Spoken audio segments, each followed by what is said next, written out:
we're not altogether clear a lot of times on what we're even talking about by like seeings and intuitions. Are you familiar with Lance Bush? Yeah, just not understanding anything. That. Well, I'm trying. I mean, he definitely does do that. He does it with me too, so I get that frustration. But he did convince me, because I used to just assume that when people are talking about intuitions, that they're talking about like dispositions to believe propositions. That's what I always meant by the term. So I just kind of assumed that's what humor and everyone else are talking about.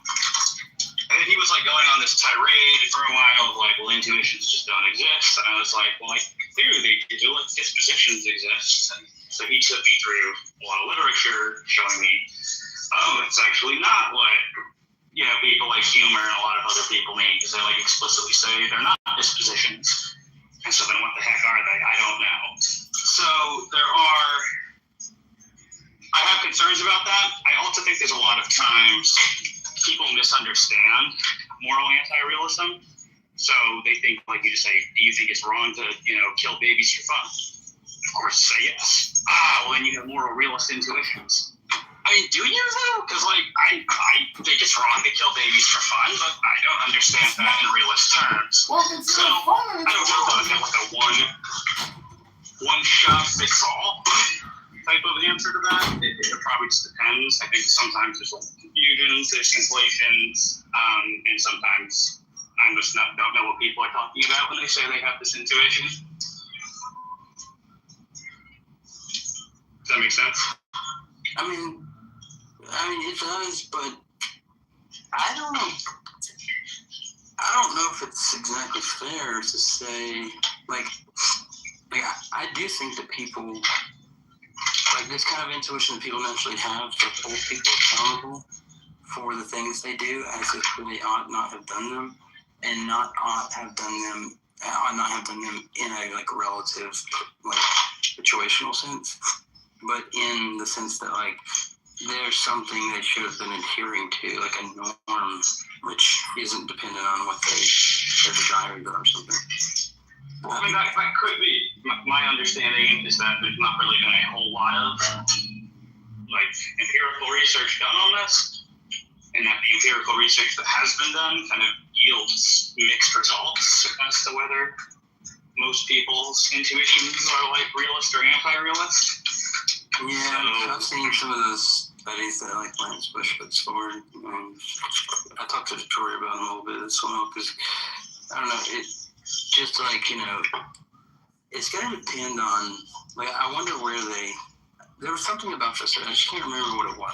It was something like they went to college campuses or something, like wherever they got there, like, I wonder about their sample, because I think the college students are going to be much more likely to be sympathetic towards some type of relativism, for example. You see? So that would kind of like even your playing field, but it might not account for the general case. But I can't remember exactly what the, No, that's fair. I mean, I don't claim to have looked at these studies in great detail. As you can probably tell, drawing a lot of this just from what Lance has shared with me.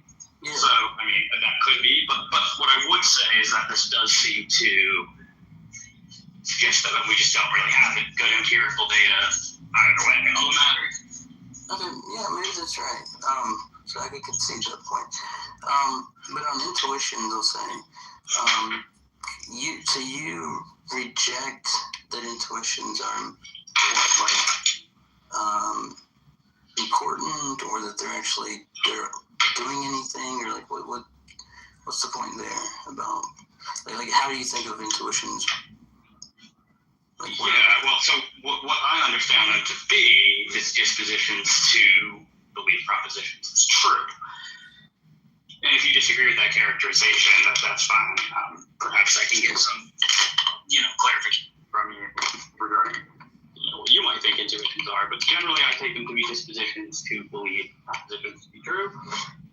And so that being the case, I mean, it seems pretty obvious that there's like no necessary truth connection between being disposed to believe a proposition and that proposition being true. So I wouldn't put any justificatory weight on them, is my general attitude towards intuitions. Well, when you take disposition, I'm always like kind of hesitant about disposition talk a little bit because it has like a connotation of like antecedent condition, that kind of thing, like a deterministic kind of bend or something. But you don't mean it in that way, I take it, right? Not like we're predisposed in some type of causal way toward these things, or do you think that? What are you guys talking about? Oh my God! We're talking about intuitions. I mean, it could be deterministic or the result of a causal chain. How it originates doesn't fundamentally matter that much. I don't really think. I mean, in light of your view of indeterminism. Well, yeah, that's with respect to our actions. With respect to our intuitions, it could be deterministic. I see. I don't really have a theory about that, but I also don't really see what it would change. Would there be some further reason to think a disposition to believe something is generally true or generally truth indicative because it was indeterministic or because it was deterministic? It just seems like it wouldn't affect anything. Well, there's like two ways that I've like read in literature to talk about intuition, and one of them is like the way that you're talking about them, right? The other one is something like like I don't know if you know Kurt McGregor. He wrote a book. In the book, he does like a survey of the literature from intuitionist thinkers, from psychology and philosophy, right? And he says that the way that a lot of them talk about intuitions, and this might be, not the right context for the kind of work he did, but is basically, ultimately, they're like these precognitive, like, what do you say, like, faculty that we have, or sorry, some kind of like innate, not precognitive, I shouldn't say, some kind of innate faculty that we have that are able to delineate between options in an evidentially underdetermined circumstance. Right? I don't know if you've ever heard that kind of conception, but so basically think of like an underdetermined circumstance, and then how would you, if you had just, let's just say for choices here, right? You were to go left or right, and you had the exact same like reasons to go left or right. Okay. Well, what would make the decision there, right? And so then this, at least this branch is, this way they're thinking about, is saying that like this is a faculty we actually have innately that is able to, make that decision in the, you get what I'm saying there? Kind of, maybe. So can we distinguish perhaps between an intuition and a faculty perhaps that produces intuitions? Because it sounded to me like you were describing some faculty that would like produce an intuition, but like I never thought of like intuition itself as a fact. Oh, sure. I just mean like that we have some faculty that is like, lends us these, so to speak, these intuitions. Sorry. I mean, if intuition is being understood as a disposition, then I'm okay with saying that we have, a faculty that would incline or predispose us one way or the other. The question there just, for me, becomes, is there any reason to think it's truth tracking? That is what? That it's a truth tracking faculty. That what it produces is truth. That the intuitions it produces, are they truth tracking? Or are they truth indicative? Yeah, that's a good point. Well, if you think these faculties that are like innate and you're a theist, you might think that, they're given us by God, right? So then there could be an argument you could raise from that, but I would imagine you would not like this type of arguments. There's almost like a Plantingian argument. Is that right? Well, it also would be, like, that seems to me to be a fundamental abandonment of sort of what intuitions are sort of supposed to be, because you're appealing to them, like, in other words, like, the argument for them is presupposing that God exists, right? But generally, intuitions are, like, being appealed to by people like humor as our fundamental, like, source of non-inferential justification for beliefs. So sort of, like, this is the justification for basic beliefs, and you can't go any deeper than intuition. So if we are to ask, how is the proposition that God exists to be justified, for most people who, like, depend on intuitions, ultimately that belief itself depends on intuition to be justified. So I guess I have a circularity worry that we're depending on intuition to justify intuition. Unless you're saying, no, we have other ways of knowing things, basically, and so it's like a higher level of inferential justification that we're to believe in intuitions, but that's almost never how I see intuition before.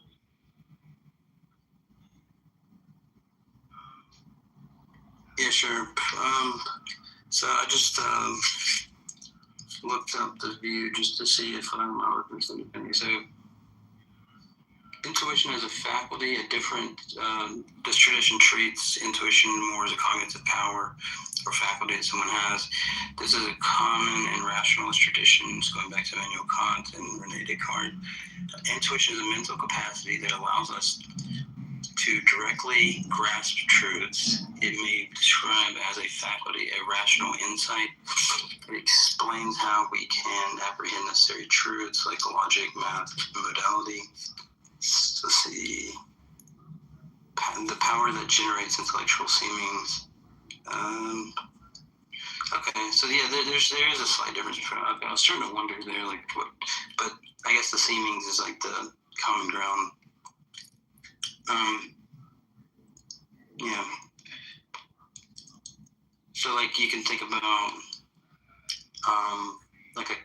like some kind of visual thing, like something seems to be red from a distance, right?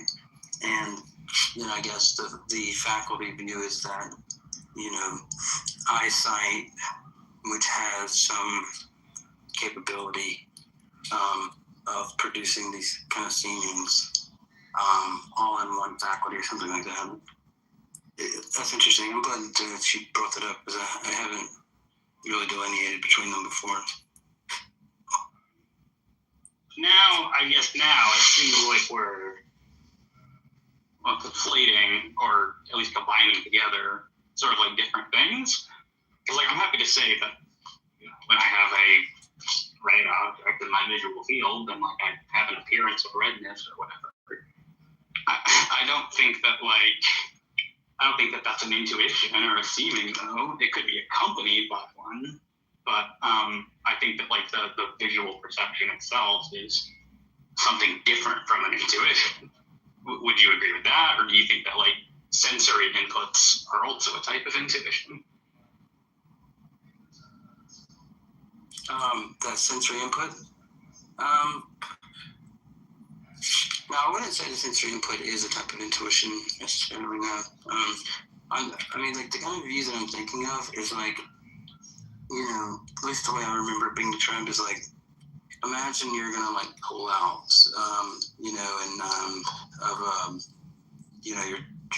your street to go to work, and like there's cars coming here, there's cars coming there, and it's like this like faculty which is able to, without, and I remember correctly, they are saying it's like precognitive, I just can't remember exactly, but basically it's able to make a decision evidentially under determined circumstances. So like there's just not enough evidence to like go on, basically. So then it makes this like, this like seeming choice or something. So it's not just like a seeming, but it's like almost like a seeming and decision maker kind of. You know what I'm saying? Like, do you understand that? I'm trying to. I really am. I'm probably not the best person to explain it, by the way, but yeah. Yeah, I mean, it just sounds like we're talking about different things than intuitions at that point. It sounds like we're talking about like snap judgments or something like that.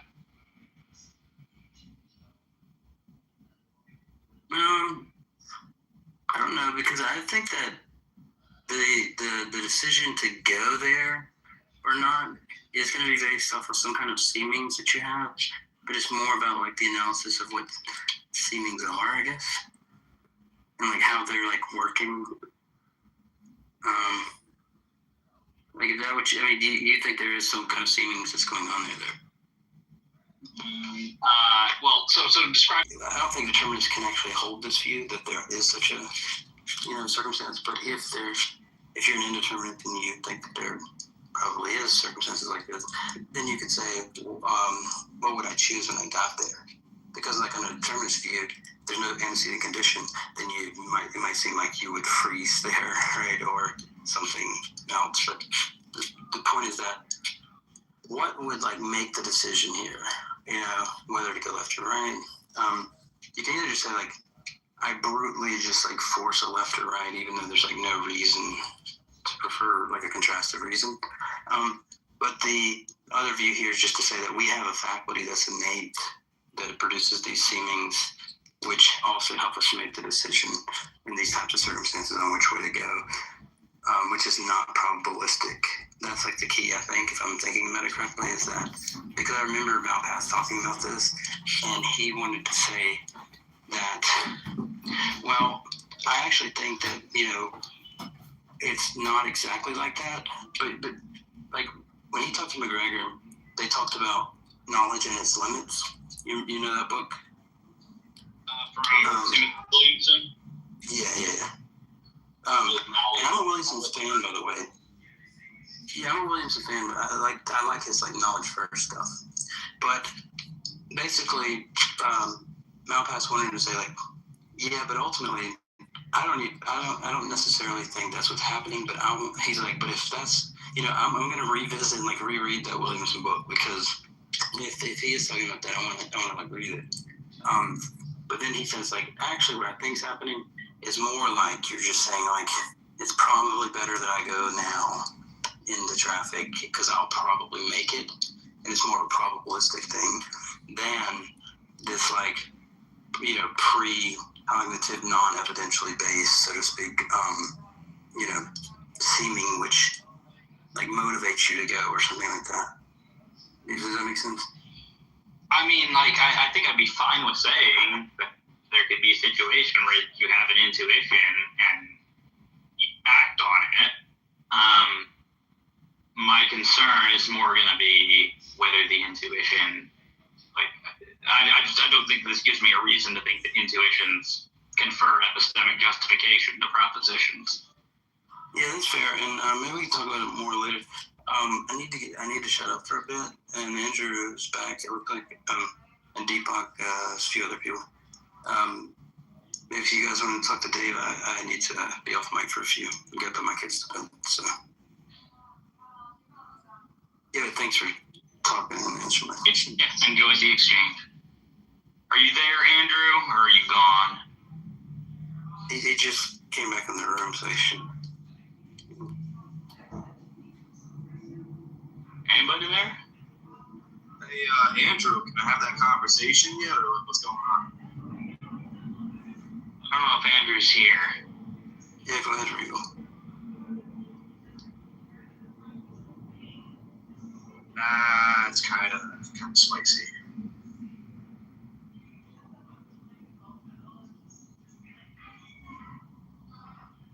Okay. What are you doing, Commerce? He's putting his kids to bed right now. Yeah, we need to be off mic for a few minutes, but yeah, pretty good. Thanks, buddy.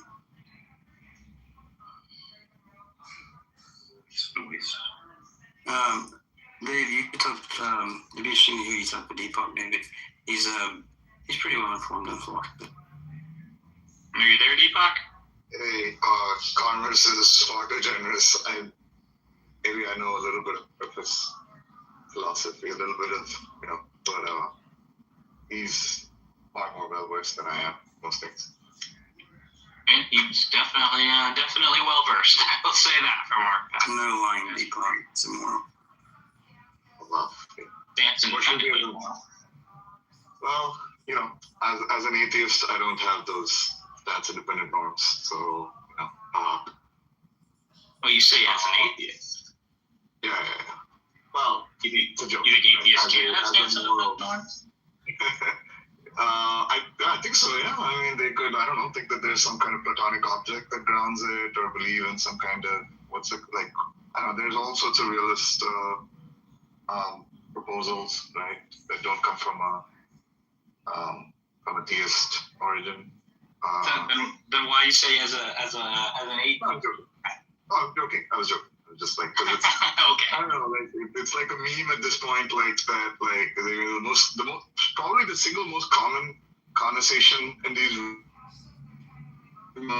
of like, well, you don't think morals exist, or like or something similar, but opposite on the theist side, like it gets tedious sometimes. Fair enough. Do you want to discuss your reasons for being an atheist, or you want to discuss something else? Yeah, I mean, I can. I don't know how much longer. I mean, how long I have. I mean, I could, so might suddenly get pulled away, like with family stuff. But like, yeah, I mean, the reason for being, you can go whenever you want. No obligation. Sure. Yeah. By the way, I have heard you speak before. I know, like Jack Angstreich thinks highly of you. But let's see, why am I an atheist? I mean, I don't know. I'm just. I mean, look, the causal reason is probably because, like, I suppose I was raised nominally as a Hindu, but, like, never, even as a child, I guess, I wasn't really seriously, like, inculcated much in, like, Hindu philosophy or whatever, and then when I turned 13 or 14, I kind of gave it up. But, like, my reasons for atheism, I mean, I just think there's no real evidence that a God exists, right? I'll go from there. I don't think any of the arguments, the sort of deductive arguments that have been offered, really go anywhere. I just think, like, there's something to say for, like, things like fine-tuning, right? I find those intriguing. Like, I'm actually somewhat open to, like, what do you want to, I'll call, like, metaphysical theses, like less committal than theism, right? So, for example, some kind of aesthetic deism, some form of teleology might actually be the best kind of explanation for some of these things we think, right, are relevant, like maybe psychophysical harmony, for example, is another thing that people discuss here a lot. But I just don't see that, like, theism is the best explanation. So I'll say it there. Okay. So would it be kind of it's a general like parsimony considerations? That's just sort of simpler. Sorry, go ahead.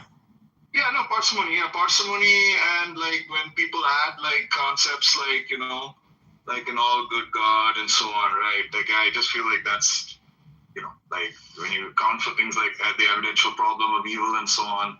That seems like in like real tension, right, with the universe we observe. Yeah, I gotcha. I mean, I'd probably even be willing to say that I could grant that there are like certain instances of evil that I think are some degree of evidence against theism. So I don't. I just think that the case for theism is ultimately stronger than that. But I mean, I think that's a respectable answer. What do you think is what are good reasons then for being a theist? Well, my primary reasons are historical. I think that the evidence for the resurrection of Jesus is pretty substantial. So that's obviously doing a lot of work for me in terms of more general arguments. I'm sympathetic to like arguments from consciousness or contingency. I probably haven't dug in as deeply on the literature as those as perhaps I could. So I'm sure there are objections I haven't considered. But I, at least from my current knowledge base, those strike me as interesting. Yeah, actually, you know what? Yeah, I should mention that first. I find those like particular.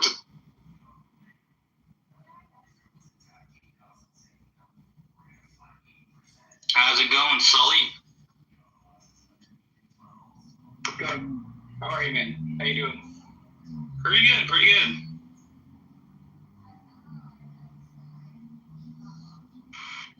Yeah, nobody even told me you were here. It's wild. It is wild. You missed me being a bigot before. Oh well, that's probably for the best. Somewhat kid.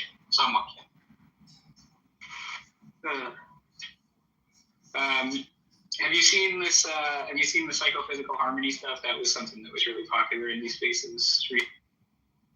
I mean, I remember when like Dustin Crummett and people were putting this forward like 2-3 years ago, whatever. I mean, I didn't dive deep on it. It just, I didn't see anything there that really like looked significantly different or stronger than like a general argument from consciousness for me. I didn't particularly like any of the ways that they were formulating it because they like all depended on intuitionism or something like that. There's probably a version of it that I could get behind, but I'm suspecting it wouldn't look a whole lot different than like an argument from consciousness. At least that was my take. Yeah, that's fair. I mean, I'd say it's pretty. The way that they set it up is different from other ways I've seen the argument from consciousness before. It's an interesting puzzle for like people who take certain views. You know, it's kind of it's almost more of like a philosophy of mind argument.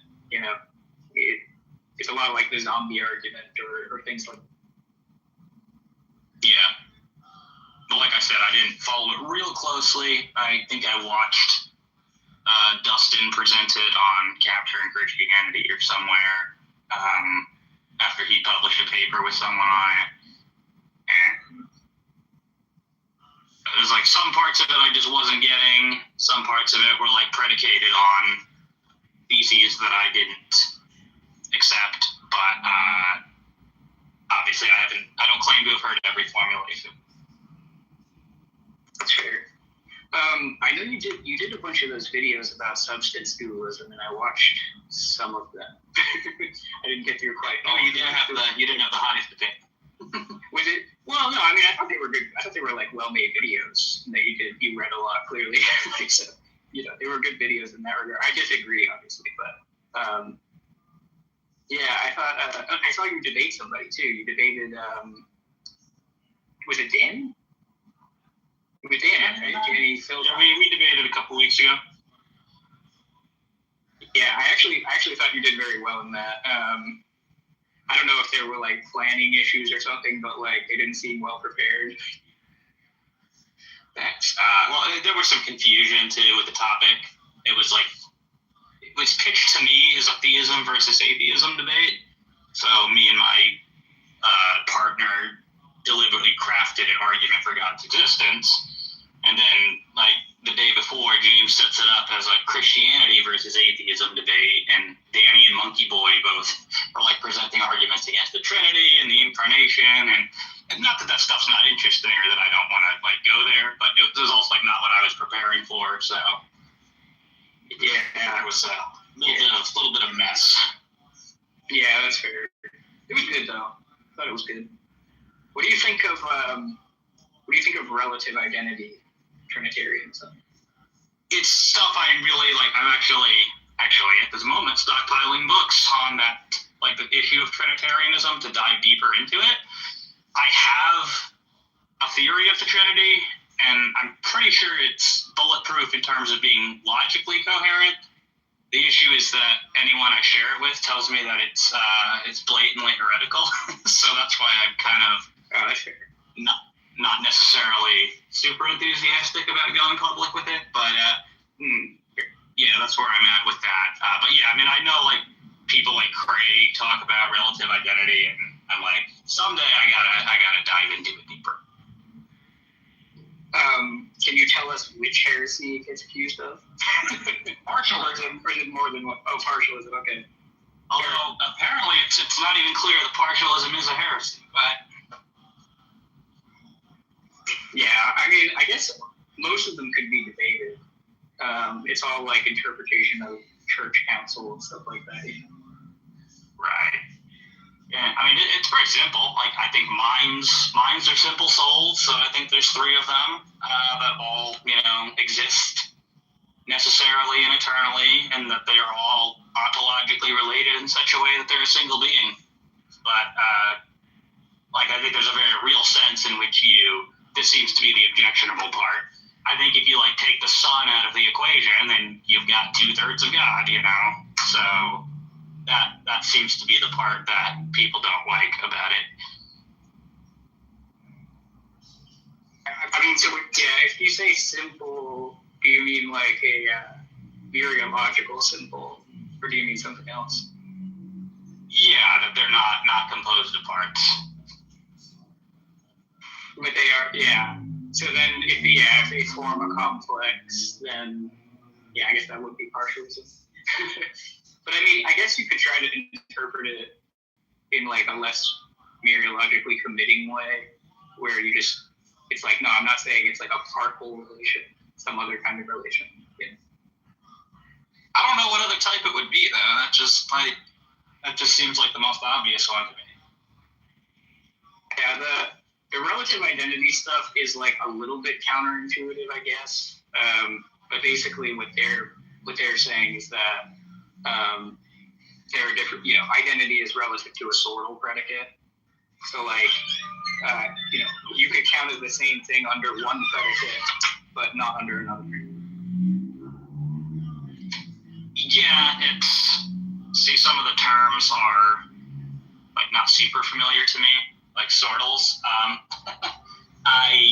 You can think of it as a category. It's like compartmentalizing things, right? Yeah, it's sort of like. So they'll just use predicate letters like F's and G's, but really it's like a class of things. Like you can refer to the F, the class of F's, which are just all the things that satisfy F. I have weird views about that too. I have weird views on categorization, so I'm not sure if it's gonna help me to appeal to that. But like I said, I gotta dive into it more to really figure out if any of it's gonna be compatible. I'm going to get Sijuwati's book on it when it comes out, even though I'm pretty sure I'm not a monarchical Trinitarian, but I'll let him make his best case. I really, you probably saw Inspiring Philosophy's exchange with Danny over the Trinity. Yeah, it was a while ago, though, so it's a little fuzzy, but yeah. Yeah, it's probably three-ish years ago at this point. But ostensibly, Mike was defending Sijuwati's stuff on it, and I didn't think he did well in that exchange, and so, now I've heard he didn't represent Sijuwati very well, so I should give Sijuwati another chance, but that was kind of when I was like, maybe I don't want to go the Sijuwati route. Yeah, I think Peter Van Inwagen was into the relative identity stuff too. So it's there's some older stuff about it, there was criticism from Michael Ray, I think, towards Van Inwagen. There's this idea of pure versus impure relative identity, so it gets a little bit complicated, but I don't know. I personally think that if you're looking for a formal solution that's not obviously heretical, or when I say obviously I mean straightforwardly or whatever, it seems like the best route. It's just that it's really only a formal apparatus. It doesn't fill in much of the sort of metaphysical detail. Right. Yeah, that's fine. I do want to do a dive on that. Probably one on Christology as well. That's a similar issue where I've got a theory that I think is coherent, but everyone tells me it's a heresy. And since those issues are kind of related, probably just kind of splice those two studies together.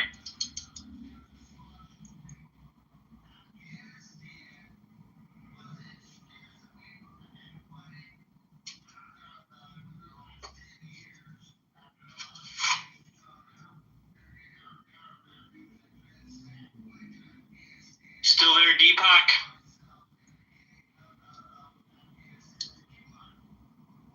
Deepak ran away. Wow. amazing debate skills.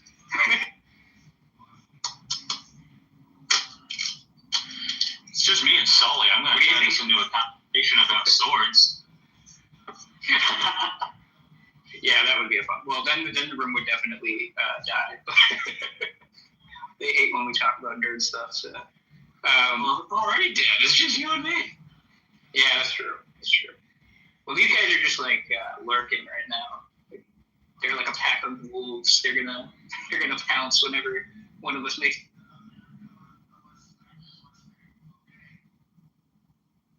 What are your thoughts on like free will and like foreknowledge and that kind of?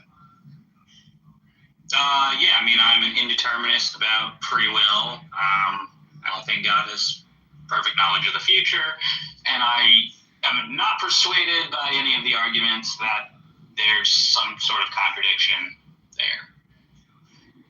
What do you think about like middle knowledge and that kind of stuff? I have concerns about middle knowledge. This gets into another study that I need to do on like the nature of tense truths and stuff. But basically, I'm pretty committed to truth maker theory. And it seems to me that middle knowledge is likely going to be incompatible with like thoroughgoing truth maker theory. So yeah, that's kind of where I'm at with that. So I don't affirm middle knowledge mostly because of that. Are you like do you go for like divine conceptualism? No, I hate conceptualism. So for like mathematical statements, are there like abstract objects? Oh, okay. But do mathematical statements have truth makers, or like are they just all false, or are they like I mean, they you want my theory of well, so I'm a conceptualist and nominalist, so I think numbers are. What? I'm a conceptualist. We have the same view. That's my view. Okay. So yeah, I'm a conceptualist. I'm a nominalist. I think numbers are they're concepts, they're mental entities, and they're true in virtue of the relations that obtain among and between the concepts.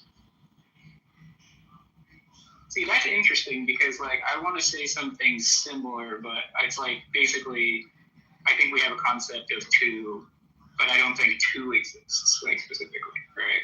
Like, I think the concept. I think it exists as a concept. Well, see, yeah, this is where I want to say, like, the concept, the sort of mental item, the concept that I have of the number two is not itself the number two, sort of thing. You know? Okay, maybe that's where we diverge. That I think it's tricky, right? Because, well, I mean, I guess maybe it does come down to like philosophy of mind. So, like it's mental substance, you mean? Is that what you're saying? Like, right, because I'm a substance dualist, so I got no problem saying that there's this immaterial idea that exists in my head, and that is the number two. Is it different? Like, is my concept of two like distinct from yours? Yes, but it corresponds exactly to it, or presumably it does. Yeah, see that I think it's like a little tricky, almost linguistically, because it's like, I'm trying to put my substance dualist hat on for a second here because I'm thinking of it like there's a non-physical sort of immaterial realm. And I could kind of understand the number two existing there as like a mental object or something. But I still think that like my particular idea about the number two is going to be distinct from it or something like that. You know what I mean? I guess I don't know how you can be distinct from something that... Well, wait. Oh, you're talking about on my view? Yeah. Oh, okay. Yeah. Like, well, see, there is no number two, right? Because you're not a Platonist, but you have this idea of the number two, but you don't want to say that's identical to the number two. So, like, you're saying it's distinct from it, but like, well, what is it distinct from? Yeah, I mean, it's distinct from something that doesn't exist, right? So it's like I could say it's like my concept isn't a unicorn or something like that, right? Like I have concepts of things that nothing in the world satisfies. Let's say that, right?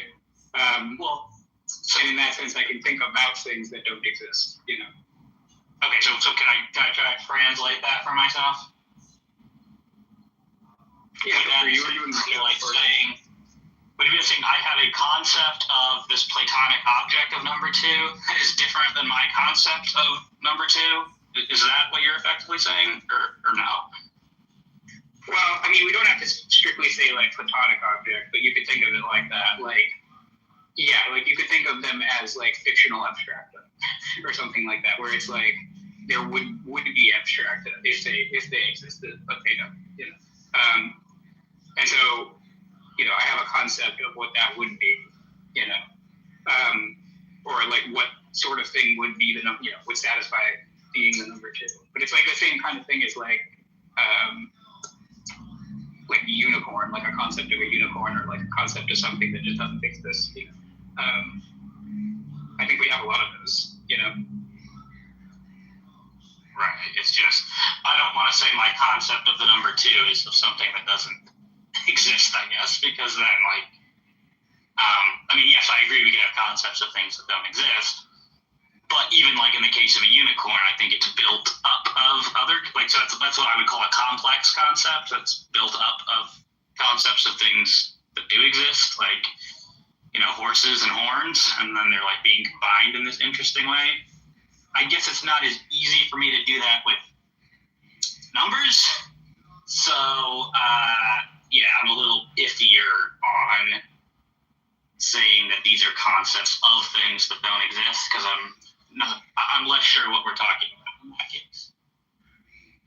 Yeah, I mean, that's fair. I mean, basically, I'm going to strip it down to basically just what we mean by the number 2. Like, right, so like I would say the same thing about propositions, you know, where it's like we have attitudes about propositions, we have concepts of propositions and so on, but like propositions like don't literally exist, you know.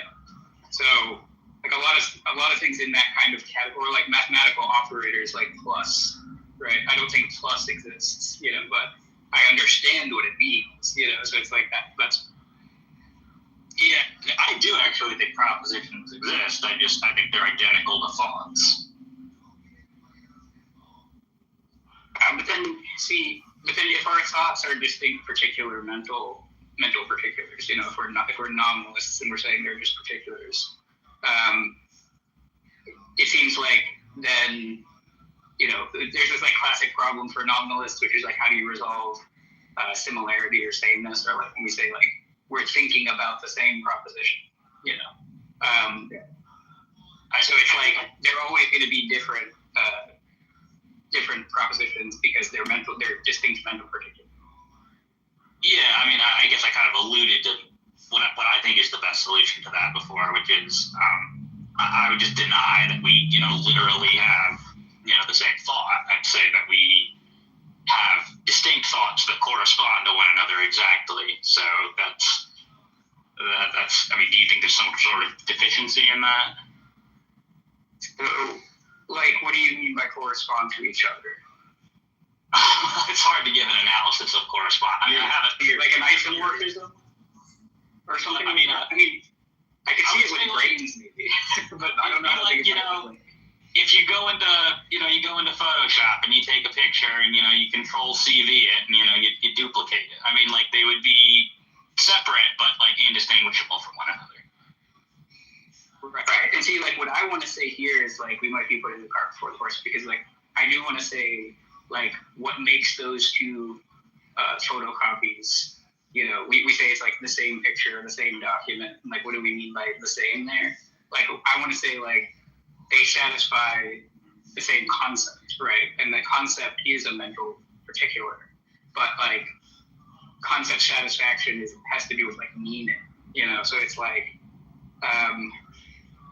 if you agree that like we do have concepts of things, maybe you're saying it's only for things that are composite, with the unicorn example. I mean, I feel like we could come up with other stuff that wouldn't be like composite, like maybe just some theoretical, unobservable, the theory that got proven false, or something like that, phlogiston or whatever, something like that, where, it turns out it doesn't exist, but, like, we had some idea of what we were looking for, So, like, it's also related to, like, hypothesis testing in that regard, where it's like, we generate a bunch of hypotheses that, like, posit different things, and then we test them, and we get reasons to think, like, that thing, like, making sort of reference to it, at least having conceptual content with which to refer to it, doesn't exist.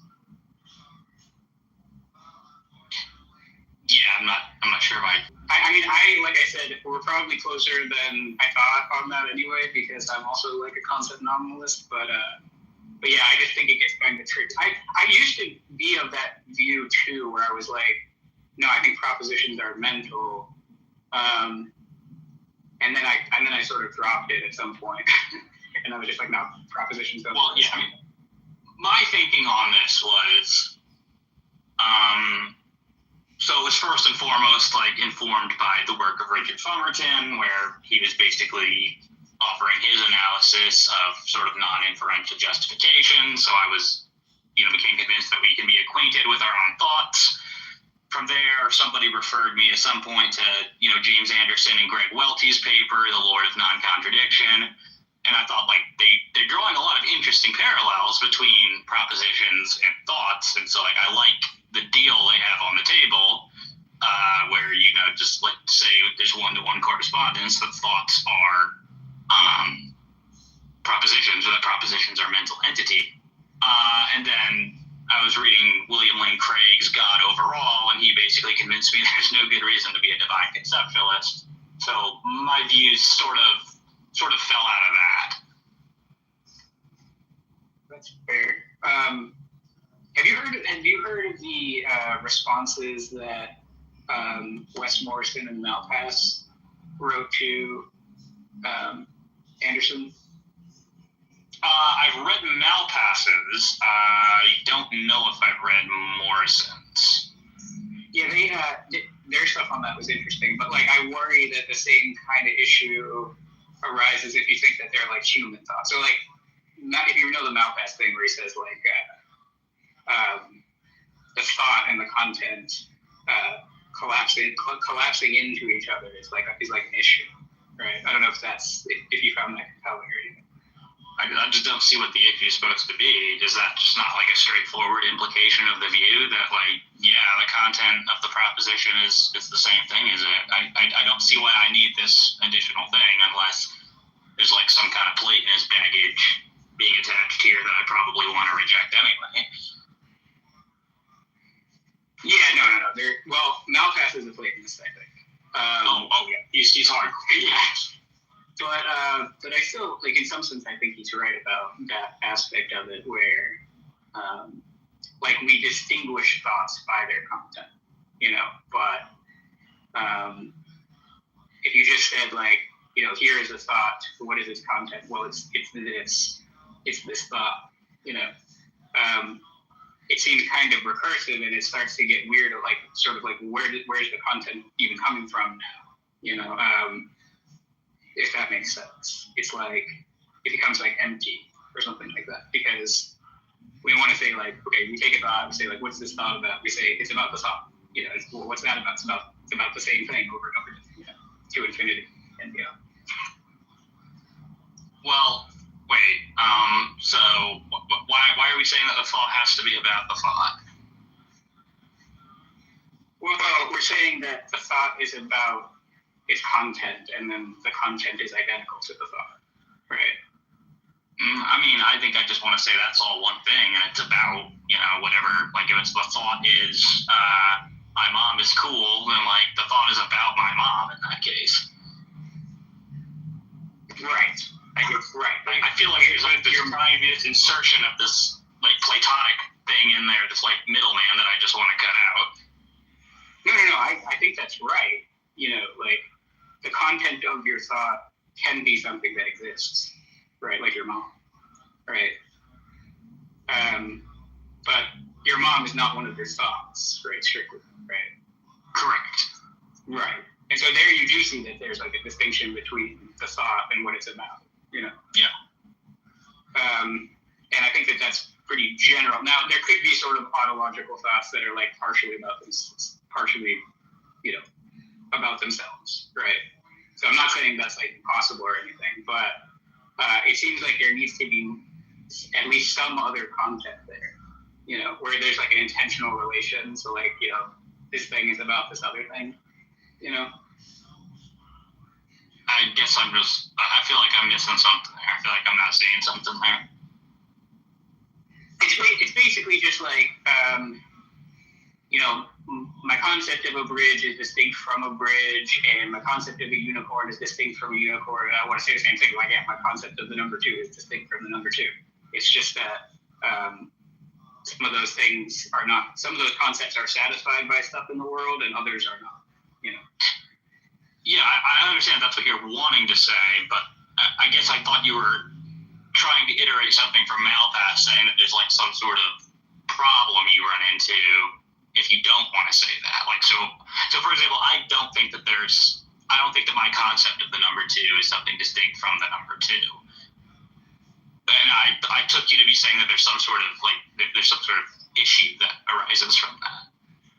Yeah. I should pull up the actual paper where he talks about this to see exactly how he puts it. But basically, he's critiquing the divine conceptualist strategy where they're saying, so let's say I am a thought, or like, I don't know, the Pythagorean theorem or the law of non-contradiction or something like that, right? You take one of those. And the idea is to say that the content of my thought of the law of non-contradiction is a divine thought, right? So it's like the content of my thought is a divine thought, and then he wants to say, okay, but then if we think about what's the content of the divine thought, right? Basically it's either about the Pythagorean theorem, in which case, like, we're still at the same place we were when we started, which is, we were saying our thought was about the Pythagorean theorem. And if it's not about the Pythagorean theorem, then it seems like how could it be related to our thought about the Pythagorean theorem, right? Like, how could it ground the content of our thought if it's not even related to the Pythagorean theorem, So, like, if a thought has its sole content is just itself, where do you get how do you say it's about the Pythagorean theorem, or how do you relate it to the Pythagorean theorem at that point? But I mean, am I missing something, or is this just seems like whatever you want to locate as the ontological truth bearers, whether you want to say that that's thoughts, divine thoughts, or Platonic propositions, it seems like this issue will raise its head one way or another. I guess I'm not seeing why is this a unique problem for identifying propositions with mental entities. Well, I think the reason, if I remember, is like, he's trying to undercut like an argument that I guess Anderson is making, right? That like something like propositions are intentional, like we stipulate that, and then then the controversial premise is that everything intentional has to be mental. And I think he wants to dispute that, right? Because he thinks that this is like there's no reason to think that, or at the very least, the person who thinks that has to offer a strong argument, right? I mean, I guess it's tied into all this like notion of like, oh well, the mark, like the intentionality is the mark of the mental, but does that mean it's like a sufficient condition or to be mental? That if something is intentional, then it has to be somehow mental. I don't really, even if I like believe in like intentionality talk and so on, right? Like I'm not sure that means that it has to be mental, I guess my thinking on it is like uncontroversially, if anything is intentional, then thoughts are. Right. So I guess I think it does sort of bottom out though for the Platonists, because they're going to say like, okay, the Pythagorean theorem or whatever, right? It's about triangles, and triangles are mathematical objects, and so those are also Platonic objects, and it's just like those are the sort of foundational truth makers, if you will. It's just like, the triangles are real, But how is that different than me just saying my thought is about triangles? It would be like you don't want to say your thought is a triangle, right? Right, the thought is not a triangle, but it's about this other thought I have on my view, I guess, because triangles are like triangles. Triangle net is also a concept on my view. Yeah, sure. I would say triangleness is a concept, but like I would say that like there aren't any like actual triangles in the world. I would treat triangles like the number 2, where it's like, you know, things are sort of triangular, you know, but triangles are like. Right. I think we probably all agree, but like that doesn't mean the converse has to be true, right? That everything that seems to be intentional has to have therefore like something mental surrounding it. No, but I do think it puts pressure on the person who wants to say that something else is intentional. I feel like the way Sully was setting it up was that Malpass was saying that like the person who says intentional things are mental things, like they have the burden of proof, but it just seems like that kind of falls out of those are like the one thing we know for sure are intentional. I guess I feel like the burden of proof is on the other side here if you want to say something else is intentional. Well, okay, but then if you want to say it that way, right? Like let's say that like someone runs a analogous argument where they say something like, well, you know, like everything mental is like implemented in neural hardware, everything that we're aware of, right? So now the burden of proof is on you to show that the mental can be instantiated in something that's not like neurobiological, right? I think that's an absurd argument, right? We can clearly, and maybe the analogy doesn't quite hold because, you know, okay, like, I guess, like, okay, yeah, Modi, what would your response be to that? Insofar as I understood it, it sounded like it was predicated on things that as a substance dualist I just wouldn't accept. Okay, but like, can you imagine that, like, let's say that you were running it on somebody who wasn't a substance dualist, right? Like, I would reject that kind of claim, right? Because I could easily imagine or believe that like the mental could be instantiated in like a large language model, for example, or something. I actually do worry that it maybe does put you back into the divine conceptualist camp in some ways, because like you could say there are statements like, you know, there are prime numbers larger than any number that anybody's ever thought of. And then I would imagine you'd want to say, yeah, but not God. But obviously God has thought of that number, you know, so.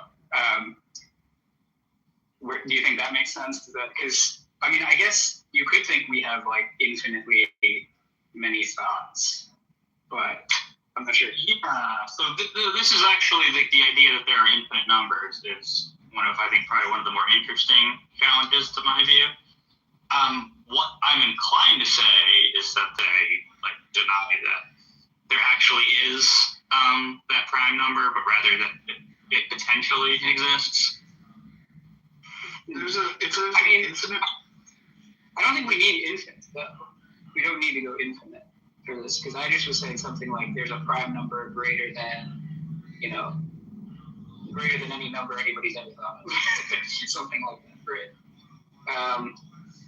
And like that seems like mathematically true, right? Like even if numbers stopped at some point. Yeah, I think I'd want to just say no. I don't want to say that if no one's ever thought of it, then it doesn't exist. Then what about the proposition that let's think about a number. Honestly, think about a number that nobody has thought about. But I think that's okay, right? We're thinking about, without having any particular number in mind, we're thinking about a number that's greater than any number that's been thought about so far. And then you take the proposition that number is prime, right? If propositions are mental, it means like that thought has to exist, right? And so then there has to be an infinite set of thoughts. I'm not seeing how that follows. What about it? Sorry, did you do the case yet where it's like 2 + 2 = 4 was true before there were humans, right? Like I feel like at some point you're gonna have to say it's like it is like sort of made true by God's thoughts. No, I would just want to say no. I don't think that 2 + 2 was true if there was no if there were no minds to think it. Now, I'd say it would be true had the proposition existed, would have been had it existed, but in fact wasn't there to be true. I see. So even in my example, I guess you just say that proposition that I said was true, you just rejected it's true then. Yeah, it would be true if it were to come into existence, but because nobody actually has that thought, barring theism, of course, then yeah, it's not actually true. I'm confused though, because I currently had that thought I mentioned before about prime numbers greater than any number somebody has thought of, and it's like I'm having that thought. That why can't that be true? Given that, I mean, I guess you're just saying like the truth maker for that doesn't exist yet. But yeah, I'd say there you're kind of stitching together like parts of a concept, or yeah, maybe a vague concept. What about like in math? When I guess like in math we often have proofs, or just forget math. Like what about any sort of universal quantification, right? Like when if I try to construct a proposition like for all primes p is odd, right? So what do we say about like so that proposition I've just thought of, so it exists. Except 2, sure. No. Like so that proposition is now existing because I've thought of it, and it's true there, right? Yeah. So, by the way, I do appreciate this because this is kind of my own fear. I mean, I know other people like Sully hold to like variants of it, but this is not like one I've actually encountered a lot. So I do appreciate the pushback because I do think I don't think I've necessarily thought through all these mathematical puzzles, so I do appreciate the challenge.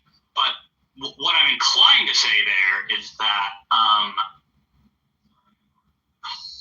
guess it depends on if you're talking about like your own concepts or all the concepts anyone has ever had. Because I want to say numbers are concepts. So I guess my thought there would be to say like if you're talking about yours and every prime number that you know of, or every concept of a prime number you have that is odd, then it would be true.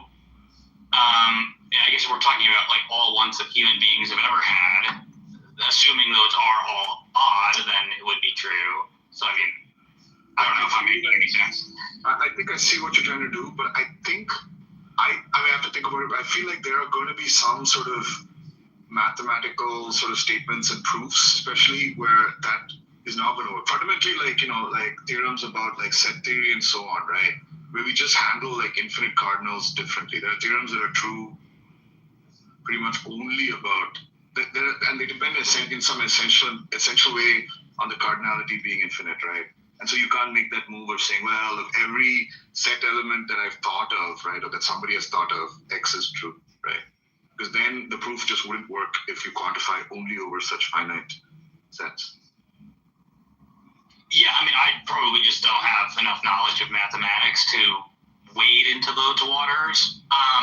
But I mean, these are like general issues for nominalists, I believe, not just for mine. So I'd probably want to see what other nominalists have to say about this to see if I could incorporate something.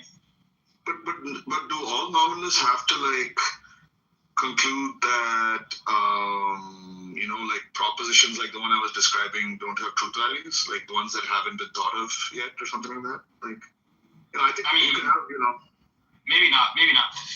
Basically, nominalism like generally just commits you to thinking like that there are only particulars, there's no universals, and then typically like concept nominalism is saying like you appeal to concepts to account for similarity between things, because if there's only particulars, and generally people who believe in universals want to say that they ground particulars having the same properties. Like if two things are red, then the universal is what grounds the sameness of that property or something like that, right? Whereas like a concept nominalist is saying, no, we appeal to satisfying a common concept, which is a mental particular, as what accounts for similarity between things or same. Well, I mean, here's kind of my thing with divine conceptualism, because I know, Sully, you want to say that my view potentially does collapse into that. It just seems to me that kind of like once you've agreed that like a mind is capable in principle of serving the role of sort of abstracta, I don't really see the way to stop that then from saying that human minds can do it. I mean, like, maybe worst case, I could just bite the bullet and say that we do have an infinite number of concepts or something like that. That's kind of a move I'm trying to resist, as I'm sure you're seeing. But, I mean, like, I don't see an immediate problem with that. So, divine conceptualism seems superfluous to me, because it seems like it's basically concept nominalism, but like with vestiges of Platonism for no good reason. Yeah, that's fair. I think that's fair. I think that like the tricky issues, like I don't know, they kind of sway me into thinking that it's just, you know, what we're thinking about are things like truth bearers and like, you know, like I said, like mathematical or logical operators or geometric entities or these kinds of things. I don't think we have a good reason to say that those are real, like that there are such things in the world. Sort of like mathematical realism just seems wrong to me. So, like again, I think that we have a lot of concepts that are not satisfied by things in the world. You know, I could list things like, you know, you might think certain Greek gods don't exist, you know, or something like that. You know, Zeus doesn't exist, perhaps, you know, but we have a concept of Zeus. And we could just list examples like that, like all day. And I'm not just, you know, you could call them fictions if you want. I think that's fine. But there are things that we don't know whether or not they're fiction. So it's kind of like, it would be, maybe with numbers and things like that, we can be confident that they're fictions. But for other things, we might have a concept and we just don't know yet if anything satisfies it, you know. And given that that's all true, it just seems easy enough to appeal to that to explain why there's sentences that are true, but the concepts that make them true, you know, if they're like analytic truths,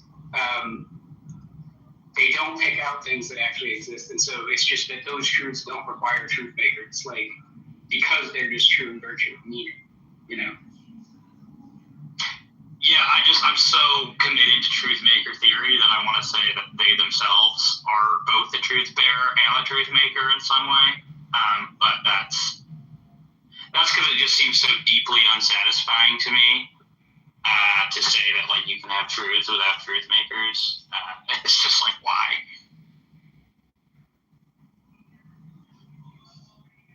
You're going to have to say that it's true in some sense in virtue of its meaning, right? Like I don't see what else. Like if something is like, so you know what like a bare particular is?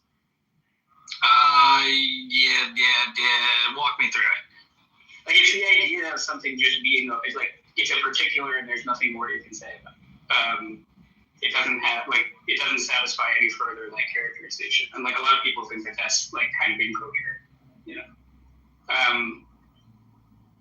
So, you know, because it just seems like, you know, in describing this thing, I am characterizing it in many ways. You know, it's kind of unavoidable that things satisfy further characterization, you know. And so when we say that there's something that's just like, it's a truth bearer that makes itself true. Like there could be examples like this, but like, see, most of them are like linguistic. Like, you know, this sentence has 5 words. You know, it makes itself true in some sense, right? But it seems like it still has like content. You know, there's some kind of content. Like I could count up the letters and say like this sentence has such and such number of letters. You know, and it seems like those are different sentences. You know, even though they make themselves true, if you will. You know, but it doesn't seem to be what's going on with something like. The law of non-contradiction or the Pythagorean theorem or something like that, right? It's like if we said like, why is the Pythagorean theorem true instead of this like sillier version, of this false statement about triangles? We say, well, it's like because of what triangles, because of what triangle means. Does that make sense? Like, it's not. So there's something more to be said than just like it's like a floating entity that's just making itself true. It's like it's true in virtue of more than just like being itself. It's like it's true in virtue of its meaning. I think I would probably, and we might just have different ideas of what it means to say that something is true in virtue of its meaning. Because kind of when I've used that term, when I refer to something as an analytic truth, I mean that it's effectively its own truth maker. And I think I would want to apply that even to examples like law of non-contradiction and Pythagorean theorem. Yeah, I guess it gets tricky. Like I said, it seems like the law of non-contradiction is true if like there are no contradictions in the world. So like in some sense that kind of depends on how the world turns out to be. But it's like we want to say, like if I say the sky is blue versus bachelors are unmarried. Yeah.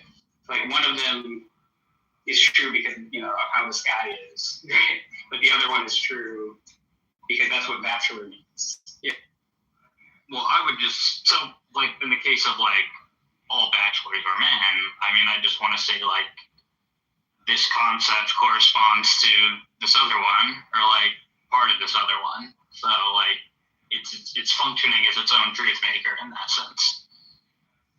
Yeah, like in that sense I'm fine with it, but then I kind of just want to say it's like it's deflationary because like that's where it's just a truth in virtue of its meaning.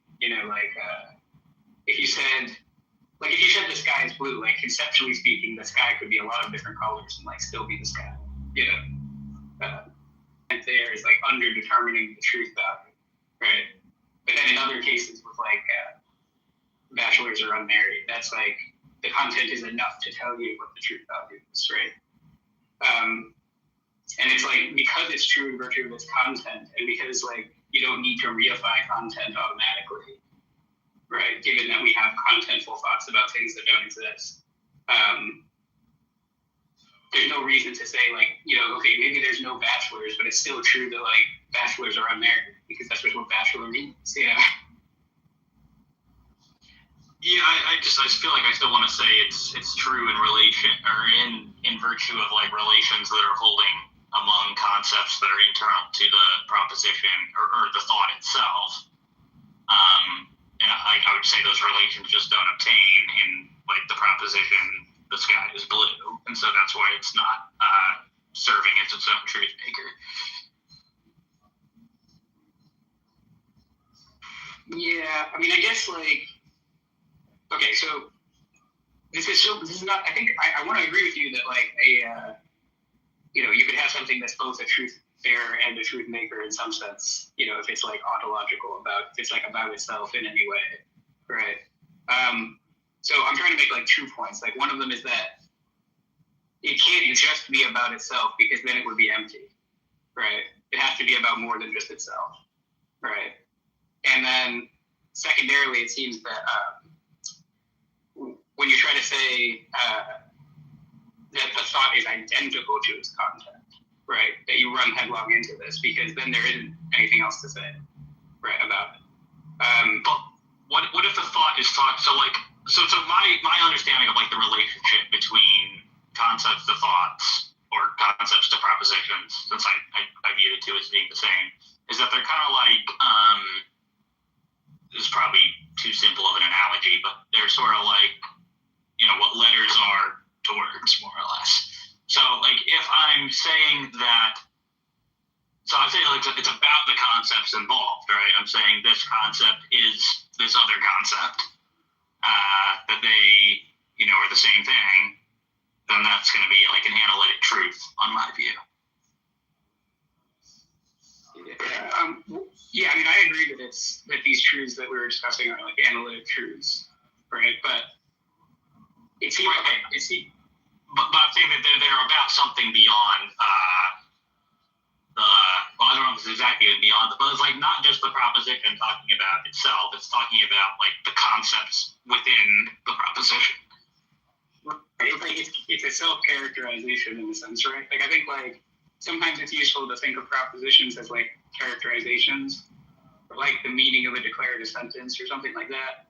And a thought can describe itself, but like it's not going to make the characterization true unless there's more to say about the thought than just like it's like a mirror between itself and its content, right? Like there's a little bit more to it than that. So it seems like when we talk about things like numbers, like when I say like 2 + 2 = 4, I'm not saying like my concept of 2, the next string character with my concept of plus, my concept of 2, like they're always still going to be distinct, right? Like there's a sentence that says there are 5 words in the sentence, and that sentence has content that it makes true, and it would make other statements true as well. Like there's more that could be said about that sentence, like it has such and such number of letters, it's in English, so like I guess I'm not seeing how you can just say like the stopping point is the thought when more needs to be said to sort of explain why it has certain content and other thoughts have different content. Okay. Well, I mean, it's stuff for me to chew on for sure. This is not like a theory I get to discuss with a lot of other people, so I do appreciate the pushback. But I think there's something to it, so I'm going to keep working on it. Yeah, that's fair. Yeah, we can open it up to other people. I've been yapping, so I'm sure other people would like. Well, don't all come at once now. Piper left in. Okay.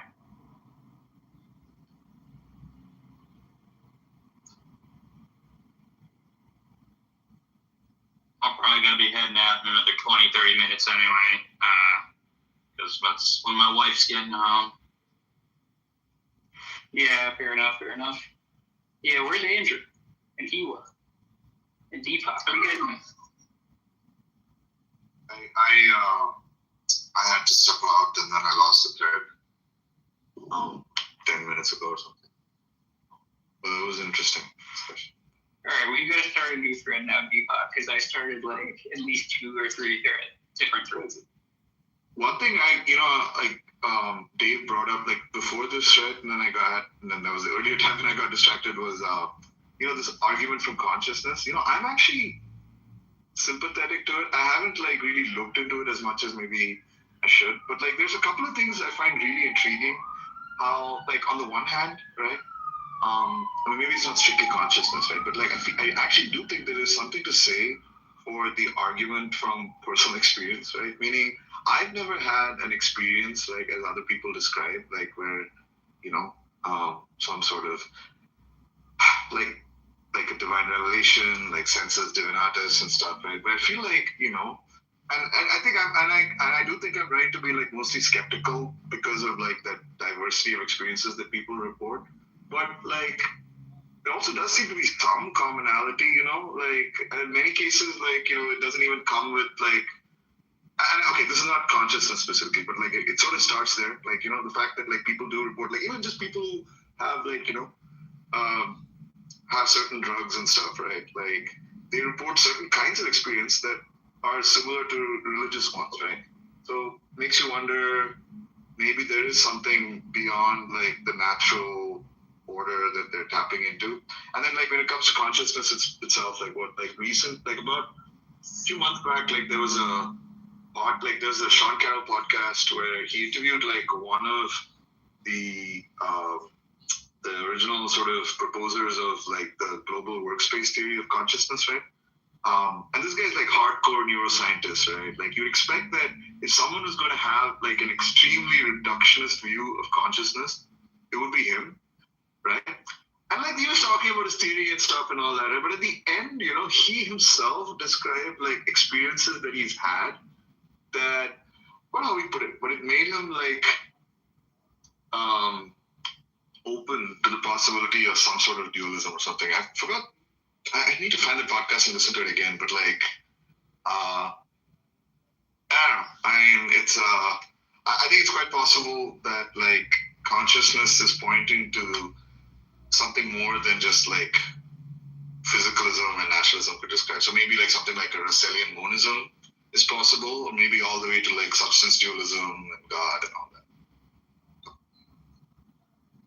Yeah, I like that. I was going to ask, what do you make of, if anything, what do you make of sort of historical arguments for theism? You mean like for specific like religions and stuff, like like you're mentioning, like the resurrection. Right, like that. Generally, my primary reason for being a theist is based on. Yeah, you were saying that, right?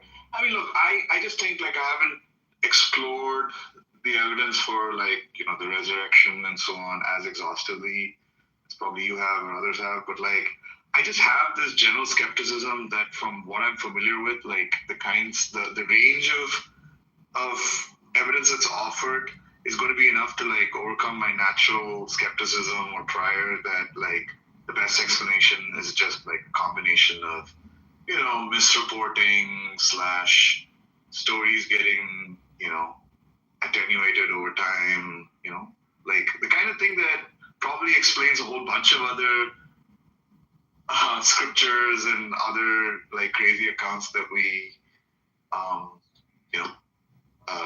we think are just false. I think it's probably what's at play here. Yeah, I mean, I think that's generally fair because when people, present competing miracle claims to me, I generally have a high degree of incredulity, or not incredulity, skepticism towards them. I leave it open in principle for that, to be overturned if the evidence is of sufficient quality. And of course, I think in the case of Jesus' resurrection, it is. But yeah, I mean, I think it's a reasonable stance to take. Like if somebody's making a somewhat outlandish claim, to kind of treat that with a greater degree of skepticism than you might otherwise. As long as you're open in principle to that. Like if the evidence is good enough, then I could change my mind because that's certainly in principle, and obviously there's always like in practice, like psychologically, there's going to be inertia, right? Like, but I want to think that like even if like I'm not a perfect epistemic agent in evaluating miracle claims, like if you give me like I don't know, like 50% more evidence than a perfect agent would need, right? I would up on board at that point. So, by the way, have you seen? I don't know if you know Ethan Muse, and if you have, like, do you know about like his Miracle of Fatima? Like, I mean, he and I clashed over moral realism once. I don't think he's a fan of me since that. Okay. I have not engaged him in particular on the Miracle of Fatima. I've talked with some other Catholics about it. I have issues with it, but I haven't discussed those with Ethan in particular. Yeah, I mean, I brought up because like he has this like exhaustive blog post, right, that really tries to like make the best possible case. And to be honest, like it's not the kind of thing that I think it would just be a mistake for somebody to like you can respond to it, like an atheist or whatever can respond to it in a couple of ways. Like one can just be like, maybe roughly what I would do is to say that, look, I'm not gonna like I have a prior, right, that like, and I'm just gonna like faced with the evidence that a person has done this sort of exhaustive deep research, right, I'm just gonna how do I put it, like it's not going to update me much, right? Because I just feel like even though I don't have the perfect natural, like I could maybe you scan through like what he's offering and be like, well, look, I don't have like a natural explanation that explains it as well as like maybe your divine one does, but like I just have this prior that there is one, right? And I think that kind of reasoning often happens, right? In many other cases, right? Like a scientist who explores like some puzzling phenomenon in like biology or something, right, isn't immediately going to be like, oh, we don't like, modern science can't explain this, it must be divine or something, right? Like they have priors that there are natural explanations for these things. So I think something similar can happen here. But like what you can do is then be like, yeah, I don't know, like I don't know, I'm kind of rambling, but I feel like that, do you have any thoughts about like that sort of response? Is that too lazy? Not necessarily. Trying to think, I had a really good thought, and now it's going away from me. Yeah, no, it's not necessarily like super lazy. I mean, I don't claim to have looked at every Catholic miracle that's out there extensively. I've looked a little bit at like Zatoun and no goodness, what was the one that you just mentioned? Fatima. And there's interesting stuff there. I do think that like there are other plausible explanations, but yeah, I mean, I haven't done the research either. Again, for me, it's a question of at least like being open to it. If too many people that I run into, there's like I could never ever be convinced of a miracle. It doesn't like matter the evidence. That's kind of where I have more of an issue with. There's a version of that which is like, like the bar to believe that only a singular event is a miracle is going to be extremely high, right? Like if the claim is that, look, here are a set of events, they're pretty rare, right? But there's some like, pattern to them, right? And so they have to be explained by like, some sort of divine intervention. I think that's stronger. That's going to be a stronger argument than like here's like a singular event and this and only this is explained by miracle. I'm not saying it's impossible, right? Like I'm sure that if it's an event that I experienced myself, right, and I had a chance to like fully investigate and stuff, probably the bar could be reached. But so in comparison, so the other thing about the Fatima thing, that's like I had a long discussion with Ethan about this, right? Is like even if I were to grant that like I just know natural, like the ordinary laws of science plus what was available technologically to like humans at the time couldn't explain this, right? I actually think then the next best explanation is something like aliens, right? In this particular case, right? It's just bizarre. Like the only reason we have to, okay, so let's say that like based on the evidence of Fatima, we have to conclude that some entity with more power than humans possessed at the time, like was responsible for this, right? Like, what's the reason to believe it's specifically the Catholic God? Like, it's only the fact that like, the entity claims to be the Catholic God or claim to be sent by the Catholic God, right? But you can imagine a whole host of like other entities, other conceivable entities that would like, like aliens, trickster gods, things like that, right? And like everything else about the motivations and the description of the event just doesn't seem to jive with like what I would imagine the Catholic God doing, like a better series of miracles, right, would be to show that like Eucharistic miracles are actually real, right? Like there is like some sort of very rare pattern of events where the there was like this case in Mexico where they claimed like, I don't know, the wafer actually turned into like heart tissue and that it's happened before in a couple of cases. That would actually be stronger evidence of Catholicism specifically, I think.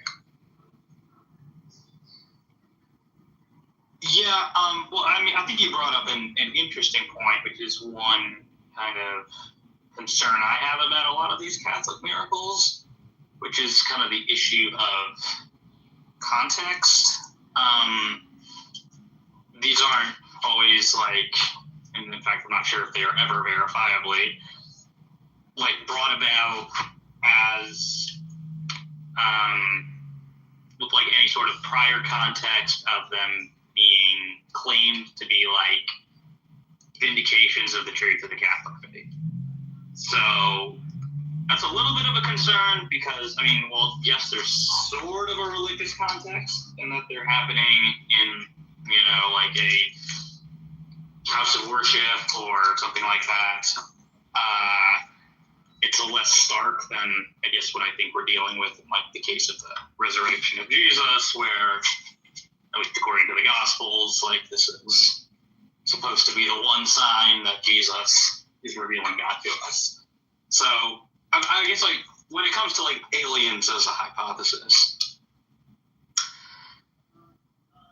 I guess it's just, like, if somebody says, I'm going to raise your mother, well, okay, let's say we have somebody come around and say, like, look, I'm a divine messenger, I have God's authority, this, that, the other thing.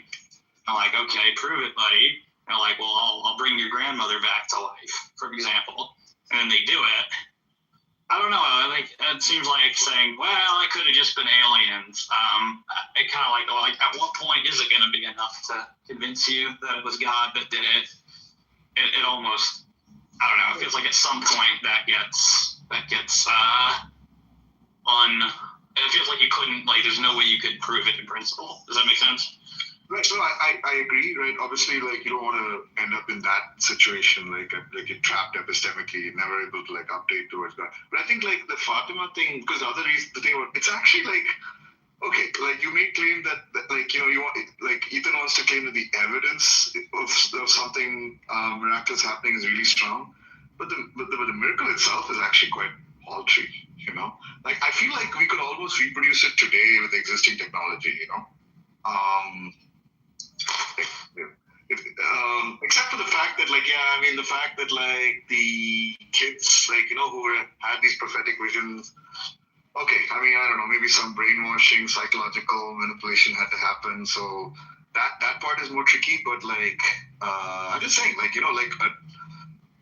like, if you look at the scale of possible miracles, right, like, rearranging the stars in the actual, like, universe, like, to spell out the letters of the King James Bible would be, like, way up there, and, like, what happened at Fatima would be, like, way down there. So I think that would actually be partly reason to think that, well, look, this entity, like, do we really want to, like, assign more power to this entity than what they've demonstrated? Maybe not. And in that case, like, that's one of the reasons why aliens or something would be more probable. Yeah. But then I guess, like, at what point, like, is there any way that, like, works like that? Like, because I guess what I'm trying to say is I don't know how, like, an omnipotent being is supposed to, like, demonstrate omnipotence. No, but I think resurrection, like, actually, yeah, I think resurrection comes far closer to the bill, right? I think if you convincingly demonstrated to me that my grandmother was resurrected, right, that's tantamount to, like, the kind of omnipotence that would be divine. Like, look, I do think that there's some, like, like, actually, the way Ethan made this argument is to say that, look, if there is an entity that seems to have awesome amount of power. It claims to have a certain identity. If you want to be skeptical of that, you're basically in a skeptical scenario, right? Like, you really have, and that, I don't know, that seems to strike me as wrong, like, it's at least too strong. But yeah, I do think, like, maybe there is a level of power demonstrated beyond which, like, at the very least, like, without being, like, maybe certain, you've got to, like, believe that most likely explanation is the entity is who they say they are. Yeah, I think it's because it's not like it just happens out of nowhere, right? Like, if we're in a situation where, let's just say that, Ronald Reagan comes back to life tomorrow, that's obviously, like, kind of ambiguous, what we should make of that. Cool, obviously, but, like, nothing, like, there don't seem to be any significant religious implications that would follow from Ronald Reagan coming back to life tomorrow. So perhaps we wouldn't, tend to appeal to anything, beyond what's absolutely necessary to explain this incredible eventuality. On the other hand, though, like, when we're dealing with something like Jesus, I feel like like we're not just dealing with some guy who came back from dead. When it's being presented ostensibly, this is the evidence that I am who I say I am. So that I think increases like the credence that that explanation is correct, and at least it puts it forward more. It makes it more worthy of consideration. It's probably a more rigorous way to put it. Yeah, no, I agree. Like, it goes back to what you're saying about the context, right? Like, the context there is, it's much simpler connection between the miracle. I guess because like the putative explanation is itself part of the data set to be considered because it's being presented in the data set. Yeah. Another good example, I think, is like if I was convinced that there was something truly quote unquote miraculous or non-natural about the Shroud of Turin, right? Again, that is the Shroud of Turin. Like that would be a miracle claim that's in the context of the most important event in Christianity, right? So I think there the connection is much stronger than the Fatima one, So yeah, although, well, this is one I've gone back and forth on because I've been like let's just accept it's actually Jesus' burial shroud.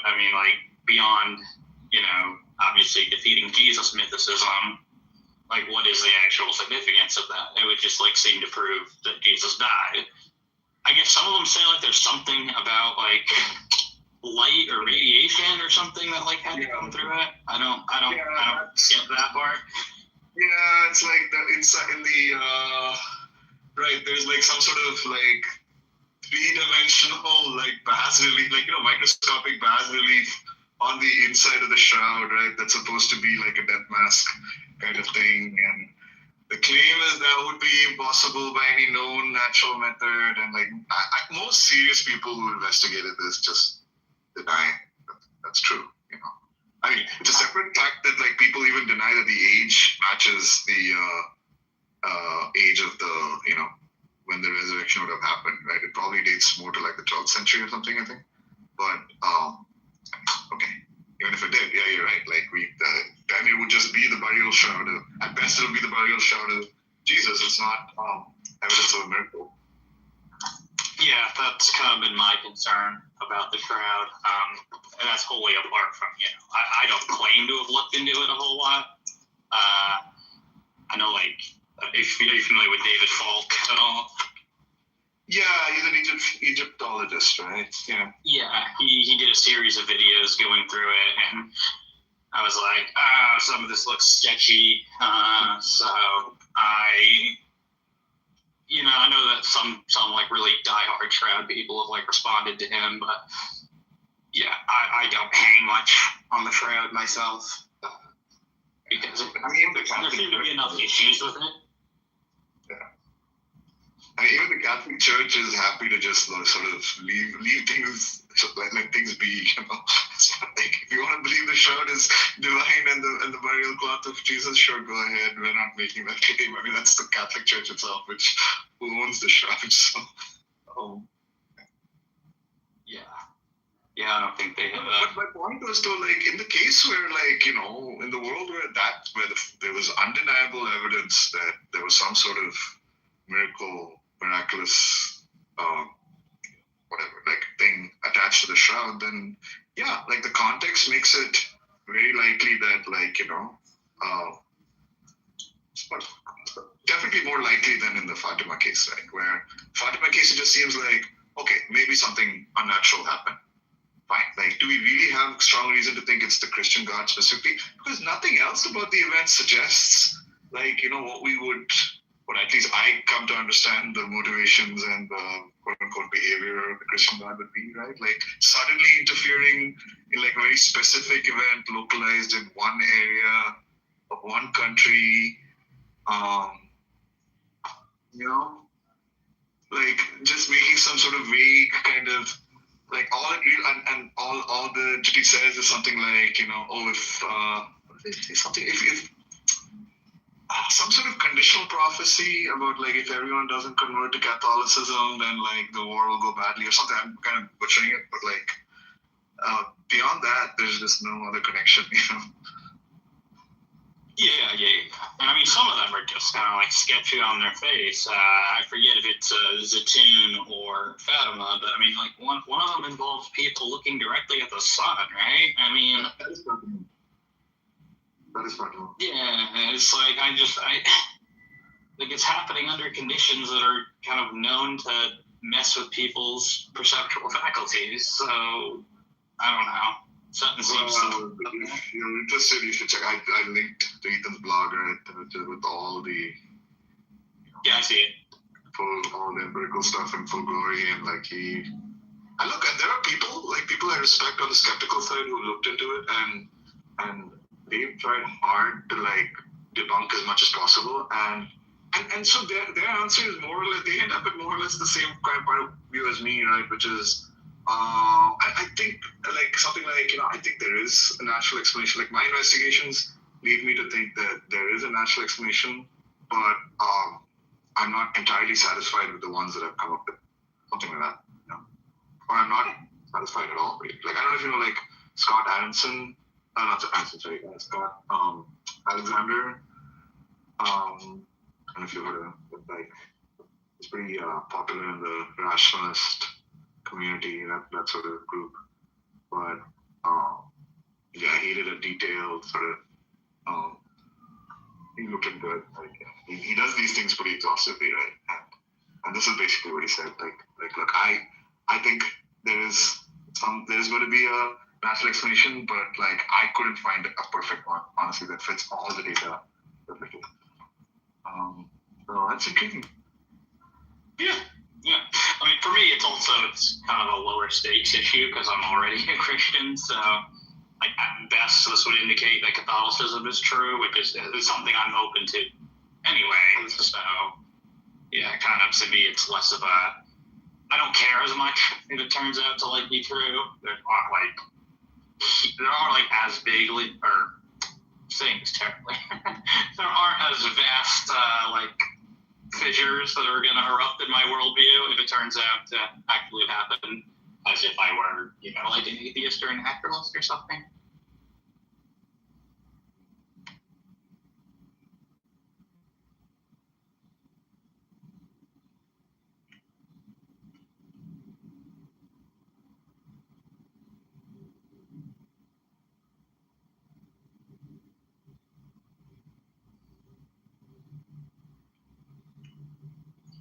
Anybody else, or are we closing up for the night?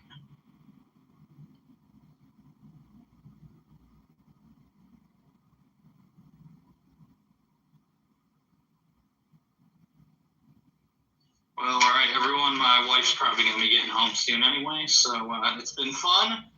I'll try to pop on at some other point in the future, but for now, I hope you all have a good night. Bye. It was great.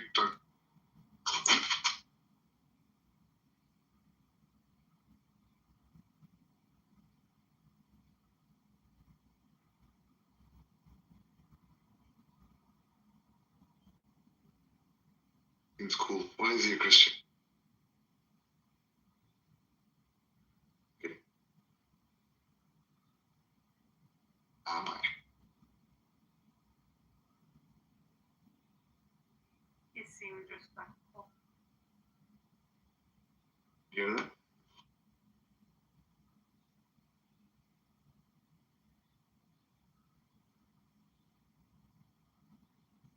Sorry, Emma, did you say something? Yeah, I said I was replying to Jose. I said he seemed respectful at the end there. Oh yeah, he's. Yeah. How's your day, Deepak? It's been fine, like, just work, and come home, play with the kids a bit, and then, deal with the serious business of discussing, theism on Clubhouse. I saw you in the AI room earlier today. Oh, that was yesterday though, right? Yeah. Yeah. That's one of the rooms I like to go in a lot. Oh, really? Interesting. Yeah. I did try to listen and sort of, I like Lawless a lot. He's fun to talk to. He is pretty excitable, and but you know what? Like,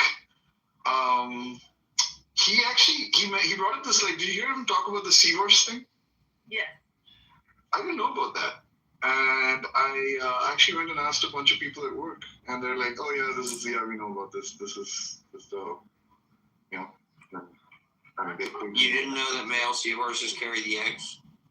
No, not that. It's not that. It's like go to your favorite LLM, which obviously should be Gemini, and ask it to generate like an emoji of a seahorse and see what it does. Yeah. I learned a lot of stuff like in the rooms that I go to for cybersecurity. I learn a lot of stuff about new attacks that are happening. Sometimes I learn about them here before I learn about them from my work or from the news. So that's kind of cool. So you work in cybersecurity?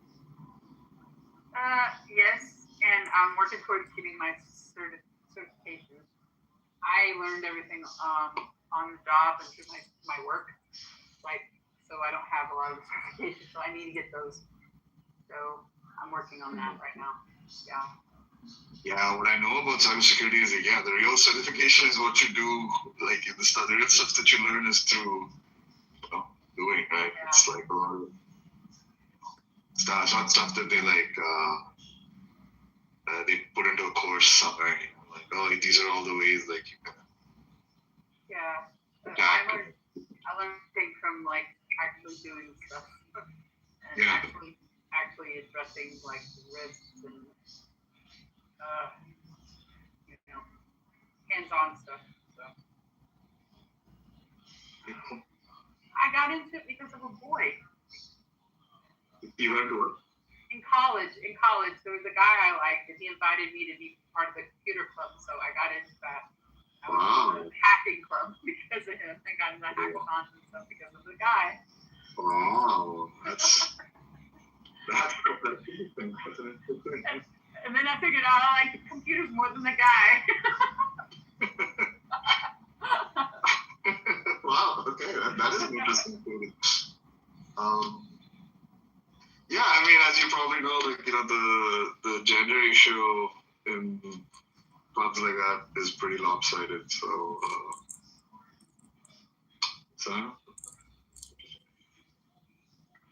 Are you talking about the stuff that we were talking about today? All the topic of the room?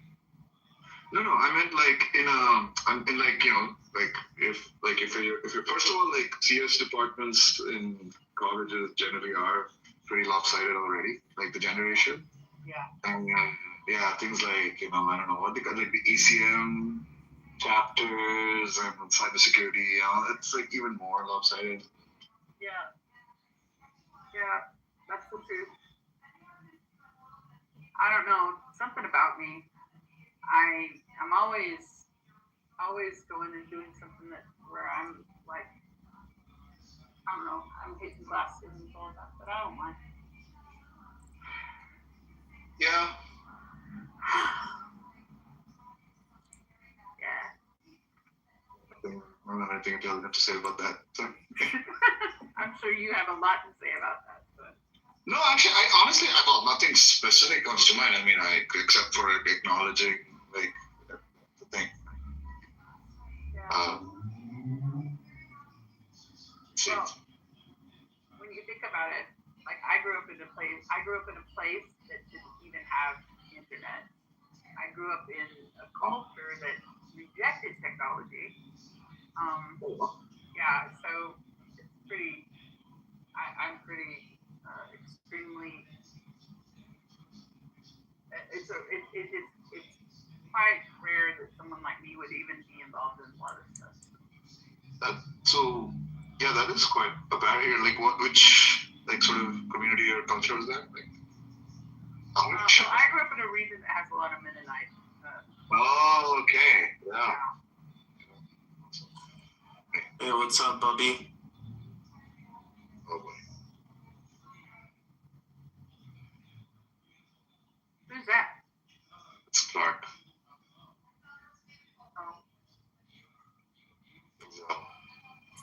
Sorry, my mic was unmuted. I apologize. This is Plero talking. Hi again. Yeah, hello. I think Deepak has me confused. Hey, Yeah. Deepak, you gotta look Sorry, at my Karen. cartoon. Look at my PTR. Expand it. Yeah, I read that earlier. Yeah, that is funny because it's true. I know, right? So do you guys think trans women are women? Yeah.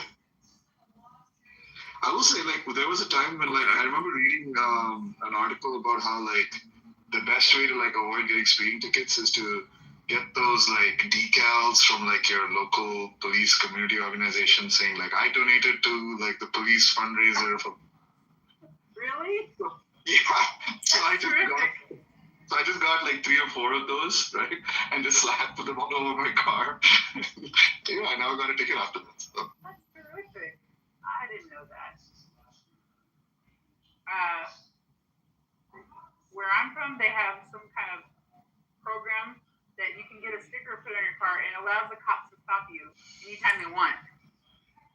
And I remember thinking, why would I even want that? But it's for people who are afraid if their car gets stolen, if their car gets stolen, they can pull them over and they get their car back or whatever. Oh. But it's Wait, just crazy. It's a sticker that says, like, I don't you even can know what pull it over says. whenever you want. I don't know what it says, but there's a certain sticker that they put on cars, and the idea was if someone saw that on the car, they wouldn't want to steal the car because they'd know that a police officer could pull them over without cause. And so, but the trade-off is that the person that owns the car has to drive around with that on their car at all times, you know. And I'm like going, why would you give up that level of? I just can't imagine doing that, but people did it. I still remember saying that black lunacy.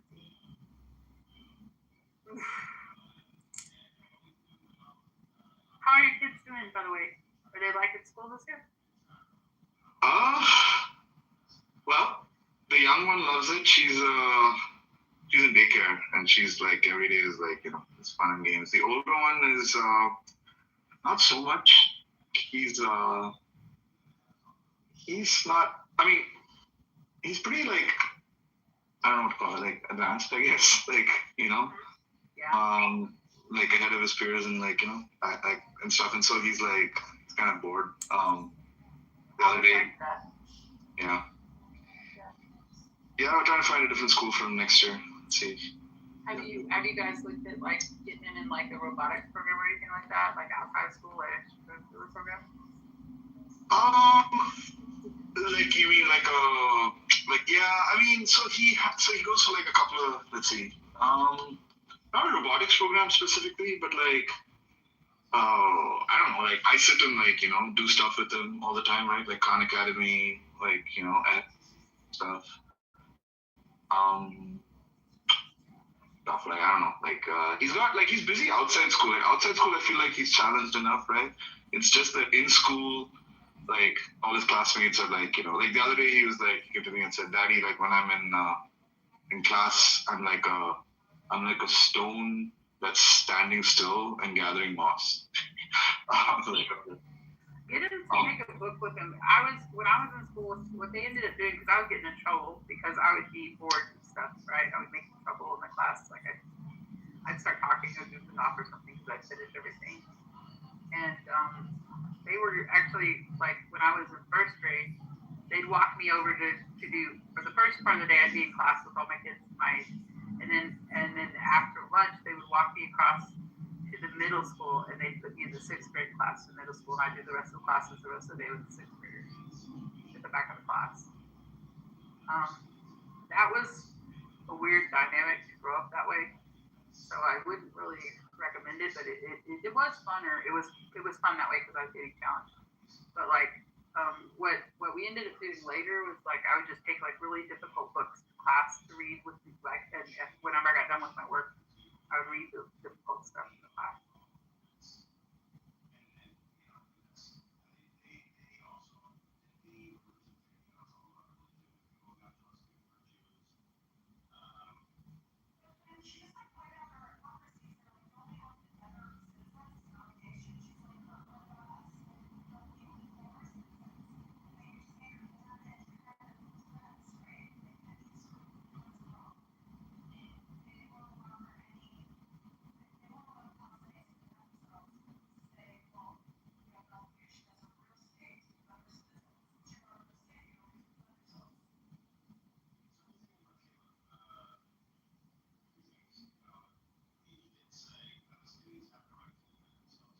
kids wanted something.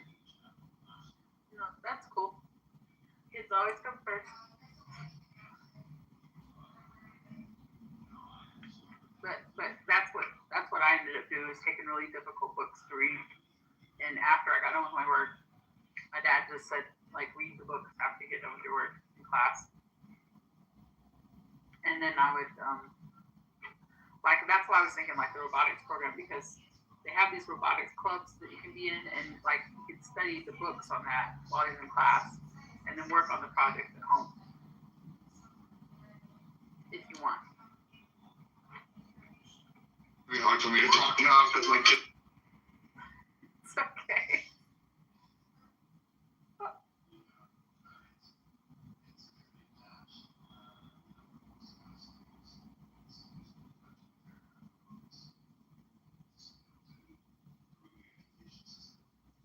Somebody just asked to speak. Oh, shit. Okay. I don't know who you are, John, but come on up.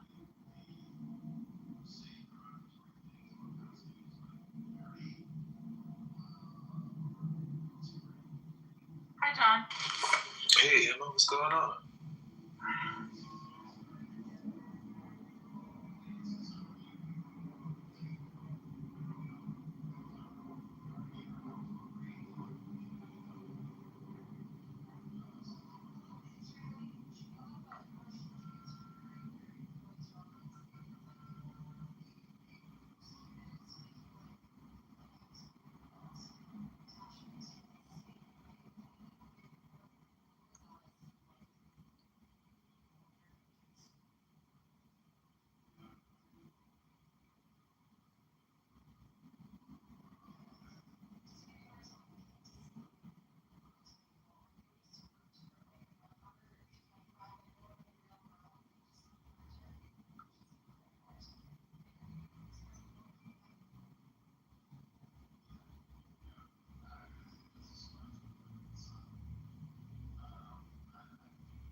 Yeah, just a conundrum. That's all it is. Hey, Bob.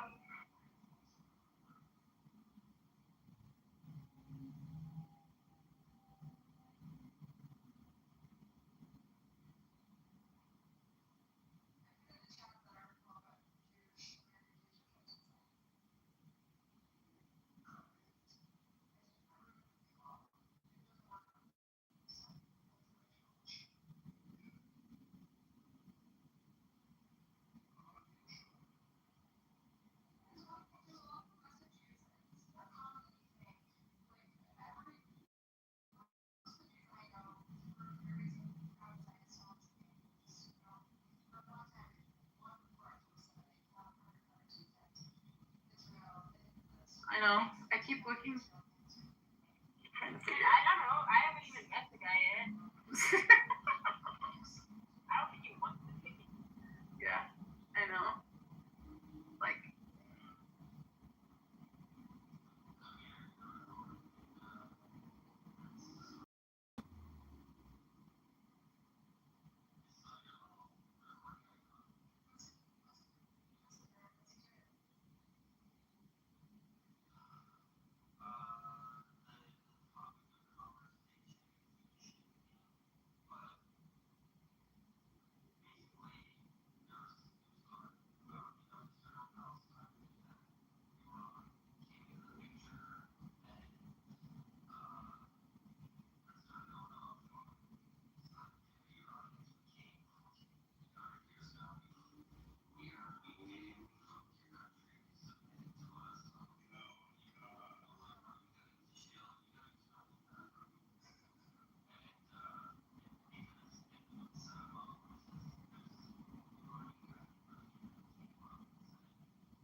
oh, well, yeah. That's a very personal thing.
Well, I think that we should do that.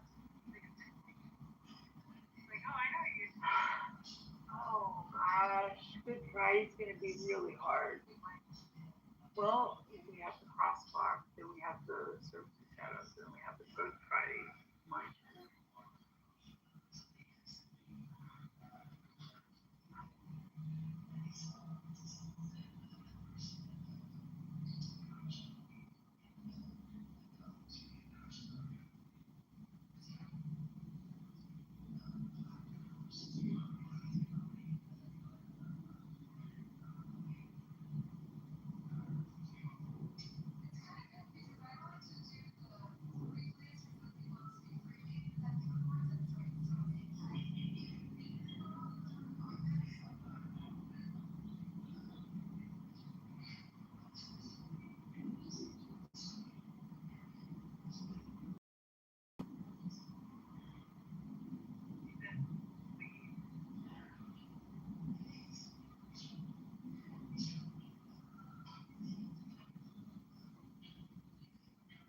He knows that you're inviting him.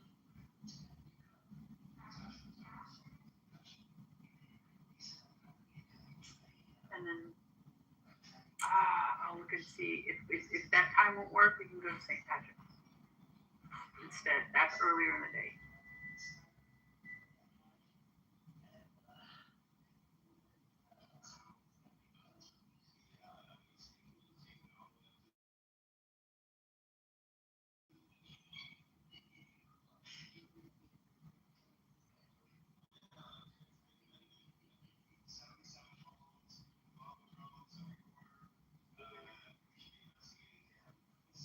Okay, then you can go to the evening one, which is better because I don't want to mess with that. I don't want to change going to a different. I have to drive like all the way across the city, and I'm not really looking forward to that.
Sorry, guys.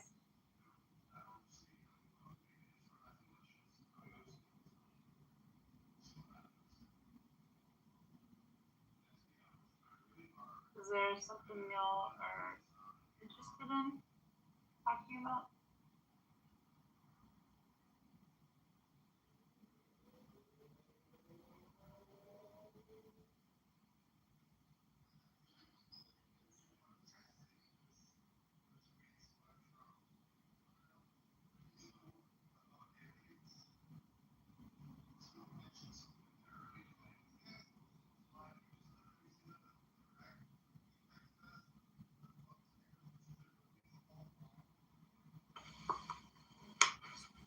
Hey, Greg.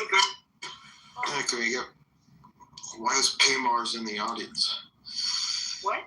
Why is the famous guy in the audience, bro? I don't know who's famous.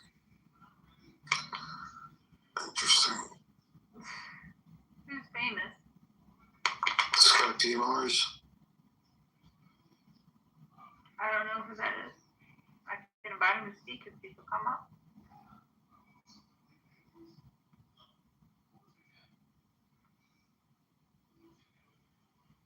Hi. Hi.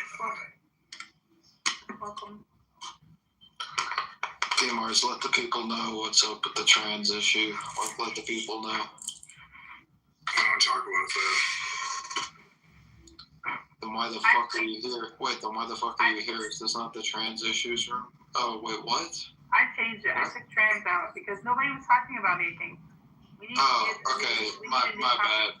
My bad, P-Mars. I thought that it was the trans issues room, and I thought it'd be funny for you to kind of like rant about it, but never mind. No, I like to talk about how Andrew is a sad, pathetic, like little puppy dog. I'll be honest, man. Like Andrew, I think he has a decent enough heart, but I think he's got some mental issues. Like if I'm being dead serious, Yeah. he doesn't behave like a normal person. Like he seems to. There seems to be something going on. Yeah. He's a He's mentally pretty decent. ill. He's a decent person. I think he's basically decent, maybe, but like there's something going on. Like he's got there's some screws loose there. He's always been bullying me. He's always been awful to me.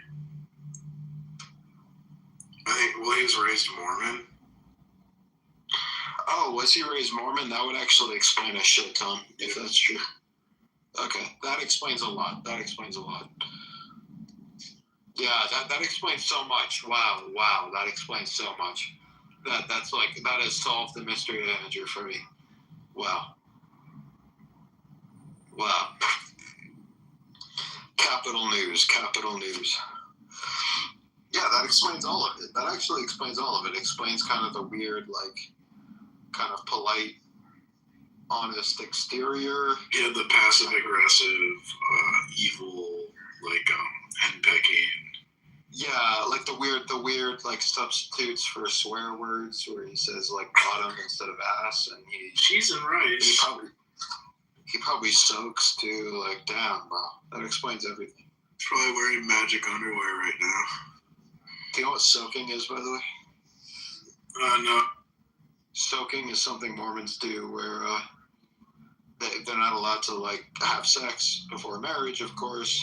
But like some technical workaround that they use, and this is a big thing in like Mormon universities, like what's that one called, Baylor or whatever. Anyway, the big thing that they do to get around that is called soaking, where the guy and the girl lie on top of each other, like they're in that position, and then someone else steps on the mattress a bunch, and it like shakes the mattress and makes that motion happen.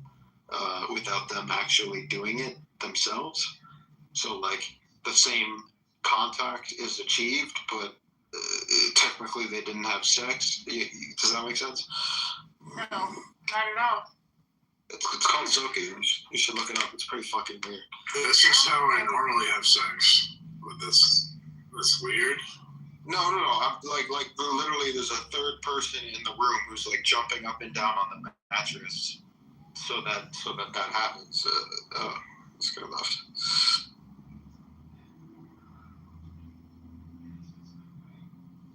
Emma, you ever heard of soaking before? No, not at all. Seems pretty repressed to me. Yeah, I'm not making that up. Like, look it up. Look up soaking sex.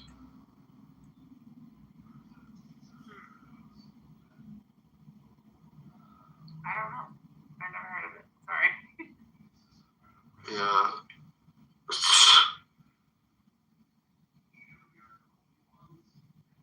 Yeah, so soaking is the sexual practice of inserting the penis into the vagina but not subsequently thrusting, reportedly used by Mormons.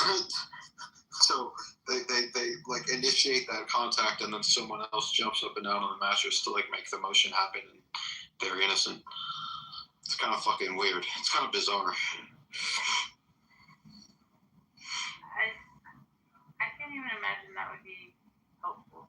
But I don't know. It's pretty crazy. That's some shit that Andrew definitely does. Andrew, isn't that right? Don't you do that? Greg, why are you poking at Andrew? Because he's a Mormon. It was just revealed. What do you mean it was just revealed? What are you talking about? P. Mars was just here. I was telling P. Mars that I think Andrew has like some mental issues. And then P. Mars dropped this bomb that Andrew was raised Mormon. And I went on at length about how that makes complete sense. It kind of explains a lot of Andrew's peculiarities. And then we got into soaking, because that's what Mormons do. And There's no actual evidentiary proof of his being raised Mormon. That's his supposition right now. oh wait, wasn't he raised in like Utah? Like didn't he like nearly witness some like famous murder that happened in Utah? Andrew. Fuck.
Ashland State Service yesterday, and that was really great. They had a beautiful choir.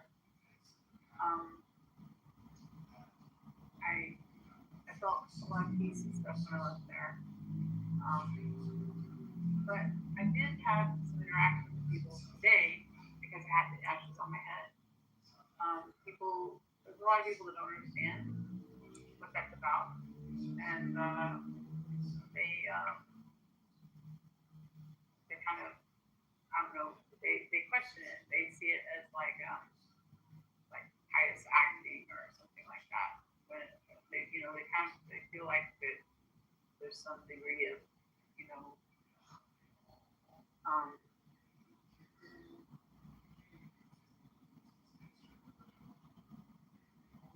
self-aggrandizement in it. And so I had to kind of explain to people what that meant and why it was important to me.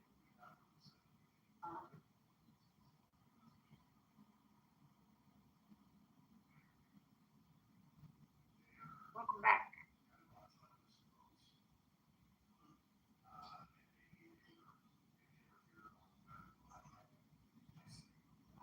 Can you hear me?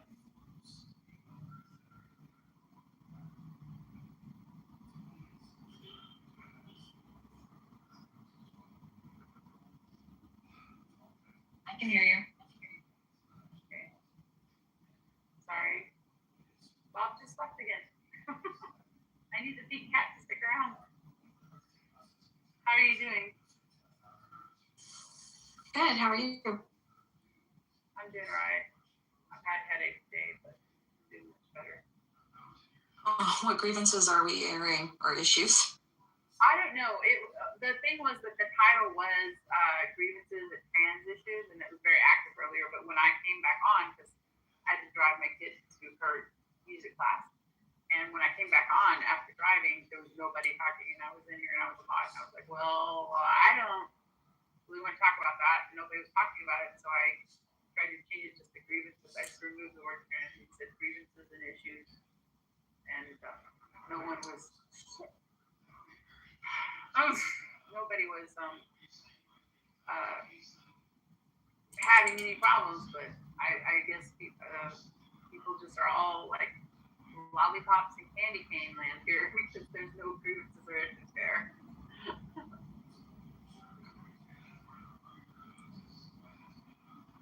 I could find a billion. I was talking about how I was upset because some people had reacted to the ashes I had on my forehead. That's not something all Christian churches do, and so like some Christian churches have a problem with it, and then some people who aren't Christians don't even understand what it's about, and so sometimes we get a lot of attacking even within the faith, and so that was my grievance that I was trying to bring up.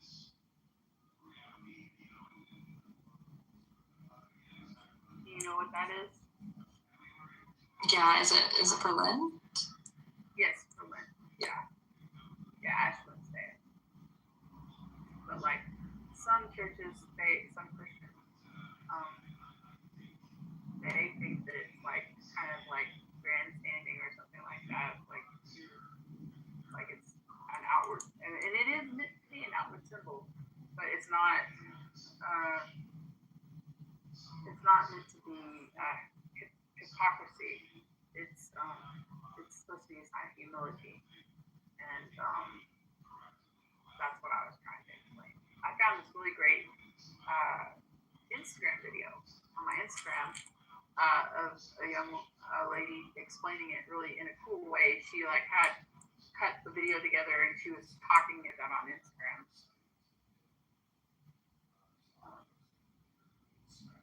But I mean, I have encountered that from other people within the Christian faith. I've encountered quite frequently some difficulties. And that was my grievance, I guess.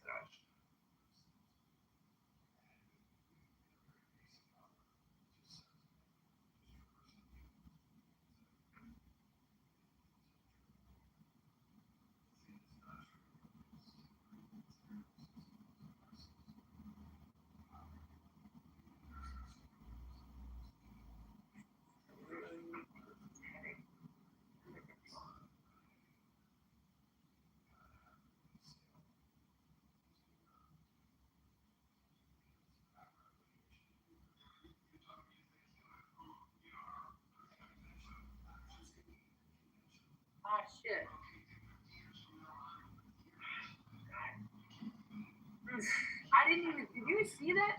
I did not. Yeah, it is. Shit, I don't even know. No, that wasn't. I couldn't see. If it was an ambulance, I would see it was a cop. It was a cop.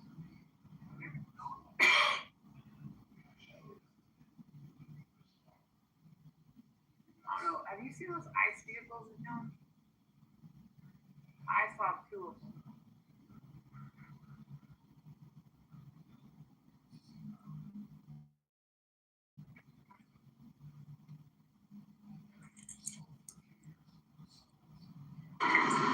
Emma, what's up? Hey guys. When I talk to white people, I put on my white voice. It's not necessary. It's fine. I just put on my voice. Nah, you don't want to hear my black voice. Or my Latino voice? Which one do you want to hear? Oh. Yeah, go for it. Let me hear the Latino voice. I don't know how to do it without. Like I just have to talk. I just have to think about my family, and then I start talking like that. So anyway.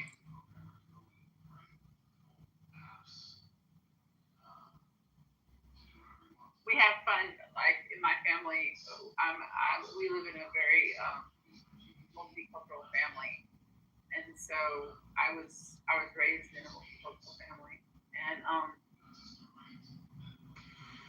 Hey, shout out to family. yeah.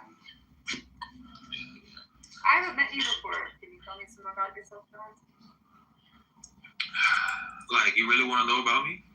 Yeah, I definitely want to know what's behind this snowflake. Okay. If you're actually interested, I'll tell you. Because, usually when we get on, the apps, we have a facade we putting up, it's like a different type of character when you're on Instagram and Clubhouse. So you asking who you want, who am I, very important to me. I appreciate it. Thank you. You're welcome. Well, I really want to know. I want to know the genuine you. If you want to see my Instagram, you can see it, but it's just mess. So I'm from New Orleans. I own a rental car company. I also have a Bible study every Wednesday. I do HIIT workouts, what's called Christian HIIT workouts. So we work out the Christian hip hop. Oh, that's awesome. Yeah. And I'm about to start a run club on Sundays, so that's coming up. That's awesome. Yeah. Y'all, one thing we're doing for Lent is a crosswalk. Have you ever heard of that? Yeah, we got that in New Orleans. Yeah. Oh, that's cool. I figured you probably did. Mm-hmm. Yeah, so that's just a little bit about me, and kind of new to the faith with Christianity as well. So that's another thing that's going with me. Yeah. Well, that's great. It's nice to know that. I think it's cool that you're doing the HIIT workouts and stuff like that. I mean, you can really expand on health and fellowship in a really fun way like that. I think that's neat. We had actually at one of the churches that I went to, they actually did a whole sermon about working out together, and as Christians and stuff like that, and encouraging one another and stuff like that. I thought it was kind of powerful. It was great. Have you always been into physical fitness and stuff, or how did you come up with the idea to do that? I'm sorry, I'm at a drive-through. Did you ask a question? Can you ask it again? Yeah, I said that. I said, how did you come up with the idea to do that? Have you always been involved in physical fitness or interested in it? Nah, I just like the wellness community. You bring like-minded people a lot in those type of communities. And I know wellness deals with the being like yourself. And then me having Christ in a sense of wellness, I just think it goes perfect. Yeah, I think that's great. And your rental car company? Yeah, so the The real reason why I did that is because I wanted to have multiple options to drive cars. but now I got a different purpose for my rental car company. So. Oh wow, that's cool. Do you do the thing where like you sell the cars when they get to a certain like mileage? I do that. So when the depreciation goes down to a certain amount, yeah, I do that. Or if the mileage is a little bit high, like you said, yeah, I do that. But I mainly rent out cars through Turo. I'm not sure if you're familiar with Turo. So I rent out my vehicles through Turo, and I also rent out other people's vehicles as well. So I have clients who send me their vehicle, and I put it on Turo, rent it out, and you can make like $1,500 to $2,000 a month per car. And depending on your credit, you're able to get a multiple cars too. So. Oh, that's great. So like it's like you can make more than the payments on the car. Yeah, they got some of my clients actually signed up to pay their car note and insurance. Oh, that's great. Yeah. Do you do like the car insurance through is that a service you offer the upcharge? Yeah, so Turo actually gives you commercial insurance, which is great. So you don't have to use your personal. So your car is only being used for business purposes, and that's when the commercial insurance kick in. If it's for something personal, then you use your personal insurance. I see. Wow, that's cool. Yeah. That sounds like a great business. Good business model. Yeah, it's good. It's good income. And it's also, it helps people too. Like if they're behind on payments and they're trying to catch up, that service helps. You know what I'm saying? So that's what I mean when I was like, the reason why I have car rental business has shifted. At first, it was just me wanting to drive multiple cars just to say I'm driving cars. Now that I grew in Christ, I kind of want to use it to help other people. And so if somebody behind on payments and stuff, I can help you with that. That's no problem, you know? Or if they even trying to start a business, when you rent out your vehicle, put some money on the side, get you some funding using your credit. In all kind of ways you could go about it. In all kind of ways. Well, what kind of cars does it have to be? Like what are the standards for your cars? So it depends on the renter. A lot of people do luxury, fast cars. I stick to economy cars. The reason being because when you get the high maintenance cars, they call them high maintenance. You got a lot to pay for parts. The depreciation drops crazy if it's a newer year. Economy cars are better with gas. Easy parts to fix. Thank you.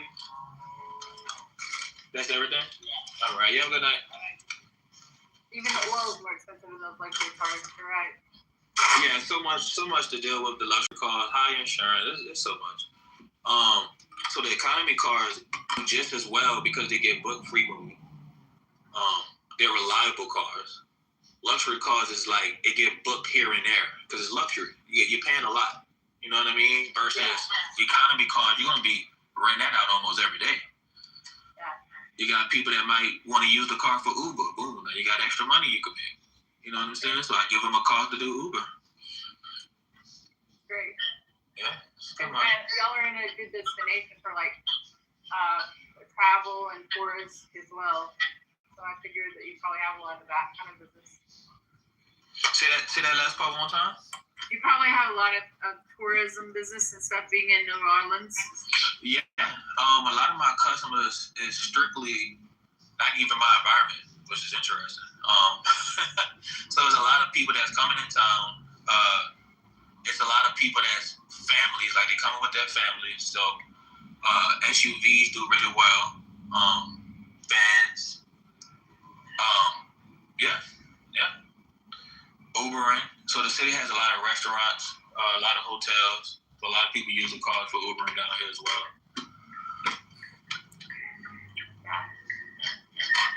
Well, do you suggest any like homework you need to do or something like that? It's kind of echoing. Maybe if we say it one more time. Is there any kind of like homework that you suggest people look into if they're interested in that kind of business? Yeah. There's a few people on YouTube. So I wasn't taught this. I had to taught myself. So I use YouTube a lot. I call it YouTube University. I didn't really have a father growing up to show me anything. And then me coming from a Black community, I had lack of resources. So you really just go on YouTube and you search it up like you Googling information, literally.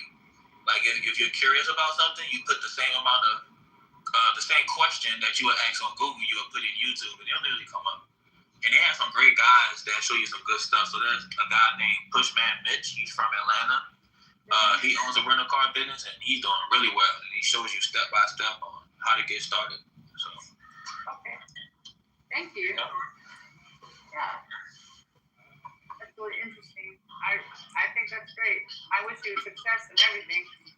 I appreciate it. It took me a minute. I wasn't consistent, and then when you stop, it's like starting over again. So consistency was my thing, and now I'm like getting back on it. So yeah, I get it. Yeah. I understand that. I had started my business and I got real sick. I got in a car accident and I had what do you call that? A complication after the accident. So I had to I had a problem with consistency that wasn't really my fault, but nevertheless that was the problem. And so I had to redo everything. That makes sense. I had to restart everything. Yeah, it's a some place to be at. What kind of business you had?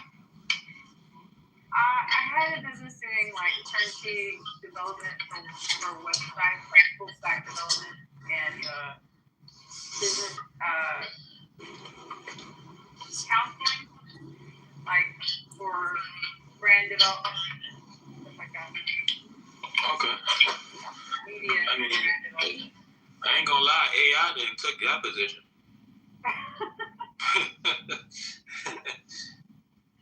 Yeah.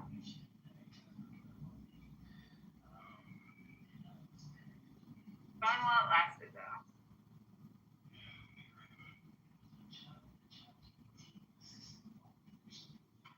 One second, Emma. Okay. Let's see.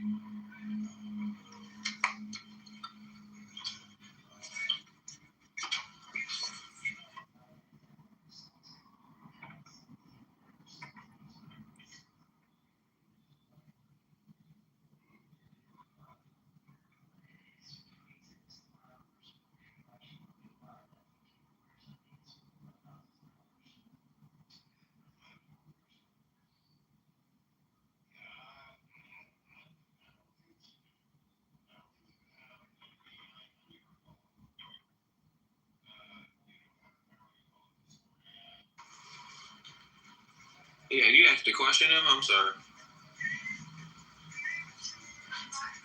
I asked what you were eating.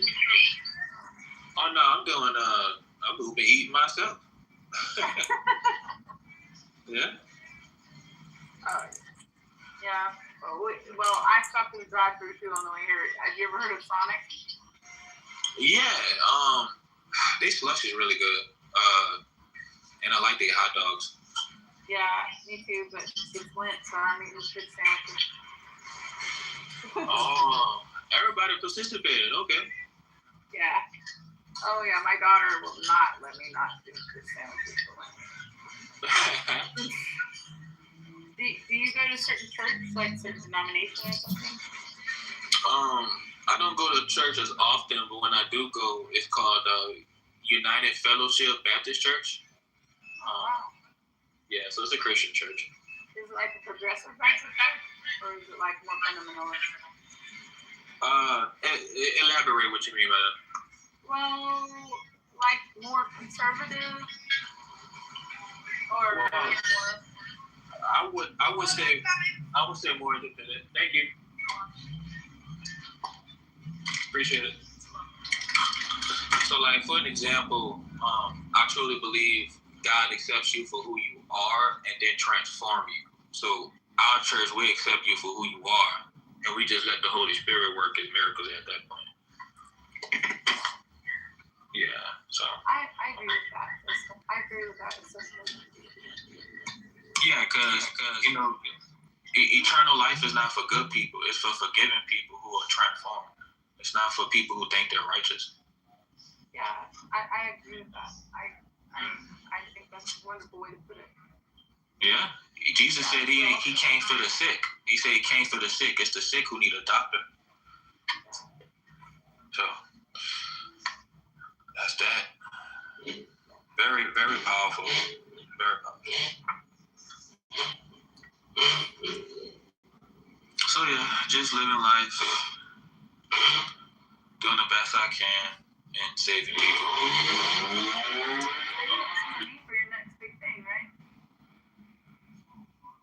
Repeat it one more time. Saving some money for your next big thing, maybe. I wouldn't say I'm saving money. I'm definitely spending. but it's gonna pay off in the end. So I'll be saving sometimes. Yeah. Music. Can you get that music? Sorry, I'm trying to get. So I've got to walk in the house. I've got to be quiet while I'm walking in. It's loud, and I'm in. I feel like that too. In my own house. I'll talk to you when I get inside, okay?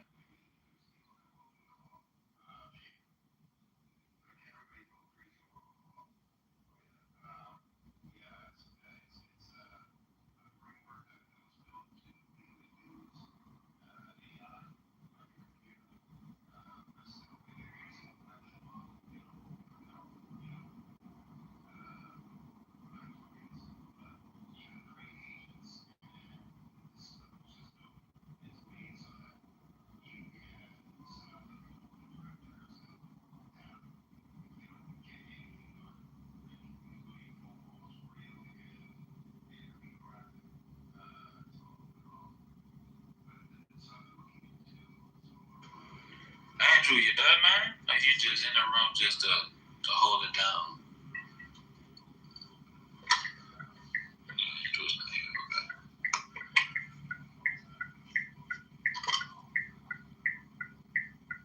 Anyone else want to speak? How y'all day going? If I was the mod, I'd invite people up, but can't do it.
I'm aggrieved at how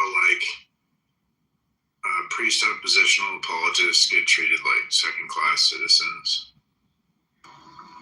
Hey man, what's going on, brother? Hey, How you feeling, man? grieved. Elaborate.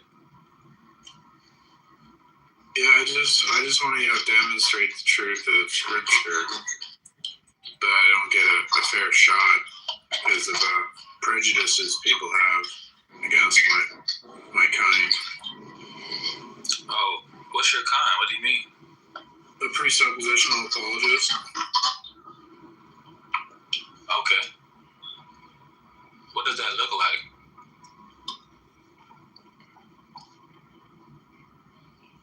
I mean, you're free to say what you want here. No, I usually get blocked out of Andrew's rooms because Andrew is gone. they treat evidentialists like they're better. Well, I want you to know none of us is better than anybody because we all is filthy rags compared to God. So.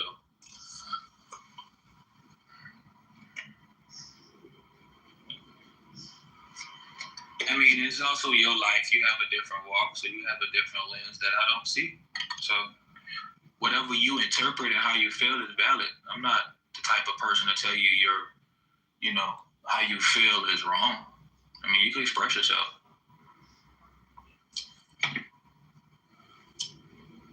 They're like they bully people for philosophy. They're like, oh, what's this philosophy term?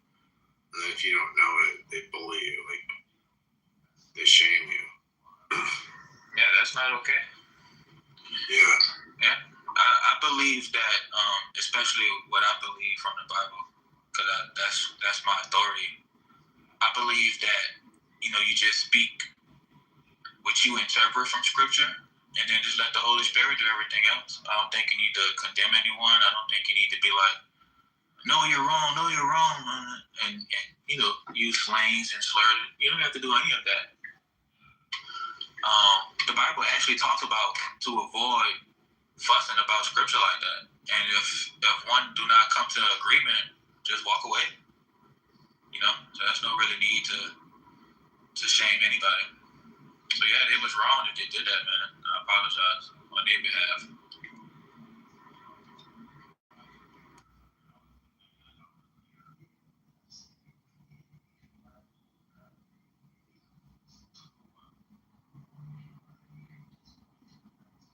Did you want to express what was on your mind?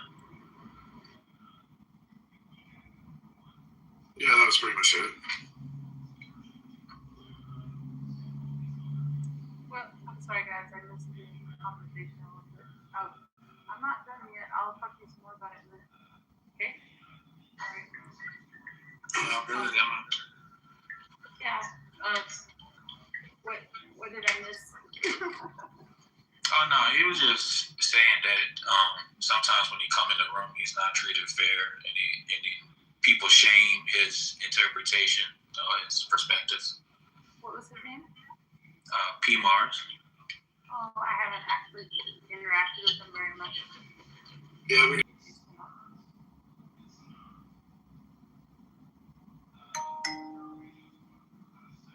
Like, is it a consistent topic that you're this problem on? I need information. I'm a presuppositional apologist, and we get treated sort of like second-class citizens. So we just get a lot of hate. Well, the good news, man, we're all one in Christ, so don't worry about what they're doing to you, man. You know what's up in your heart. You are a human being in the image of God. You're valuable. I like to do debates, and I'm really good at debating. And I think maybe it's because I'm good at it that they want to bully me or something. I don't know. I'm not good at debates. Yeah, I'm not good at debates neither. I'm more so good at just giving the good news. That's pretty much it. Sharing the word. Yeah, that's why be like, I just say what I say and then let the Holy Spirit do everything else. What's interesting, the scripture says we do absolutely nothing. It's God doing it. It says that God loved us first. God chose us first. Yeah, very interesting. God is the one that draws us near Christ. It's not of our doing. So, Are you a Calvinist? I do what you have to do. Are you a Calvinist? No, I'm not Calvinist. Well, that sounds like kind of Calvinist. Don't you think we have a free will choice that we choose God? Yeah, a lot of people say that. It's interesting. What I get from the scripture is it's based off of what we chose. It's just that God had foreknowledge before we chose it, but He knows what we're going to choose before He created us. So it's still based off of what we did at the end of the day. So that's how you answer that. So no, I'm not a Calvinist. I actually heard some extreme things from Calvinists. Calvinists don't believe we choose God, that God chooses us. Well, we have a similar belief, but I don't believe everything Calvinism says. Will you agree with that? You don't think we choose God? One second.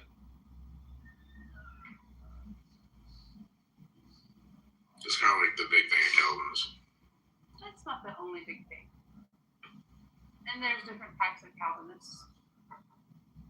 Different flavors of Calvinism. I think that's a big thing for me because I think it destroys God's love. Because to me, love has to be a free choice. You can't force love.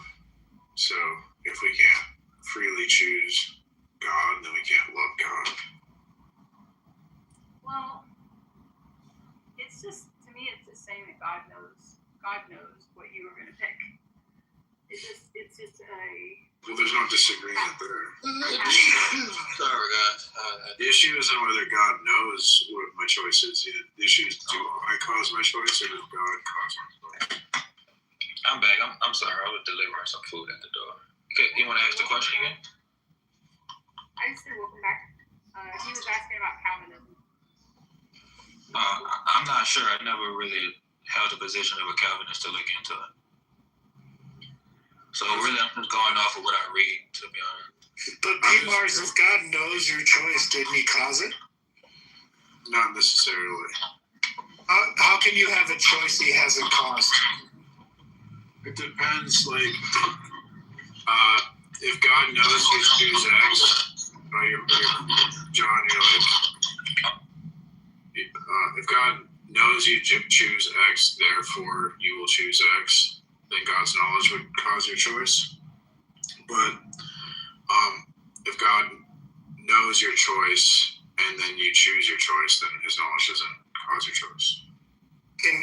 Isn't God all knowledgeable? Yeah. So how can He not know what you will choose? No, He does know what you choose, but knowledge doesn't mean He causes it. Yeah. If I know what you will choose, so I mean, sorry to interrupt, but this is actually really a big confusion of mine. This is a very big confusion of mine. If God is all knowledgeable, then I don't think it's possible for me to make a choice that He is not already knowledgeable about the choice. Yeah, I agree. But what's at issue, we all agree God knows your choice. That's not controversial. But the issue is what causes your choice. Does God cause your choice or do you cause your choice? And I think that ends up being a moot point. It doesn't matter what the cause of your choice is if your choice is already known. No, that's what's the issue is what causes the choice. The knowledge is kind of irrelevant because knowledge doesn't cause anything. You know the sun's going to rise in the east, right? But it doesn't mean your knowledge doesn't cause that. Well, I think that's a false analogy. But anyway, let's talk about like Eve eating the fruit.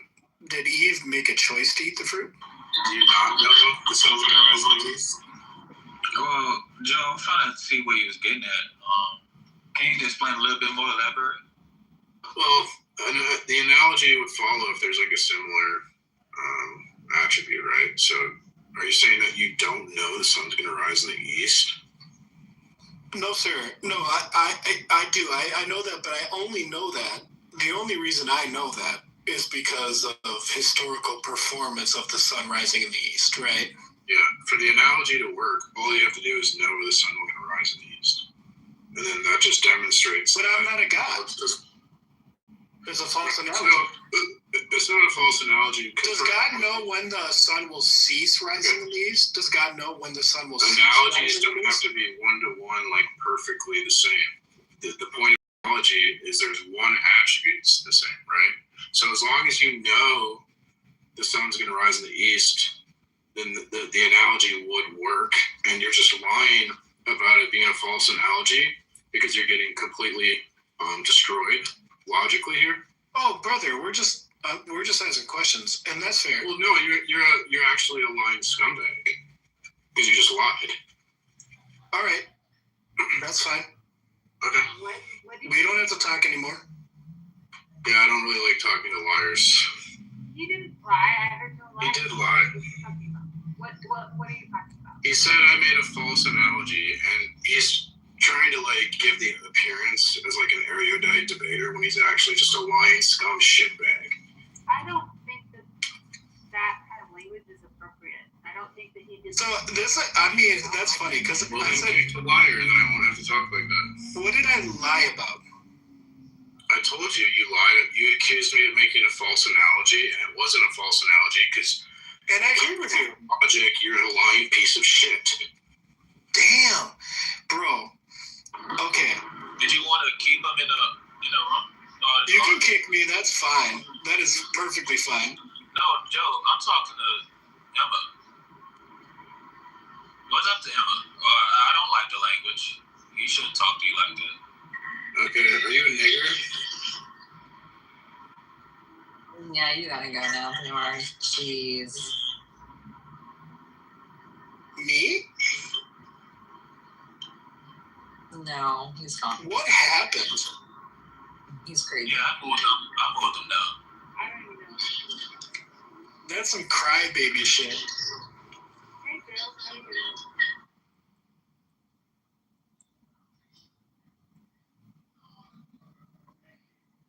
That was wild.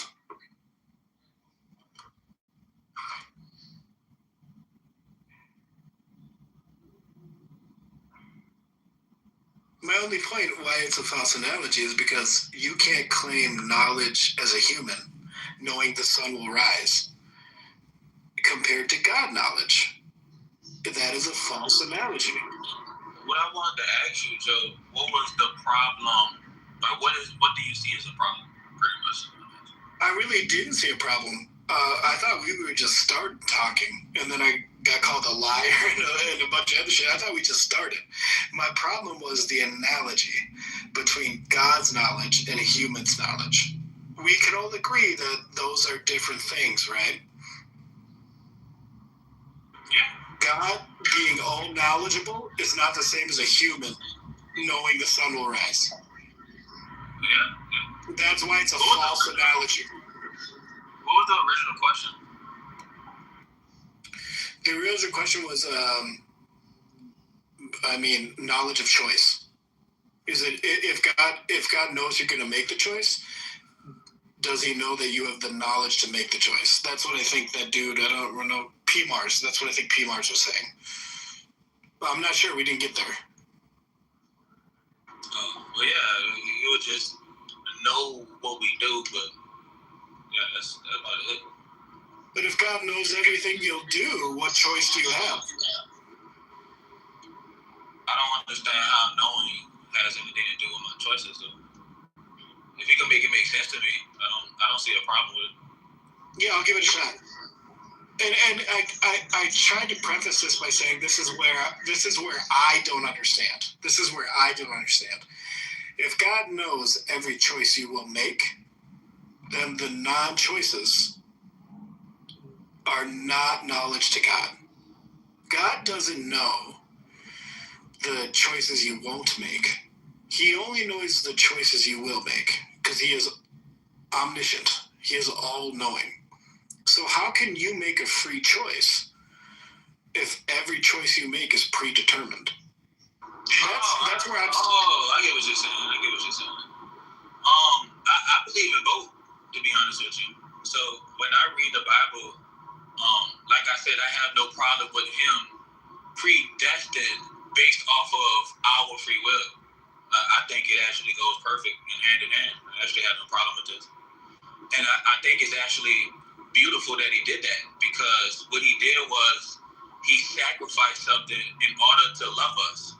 Because in order for us to have free will, obviously you have to have what you see going on in this world right now. And so he sacrificed that so he could give us free will. I think that's very loving. So I actually have no problem with it. In fact, we wouldn't exist if he didn't do what he did. So honestly, I'm grateful. I mean, me talking to you, I definitely feel like I'm choosing to do this. So, you know what I'm saying? So it's all good, bro. Hey, it's life. It don't change as anything. Reality is reality. Like it is what it is. And in this reality, I get to choose. Right now, I'm choosing to go to Metairie and get me some food around my house. If God predestined that, I guess he did that too.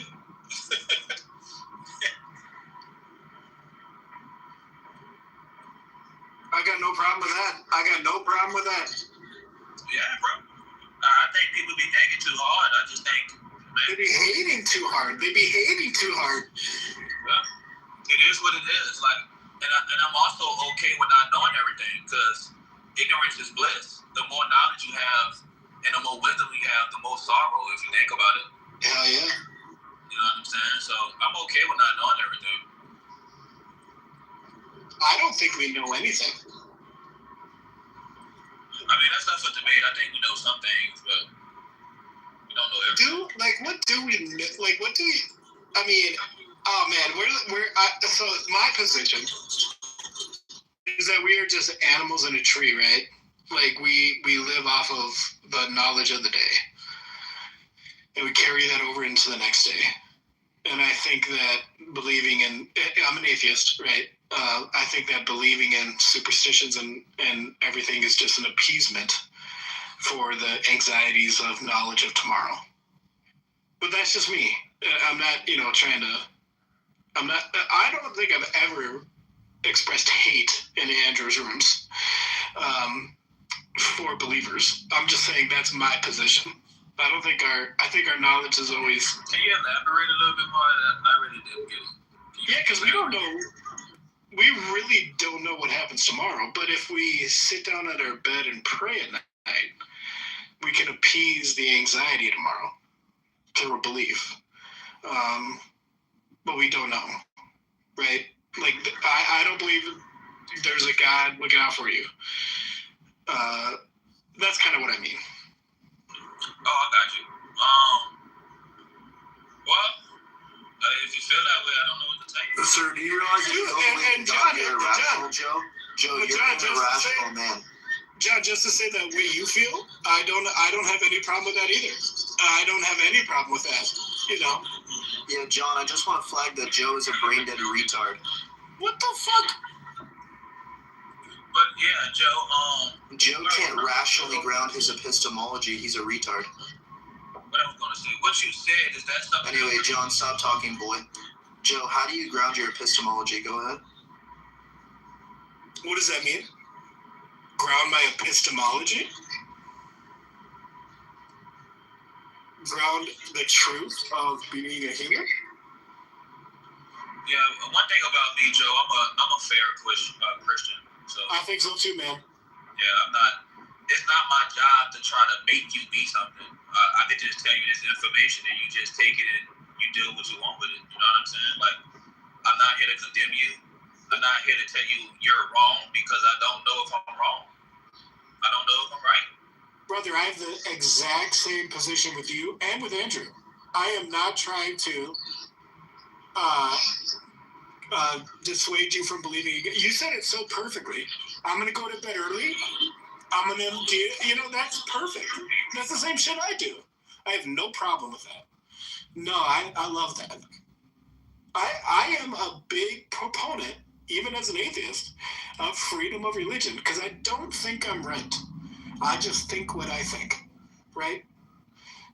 And the freedom of people to express their religion needs to be protected. Because I don't know that I'm right. Yeah, that's good. That's a good mindset to have as an atheist. My man, I ain't gonna lie to you. That's pretty good. It's pretty good. I met some atheists that just are outright against it. Like, no, it needs to go. I don't have a problem with atheists. Now, I challenge atheists, but I don't have a problem with atheists. You know? Yeah, but that's the fun part, right? The challenge. Yeah, the challenge is the fun part. But what I believe is not something I could prove, which is why I say I don't know. But I could give you a direct answer based off of evidence, but it's obviously not going to be off of 100% certainty. You know what I'm saying? Because I'm not the creator of the universe to know all of that. So yeah. Well, for me tonight, it's all love. Like I'm not that an atheist is just what I am, man. Like I'm not challenging shit. I'm chilling. Now I do want to ask you, do you believe in an afterlife by any chance? I do not. Okay. Why is that? I just, I've actually told Andrew this before. Like, I honestly don't think, I actually think atheism is maybe a cognitive situation. I just don't think I'm capable of believing in an afterlife. Even if you sell me on it, even if all this stuff happens, I am not capable of believing in it. I just don't think it exists. You know what I mean? You know what's interesting, man? And this is funny. You're gonna have a lot of different perspective of people who believe in the Bible. Obviously, you see that with all those denominations and all these Catholics and Hebrew Israel. I'm pretty sure you see there's so many interpretations just off of one book. So this is what I get from it. It's very interesting you said that because I have no problem with God not saving some people. I actually have no problem. I just can't. Oh, yeah, sorry. Go ahead. No, you're good, Joe. I was just trying to say that could be the case. Like, you could be right, bro. Like we said, we both don't know. But according to what I believe, just off of what I believe, my belief tells me that. It's just, and I'm okay with that. I was just saying, I agree with you, actually. I'm okay with that. Now, I prefer you not to feel that way. But if that's what the reality is and that's how your destiny ends, I don't know. But if that's how your destiny ends, I'm okay with that because I was told that was going to happen anyway. But that's how these conversations should go without hate. They should go this way. Just like me and you are talking right now, they should go without hate. I am physically, no matter how I twist my brain, no matter how I twist my brain, I just do not believe that there's anything after this life. I think that when I die, the lights go out and it's black. There's no more sensory input. I'm done.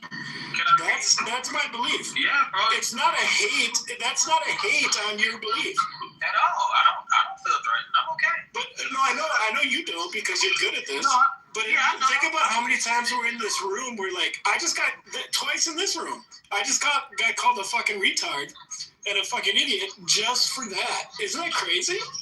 We got to change that, man. We got to change that.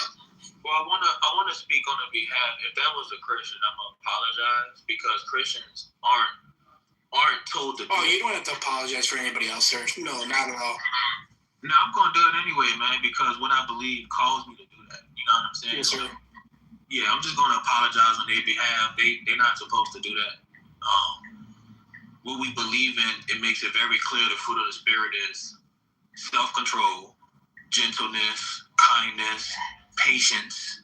And if they don't practice that, then they're not leading in the Spirit. So I want to apologize on their behalf.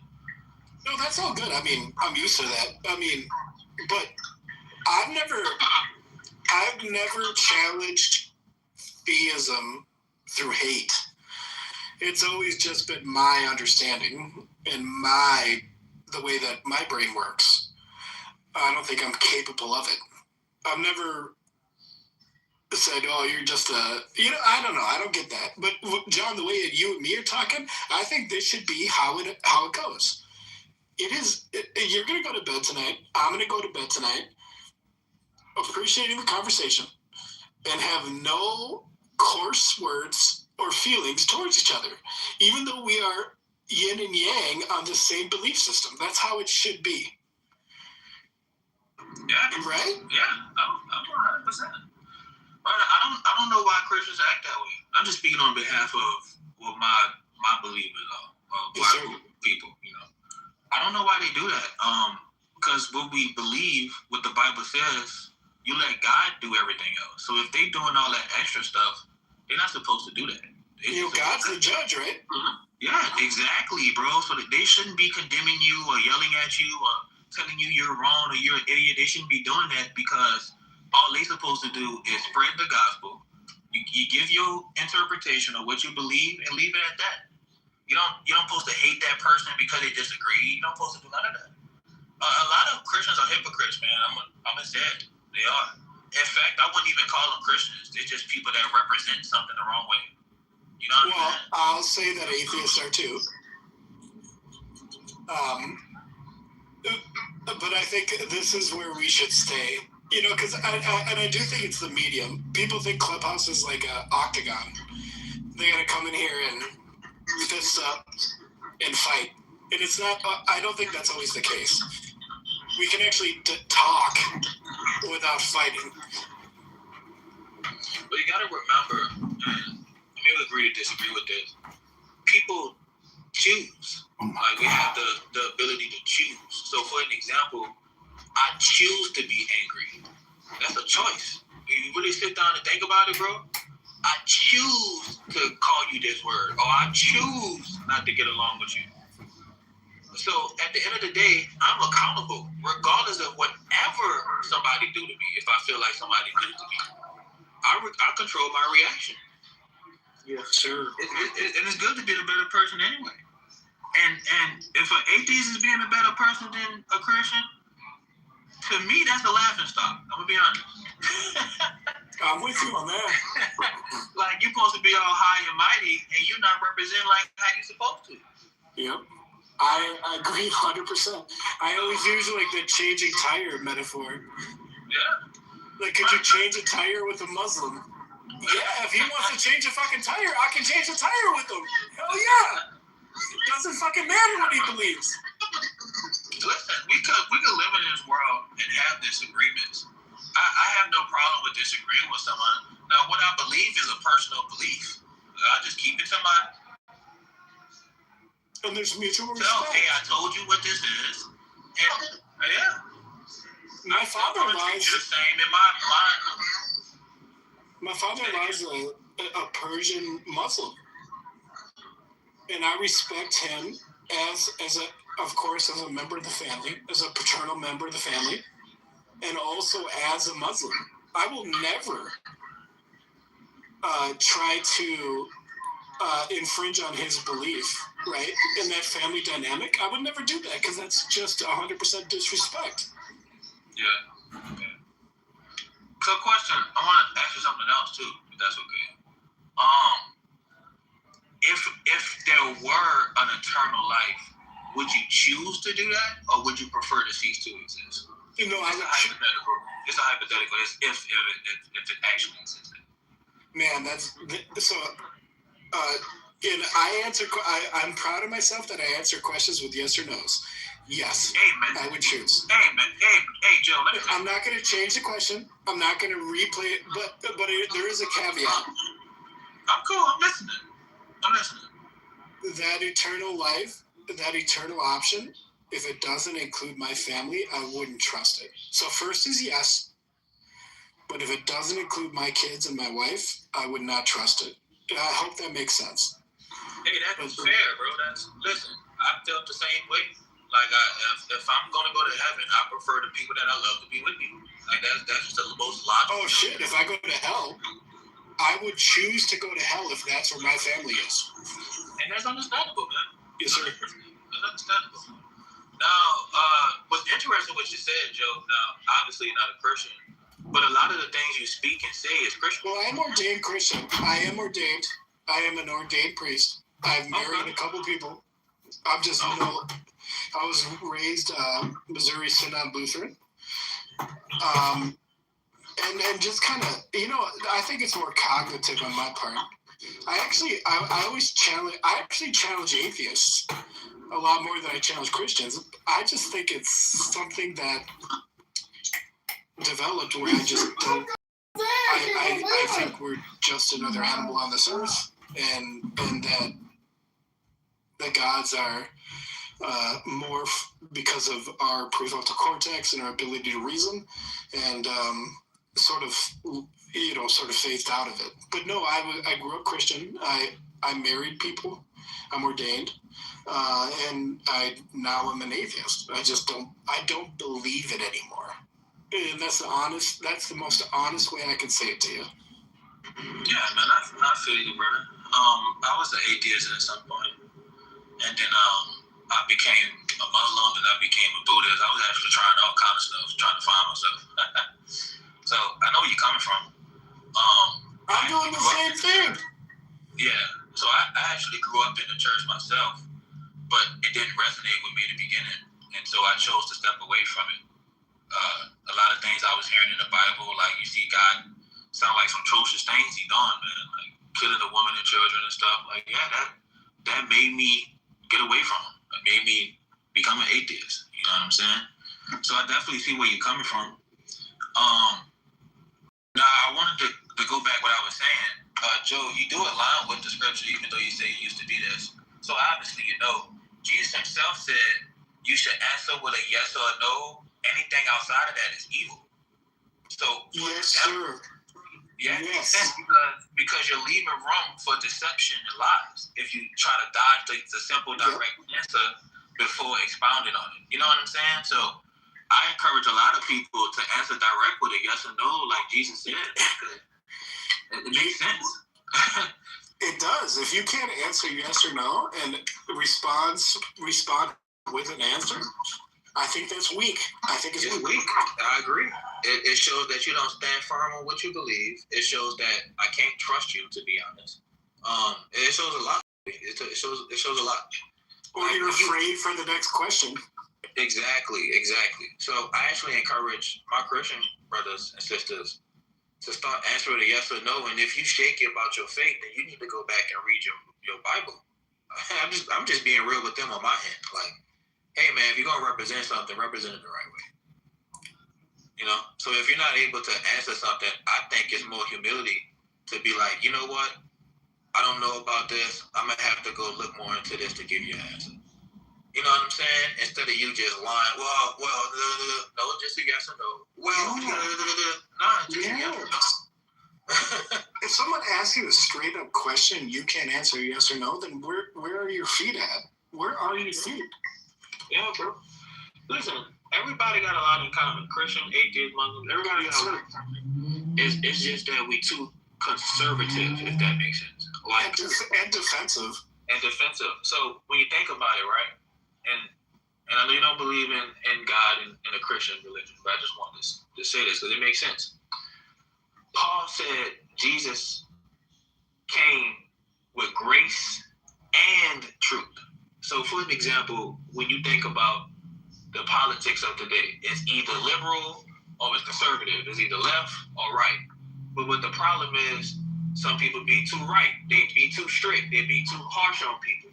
But sometimes people be too left. They be too open. They let too much things slide. And now you can do this, knowing you cannot be this. And so we have a problem of being too much left and too much right. You have to be both, which is the middle. And what's interesting, bro, in the Bible, it says Jesus is grace and truth. So a lot of the things he talk about, you can resonate with that because I know you understand that concept. So when he said answer with your yes or no, that's because as he understands there's grace, but there's also truth. You got to answer yes or no because the truth is there. But the grace comes when, okay, you gave me a direct answer. Cool, elaborate yourself. Instead of saying, you see, you said yes, it's over, ain't no talking. Yes. Speak. Let that person speak. Or accept it. If you straight up ask somebody a yes or no question and they answer you, accept it. Yeah. Don't judge them. Yeah. It's not us for. See, I can't judge you simply because. Now, I could judge you righteously. And what that means is I'm judging you based off of my life. Like, for an example, Yes, if I'm going in a neighborhood that's rough, I'm sorry, I'm going to judge you for my safety. I'm not going to go there and hang out. I'm not going to go there with my doors unlocked. That's me judging righteously. Like, this is what it is. Like, yeah, this neighborhood is predominantly this and doing this. That's the truth. It is what it is. You know? So that's really how I look at the world, bro. Like, honestly. And a Christian should know better. To me, that's the basis. That's the basis, if you ask me. This is why I've told this to Andrew before. Like, I think that we are, me and you, John, and we probably live our lives really similar. And the 1% we don't is that you're religious and I'm atheist. That is 1% of how we live our lives. That is not, it's not a reason to hate each other. It's not a reason to think we're completely different, that we don't have the same values, that we don't have the same interests. It is just a difference in belief. It's the same difference for you being a Christian and another person that you like, or a friend of a Muslim, or anyone else, right? I always try to express this in these rooms, that it's not hate. You can't, and this is so funny. It happens all the time where people hate atheists and they demonize them. Good luck in hell. I can't wait till you figure it out.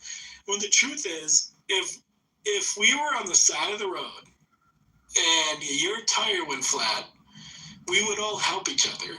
This belief system that humans have in real time is less than 1% of their differences. We're not that different. We all protect our kids. We all protect our communities. We all,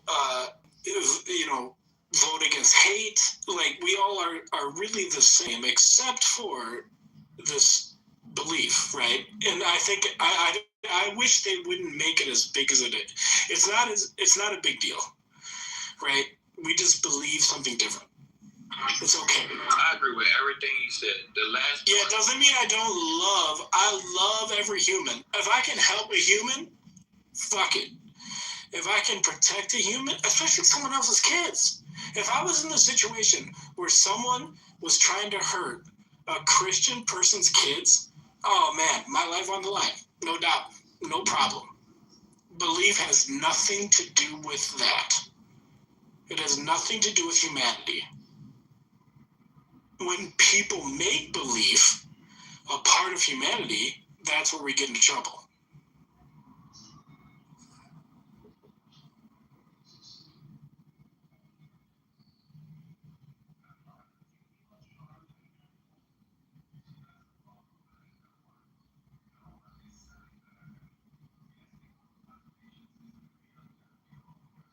Like, I would protect anybody's kids. And I don't care if they're fucking ISIS kids, I would protect them from harm. Belief would have nothing to do with it. You don't think that some kids probably deserve to die? I don't think any kids deserve to die. So, like, we have videos of kids, saying that they want to kill people. We have videos of that? Yeah. The most obvious ones is, of course, like Palestinian children towards Israelis in general, not just their children or stuff, but they literally are making poems about killing Israelis and their children.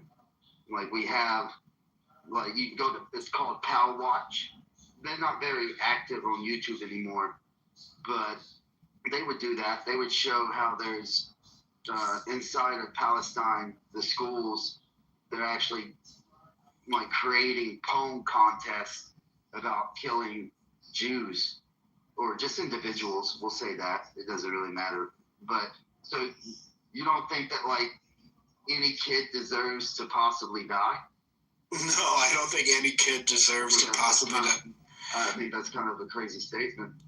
I think it's a crazy statement that you think some kids deserve to die. If there's a 14-year-old You said deserve to die? So if a 14-year-old kid is pointing a gun at somebody, you don't think that kid like deserves to get shot and possibly die? Well, they don't. No, they don't. They don't. Say another one. They don't. No, they don't deserve to die. Right. They don't. They deserve the consequences of pointing a gun at And that someone. would be death, Exactly. right? In Exactly. a lot It of has nothing to do with them being a kid.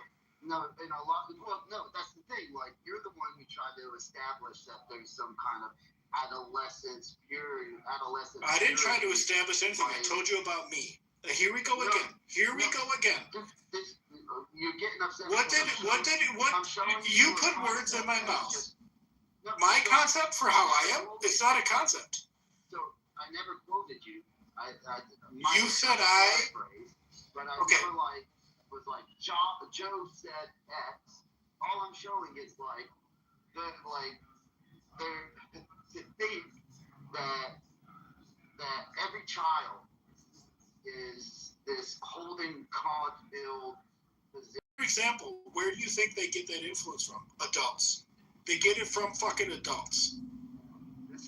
They are still innocent. They are children. No. So, okay. Then let's move on. So you're fine. So you asked me. You don't think any children? Can you tell me? I want you to explain which children you think deserve to die. So, like, if like a child, a 14-year-old, I'll consider a 14-year-old a child. If a 14-year-old is holding a gun, robbing somebody, pointing at them and threatening them, I don't have an issue if they get shot and killed by law enforcement or by the person who's protecting themselves. Dude, that's so wild. Do you know the history of like Nigeria or Congo? Do you have an issue? Where like adults would make child soldiers? Do you have an issue with that scenario? Where I say I don't have an issue with a 14-year-old who has a gun. They're decisively they've decided that they are going to rob somebody and threaten their life. That either law enforcement or the individual who is being put in that position shoots and kills that child. No, that's a good question. No, I do not. No, if they're, yeah, that's unfortunate. All that is unfortunate. But if like the way you stated it came off, at least to me, as a blanket statement that like I said is I would protect a child. That's all I said. I think you said more than that, but I'm it's okay. I would protect a child. I would. You know what? If that 14-year-old, here's how far I'll go. If I'm in a country where a 14-year-old is radicalized with a Russian stolen. What does that mean? Well, why do you think those 14-year-olds are holding guns? So, no wait, radicalized. What does that mean? Radicalized for their country, radicalized for their religion. What? Radicalized for their country. So, how many? Are you saying that like radicalized in capitalism? Because we have plenty of 14-year-olds who go out and rob people. No, we don't. In this country. No, we do not. We have plenty of them. Not with AK-47s. Nobody said. Now you're like gun specific, right? Okay, let's reset. Okay, that may be fair. That's fair. That's fair. Why? That's fair. Okay, that's fair. What I said is, and also even okay. I see your point. I do understand you. What I'm talking about, what I meant is that I would protect another person's children, even though I'm an atheist and they might be a different religion. You're talking about pre-adolescents who are actually aggressors. That is different. I agree. That is different. All right, we can move on, man. It just came off as like a blanket. I think you said after that thing about protecting children. I think that you did lead into where you were just saying like. Yes, sir. Yes, sir. Children. I was thinking in my comment. I was thinking 10 and under. So, but I do. I agree with you. If you're, we can move on, man. I'm just saying like there. I don't. No, think we can. I mean, blanket. I don't think it's blanket. I don't either. If you're a 14-year-old holding a gun to my family, I'm not protecting you. Fuck you. Nope. I don't care how old you are. If you're 12 and you're holding a gun, especially an AK-47, towards my family, the majority I'm not protecting you. The majority of murders, at least in America, are from handheld firearms. They are not from assault rifles and or what you would classify as rifles in general. So it's not like that's just a offshoot. Like, yeah, you get old, people get older and they get more money and crime and stuff. Yeah, they probably do buy, more sophisticated firearms. But in general, most murders in the U.S. are handheld firearms, what we call, like handguns. Handguns. Yep. Yeah. So. No, I agree with you. I didn't mean. But I would like to ask you something about like what you said, radicalized. Yes, well, okay, go ahead. So here's the contention I have when we say radicalized. Like you mentioned in Islam earlier, that's the most common when people talk about radicalization. Child soldiers. Conscription. Stuff. So would you agree by using the concept of like radicalized Muslim or radical Islam, you would agree that those principles are inside of Islam? Yeah, because of conscription. So like Islamic countries, what is the age of conscription into the military, or into their, or suggestions that they should be influenced into the military? Well, I mean, if you go by real Islamic jurisprudence, it's essentially military and puberty, and also there's a hadith about Muhammad not allowing a person who is of puberty to fight because they were a virgin. So but what I'm at, so you do believe that every time, if you say radical Islam or radicalized Muslim, you are agreeing that essentially the beliefs that they have and the actions that they do are inside of Islam, correct? No, I think you're right. I think that what I was speaking about is that if there is a 14-year-old person trying to kill people with a gun, I think they're radicalized. It actually has nothing to do with Islam or any other religion.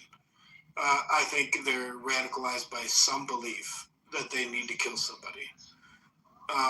That's my position. If you're a 14-year-old person and you think you need to kill people, you're either radicalized or you're psychologically insane. So you deny that there's just like mentally insane people? No, I don't deny that. I think that's part of it. Okay, so then that wouldn't be radicalization. It could just be somebody who hears a voice in their head constantly saying, fucking kill. I think it can be both. So I'm just saying, like, so you're making blanket statements. Like, I feel like I just called you another blanket statement where you were saying any 14-year-old who has a gun and does X, they were radicalized, whether it be religion or capitalism. How can you catch me in a blanket statement if I say or? So either they're radicalized or they're psychological. Until I brought that up. That's fair. That's fair. But so I'm now saying like you're making blanket statements that I'm trying to catch on. What is the blanket statement that I said? Well, you were saying that if any 14-year-old with a gun thinks that they have to kill somebody, then it's because they're radicalized. And it could be society, like. But I said or. No, No, that was after I said it. Okay, so you're right. You caught me and I'm wrong. So let me adjust. And I'll say either they're radicalized or they're psychologically unwell. Now what? Well, I mean, I'm just trying to show that maybe you're not. You win, dude. You can win the night. That's fine. But my real position. Well, I think it is for you. I think it is for you. No, I think it is for you. Now you're just trying to. I think you really want to win. No, I think you really want to win. But that's not my position. If you want to ask me my position, I will tell you. Dude, that's the thing. Like, you were describing your position, and then it took me asking questions, and then your position became clearer. And then I'll tell you anything you want to know, brother. The point that it wasn't actually 100% what your original position was. So no, because we moved. Okay, you're dismissing where we started this conversation, where we moved to. Here is my position. Any individual who is trying to kill people is either radicalized or psychologically unwell. There we go. That's my position. The person could also be, like how we said, in the position of where they're the ones that's right, being, they could be the ones who are being intimidated. Or That's if you're intimidated, you think you have to kill. If you're intimidated, no, it's not a third. If you're intimidated and think you have to shoot a bunch of other people, you're psychologically. Now it's like you're making it about multiple people. The original conversation. Look at you. Let's just discuss this. Why are you so focused on what I said? Let's just discuss it. Yeah, I'm trying. Like, that's what I'm. No, you keep saying your position. You keep saying this is what you said. This is what you said. What do you think? Let me ask you. What do you think? No. Let me ask you. What do you think the situation is for a 14-year-old person who wants to shoot up a school? Are they radicalized? Are they psychologically unhealthy? Or are they a third thing that I don't know about? What do you think? They could be threatened and bullied, and they feel like that's the only way out. Now, also, that is psychologically unwell. That is psychologically unwell. That's not necessarily psychologically unwell. What? It's misinformed. So if you get bullied and you shoot up a school, you're psychologically sane? So, look. You just said. Oh, now the tables have turned, dude. No. You just said if you get bullied, you can shoot up a school. I never said you can. You just said it. No, you just have to distort what I said. So what I'm showing you is that if you give like food. When can you shoot up a school? I don't believe that there's any time that shooting up a school is necessary. Would any school shooting be psychologically unwell? Right? So wait, let's follow this. When is a school shooting psychologically well?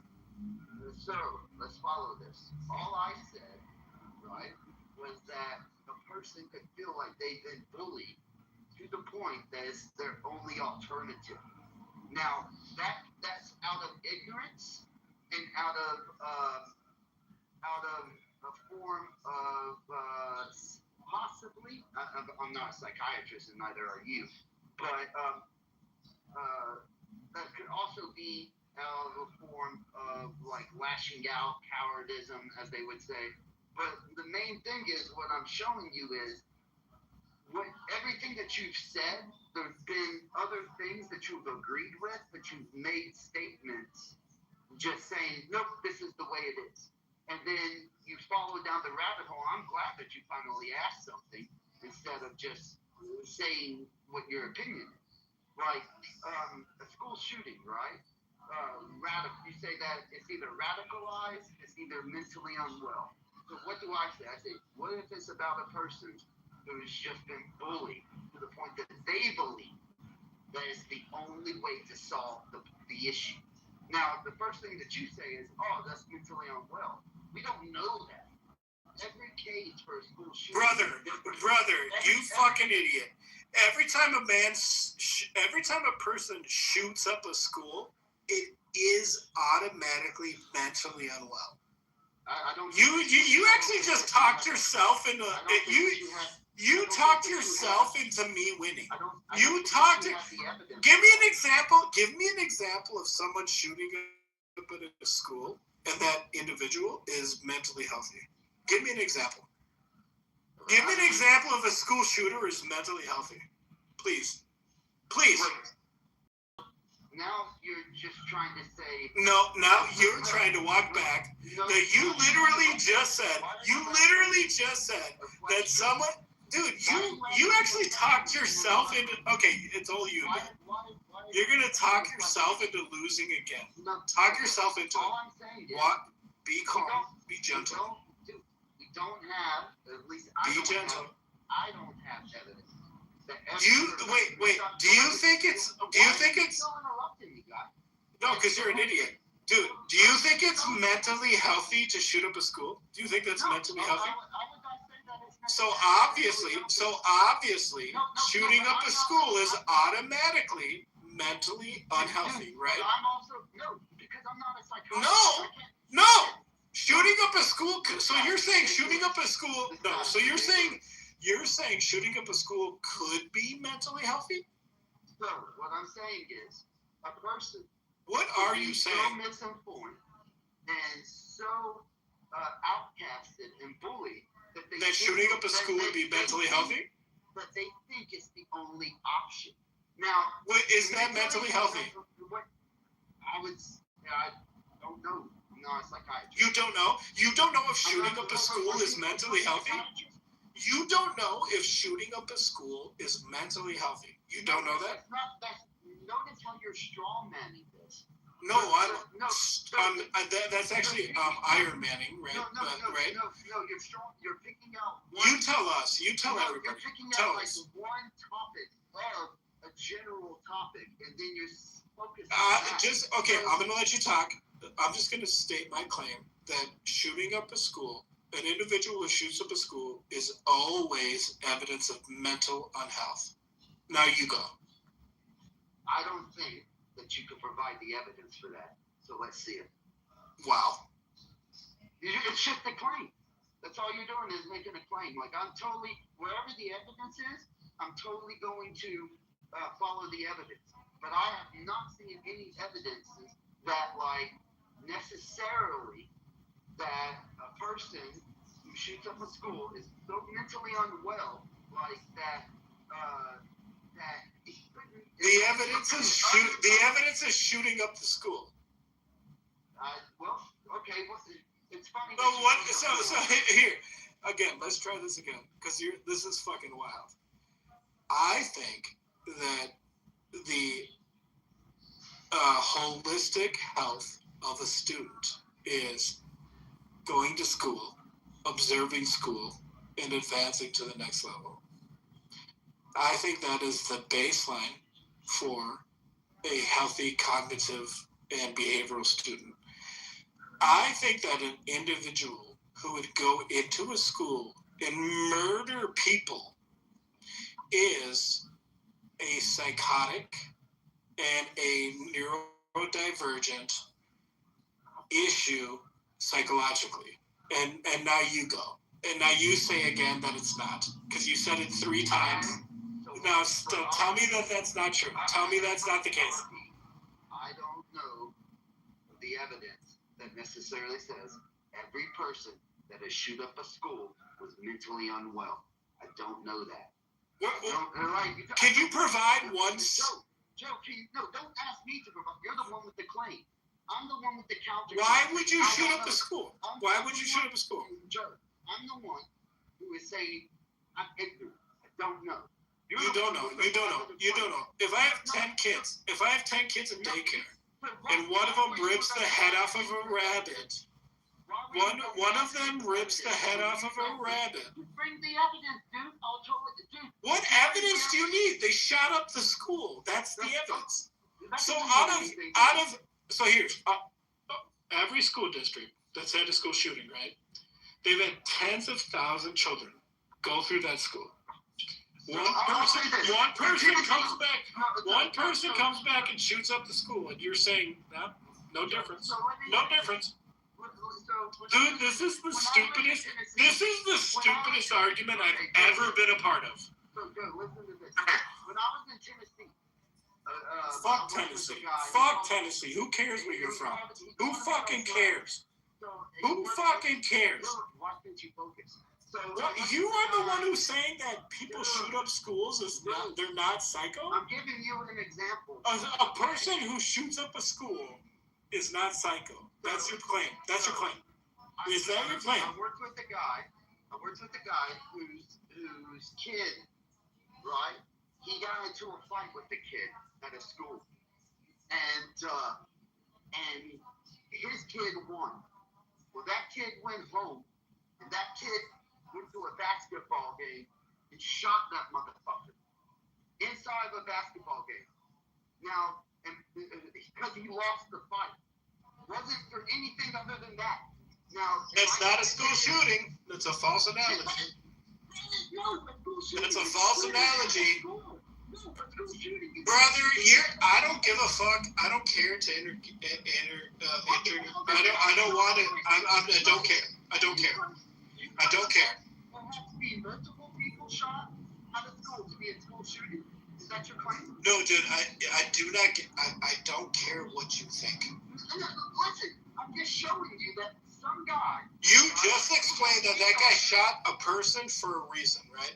And it happened to him. You don't even know the difference. You just explained that guy shot someone at a school for a specific reason. And the only connection was he shot him at a school. That is not the same as a school shooting, and you know it. You are lying. A school shooting is a shooting at a school. No, it is not. No, it is not. Okay, then what's a school shooting? A school shooting is when someone goes into a school and tries to kill as many people as they can. No, that's your definition. Columbine. Oh, my definition? That's my definition? That's the FBI's definition. That is the FBI's definition. This dumb motherfucker you're talking about who shot one person and it was in a school, you think that makes your argument? Why? You are so fucking dumb. You think that makes your argument? Tell me, that guy's psychotic too. That guy's also psychotic. You see? Okay. So you don't. Everybody, here, I'll lay it out for you because you don't understand. Anybody, even your fucking uncle or whatever it is, who goes and shoots somebody at a school, that's psychotic too. Anybody who does a school shooting, who goes into a school and tries to kill as many people as they can, is psychotic. It is a deficiency. You can't say that without any background or expertise inside of the field, or actually knowing. I used to teach in schools. I used to teach. Just because you taught social studies to fucking sixth graders don't mean shit. The point is, just because you didn't don't mean shit either. You have no expertise. What do you think it's natural? Wait, are you thinking? Why? If you disagree with me, wait, brother, I didn't teach middle school. That's not high school. If you think it's not psychotic, what is it? What is it? Like I said, it's a person who is ignorant and that psychotic. They felt like the bullying was something that they couldn't escape. So you think all school shootings are justified because of bullying? No, I never said. You just said that. You just fucking said that. You're a goddamn lie. You just said those school shootings are justified because they were bullied. Is that your position? No, I never said they were justified. She was talking about in the person, not individual. Was Columbine justified? No. So listen. What was Columbine? Listen, I just want. No, you listen to me. What was Columbine? What was Columbine? You are so wrong on this. You won't answer a direct question. You are a coward. You are a coward. You are a coward. What was Columbine? What was Columbine? Were those kids justified for being bullied? Or were they psychologically unwell? Nobody said that. I asked you a direct question. You won't answer it. You're a coward. They're not justified. It was a fucking murder. It's mass murder. Were those kids psychologically well? As far as I know, that the writings and everything, the posts that they have made, like the videos and stuff, they were not psychologically well. No. There we go. So I want you to focus on something. I gave you. No, we're done here. We're done here. Thank you. Thank you. We're done here. Listen to the audience. I gave a real life Listen to the audience. about a person who goes into a Is there ever a justified school shooting? And this guy says it doesn't count as a school shooting. I asked why. He says the FBI doesn't count that. Okay, provide that. Never said that either. Never said that either. Where is any definition of a school Is there any school shooting? Is there any school shooting that is justified? I would say no. I would too. So what the fuck is your point? That was never the point. Nobody ever talked about. You're the one who brought up justification for school shootings 30 minutes after the. No, I said they're also the people who shoot up schools are insane. They're psychological. You see, this is where we. This is actually where we. No, you think that sometimes they're not. You are gaslighting because now you've even changed. You said, I said anybody who shoots up a school is mentally unwell. No, originally your position was that they were either radicalized or that they were mentally unwell. I gave the third option that they could have been bullied. It felt like it was the only way out of that. That's the only way that they know how to end it. Because they don't understand it. They're naive, they're ignorant, they're lonely. None of that necessarily precludes mental unwellness. Now, you have an issue with that. That's fine. Do your research and bring it to me, back chat. I'll read it. That's fine. But when I bring you an example of somebody who got beat up and then goes and shoot a guy at a school, and you say, that's not a school shooting, you're a fucking retard. That's not. That's not. That's not what I'm talking about. So if a guy gets bullied, and they get bullied to the point. You're just being a fucking retard. No, let me finish. You don't want to be wrong. No. Well, I actually agree with you. And I'm wrong. I'm wrong every fucking day. I cherish being wrong. I don't care about being wrong. My position is an individual who gets so I'll lay this out for you because I think I agree with you. Someone who gets bullied by an individual every day and goes to school and shoots that individual is different than what I've been talking about all fucking night. No, mass shootings was never inside our conversation originally started. Well, then that's my fault. That's my fault. Yes, it is, dude. Like you're. I'm sorry. It's fine, dude. We can move on. It doesn't matter, dude. I'll mute up. Wait for the next conversation piece. I don't know why. I don't know why you get so mad. I mean, I've repeated myself multiple times. It's still even if brother. Here's the wild card. I'm retorting to it. No, you're retarding to it. That's fine. Then what do? You change your position. Would you go and shoot, brother? If I bullied you, at school, would you shoot me? Then why? Let me ask you a question. Put your money where your mouth is. If I bullied you at school, would you show up to school with a gun and shoot me? No, I'd slap you in the face in front of your friends. Right, because obviously, if you were to kill somebody and think you could kill somebody, you're psychologically unwell. No, I don't think that. There's no evidence for that. There is a bunch. Dude, every time you go to therapy, are you kidding me? Every time you go to therapy, from a young age, dude, this evidence is you have to respect the life of humans, and you have to. Brother, this is so wild. Do you think therapy will tell you can kill somebody who bullies you? No. Someone bullies you, and you just go and shoot them. Your therapist is gonna be like, "Well done, bro. That's all. You are a healthy human. You got dealt with subtle bullying. You got dealt with, and you can shoot them. You can kill another human being. You can kill another human being because they bullied you. You think that's good? You think that's true? That somebody gets beat up and they return and shoot and they kill them. That they are mentally ill. Yes, it does. Yes, it does. It automatically does. It automatically does. You can't kill someone for abusing you. You can't. People would disagree with that. There's plenty of people who feel sexually abused that you're allowed to kill that person. You're not allowed to kill them. You are not.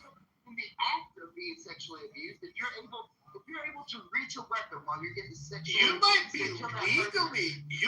legally be absolved. A blanket statement, and I provide you something, and then you say, "Oh, well, now about legality." No, you're talking about rape. We're talking about school. We're talking about bullying at school. You just changed it. You just changed it to benefit yourself. If you go to school and someone pushes you to a locker and you pull out a .38 and blow them away, you think you're protected? No. Yeah, you shouldn't have a gun at school anyways. But like, oh, now we agree. Now we agree. Bullying at schools doesn't mean you can kill somebody who bullies you. Dude, you are like all over the place. Do you think bullying at school means you can kill them? Listen, you said we're talking about bullying at school, right? You said just because somebody abuses you doesn't mean you're allowed to kill them. And I gave an example with sexual abuse. But I said, because brother, when we were talking about what I said, if someone abuses you, we were talking about at school, right? At school. I wasn't saying abuse in a holistic situation. We were talking about school. We've always been talking about school. Now you're changing it because you can't accept losing. At school, if someone abuses you at school, can you kill them? You're not supposed to have If someone abuses you at school, can you shoot them? You're not illegally allowed to have a gun at school, so you would automatically be in the wrong. Right. What are you talking Including about? school shooters. Yeah, like what are you talking? Yes, but that has nothing to do with. So where are we? That has nothing to do with the three frameworks that were laid down, such as radicalization, mental illness, or what I propose, which is the concept of ignorance, a feeling that you can't escape. That concept of the illegality of carrying a weapon to school. No, we saw this, like 6 months ago? That kid who stabbed a kid on a football field and killed him because of a seating arrangement. Okay? That kid was not supposed to have a knife inside of his backpack at a school event, but he did. And people still rallied behind him because he was black and claimed racism. Yeah, that's fucked up. Yeah, so there's an example right there. Like that kid. Do you think that kid was psychologically healthy? We don't have anything that says he wasn't. Bro, this is where we disagree. Wait, listen to me for 1 second. The idea that he would stab somebody means he's psychologically unhealthy. Bro, when you went to school, no, here's how you're wrong. When you went to school yourself, did you ever have the idea that, oh shit, math is hard, I'm gonna stab somebody? It's not about me. Oh, it's not about you. Okay. No, listen. What I did was just provide you something, and the first thing that you provide me another example of psychological unhealth. That's all you provided. That's all you put. You made my point for me. No, wait. So can you read me some psychological analysis of that kid? Yes, the psychological analysis. Yes, the psychological analysis is that you don't understand. No, it is in the DSM-9. It is if you don't understand.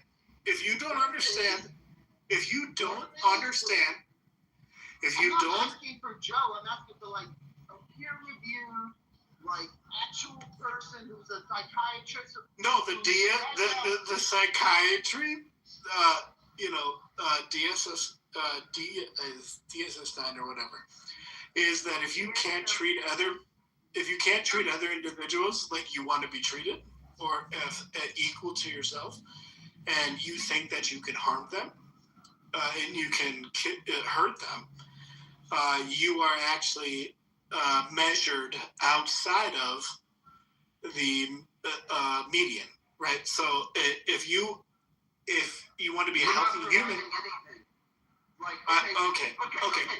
Drop me the link. So you think it's fine? You think it's no. I don't have to drop you the link. I'm going to challenge you on your own conversation. You think it's fine? You think it's fine that someone can hurt somebody? Do you think it's okay to hurt me? Do you think? When did I say that I think that is fine? Why are you like? I'm challenging you. Such in a corner.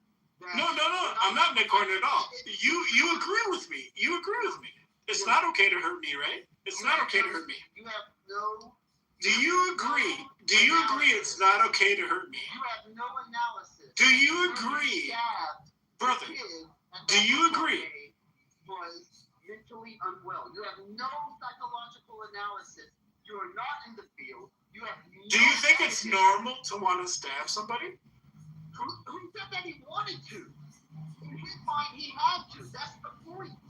Right? That's the point that I made about earlier, about being bullied and stuff. They feel like this is the only action that leads to safety. So when you you're just so lost in this, my God. Like you want to be right. You want to say that it's a duality, right? That it's a dichotomy, but it's not. And we have examples that we can just state that there is no psychiatrist that I know of. We can look it up. That says that guy who stabbed that kid, that guy at the football game was mentally unwell. We don't have any evidence for that. You just saying it. That's the issue. Like, could he be mentally unwell? Yeah, absolutely. He could have been. Wait. You're telling me a child at a football game who stabbed somebody is mentally well? Yeah. Why can't he be? What can he be? How many people have you stabbed? How many people have you stabbed? That's a non sequitur. What do you think would happen? Oh, that's not a non sequitur, brother. Yes, it that's is. not. It doesn't follow. Yes, it does. Yes, it does. It directly follows. People don't stab people. One person. People don't stab people. So think about it. Psychological. If I had stabbed somebody. It is not a non-sequitur. Just listen. I'll show you how it's not sequitur. You took one example. So you want to make an anecdotal claim. No, that's a fact. Yes, it is. It's an anecdote. One kid who stabbed somebody. That's an anecdote. It's not anecdotal. Yes, it is. It's an anecdote. It is definition of anecdote. Listen. How many football players are stabbing people? Anecdotals are not. It is 100% an anecdote. It is, right?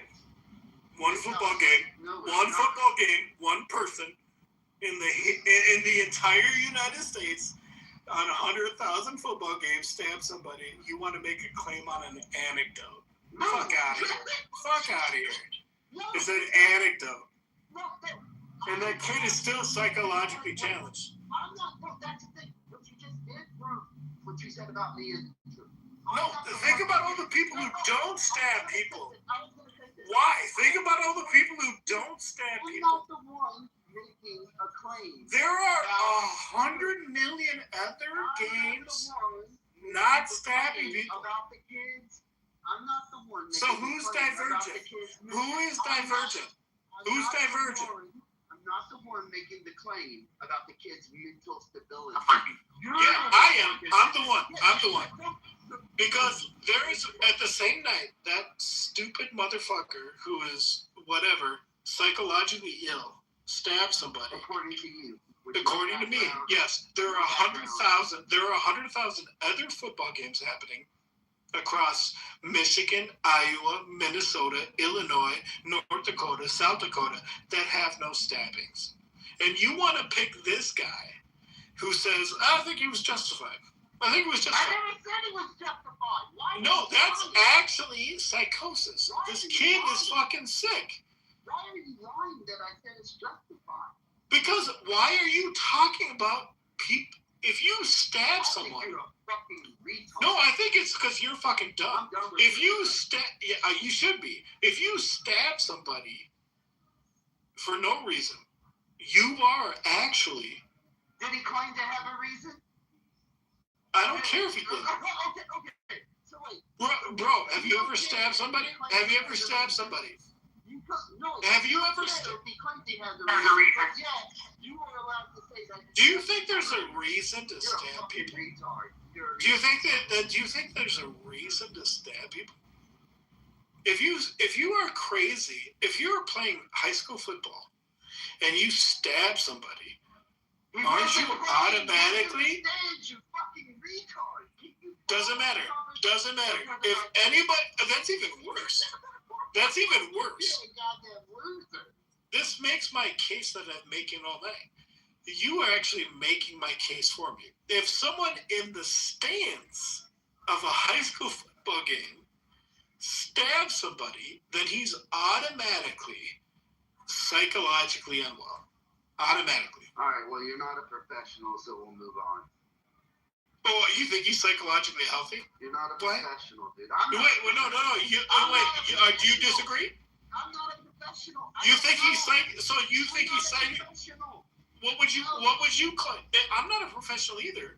Yeah, obviously. But what would you call him? Regular? Would you say that's fine? No, that's normal. What would you say?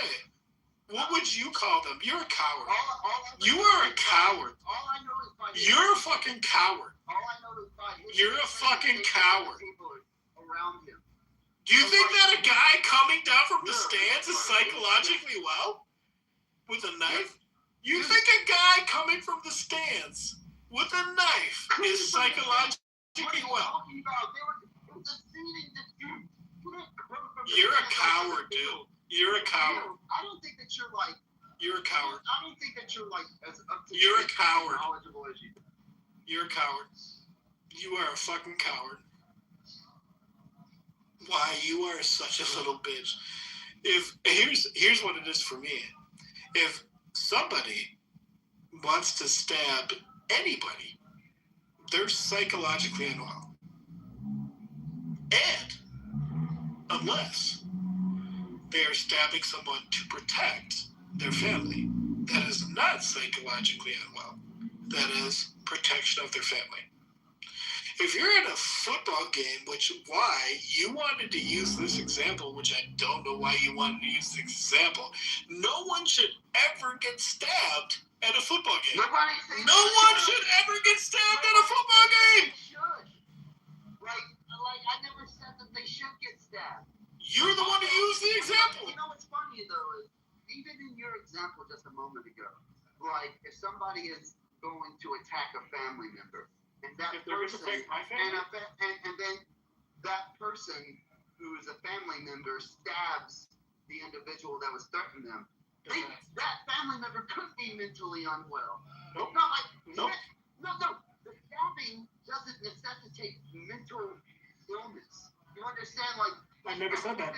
No, that's what you're trying. Brother, you're so lost. You tried to make the claim. No. You already lost. You're already done. You tried to equate. You tried to equate a stabbing at a football game. I think you're just fucking dumb, dude. You're fucking dumb. What I'm showing you is. What are you showing me? Multiple times you have inferred that stabbing or killing thus equals mental illness. And what I'm showing by your own example. If someone runs down to the football field, and they stab somebody, that's mental illness. By your own example that you just gave about protecting another person, that person could be mentally ill. It doesn't mean like you're trying to say that just because they stepped up to be a protector, therefore they are not mentally ill. They could be mentally ill and the protector at the same time. That's the point. Like you're trying to do dichotomies, right? Life is a lot. No, you're trying to do false analogies. Yes. That's a psycho. That's a psycho. No, I still think it was about a speed dispute, not running down on the field. Therefore, you don't understand the any dispute that... You haven't followed the conversation. You don't even know what we're talking about. Because... we're the only ones talking, brother. You just gave information. Do you think... Here, let's reset, Ryan. Do you think... Why? Do you think there's any... I'm going to ask you a question. Come on. Relax. That's the situation. So why are you still talking about something that you're ignorant of? It was not a conversation. It was a speeding dispute. I even stated that at the original. So either you're not listening, not paying attention, you're ignorant of the fucking facts. What facts? Oh my gosh, dude. What facts? Okay, the stabbing that was mentioned was between a speaking arrangement. It was not about some dude had a knife and ran down on... That's also psychotic. That is, stabbing someone for a seating arrangement is psychotic. Dude, you're just like, you can't accept. Would you do that? Why? Would you stab someone over a seating arrangement? Would you do that? What? Would you stab somebody over a seating arrangement? I would never. I can't imagine. But you're the one using that example to justify? Who said justify? Man, this guy's a fucking faggot, bro. You are a fucking faggot. You're the one who's justifying school shootings. Nobody is justifying school shootings. Yeah, you said, maybe they were bullied. Maybe they were bullied and they had to shoot up the school. Justification, you retard. That's what you said. No, I'm doing what you're doing. No, I'm only doing what you're doing. You are like the most... Isn't that fun? Interlocutor. No, I'm very generous. I'm just playing your part. You are so disingenuous, and I love tangled with like Thompson's Dan. No, I love it. You think school shootings are justified if they're bullied? Nobody said that. You said that. You said that. What if a guy was bullied and then he reacted? I never said justified. You said that? Fucking liar. School shootings are justified because they're bullied, right? They're not. Wait, would you agree? Okay, so I'm sorry. Maybe I misunderstood. Would you agree that school shooters are psychotic? Would you agree that school shooters are psychotic? I can't say that they're all. Do you agree? Oh, there we are. You just proved my point. Justification, you fucking idiot. You don't think school shooters are psychologically unwell? Okay, school shooters. Why doesn't think that? Why think they're justified if they're bullied? That doesn't mean they're psychotic. I never said that. Every school shooter is psychotic. I'm talking to Joe. That they're not. Some of them I'm sure are psychotic, but there's other problems that contribute to that kind of behavior. They're all obviously psychologically unwell because nobody would make that kind of decision. Right. You're right. They're not a proper reaction to what's going on in their life. But why says if they're bullied enough, it's fine? I never said that. I thought you said that. So I think what he was trying to say is that that's something that should be considered in the case when it happens. Not necessarily that it justifies it, but no, I think I never said that, dude. You said that like 3 times. Why? Do you agree with what I just said? My assessment of what you said? Yes, because of course you do, because you're lying about what you said earlier. So the conversation originally. No. Why I said that? If you get bullied, you can go shoot up the school. I swear if I saw you in real life. Okay, I was in a school where no, don't do that. Don't do that. You really actually had somebody come to school. I'll give you my address, bro. Don't do that. Now I make $100,000 a year, dude. I can show up at any time. So you make $100,000 a year? You're poor? Oh shit. You're poor? I didn't know you were poor. Before you got on here, the original thing started with him saying that anybody who does a school shooting is either radicalized or that they're mentally unwell. And right. Is that not true? Is that not true? Is that not true?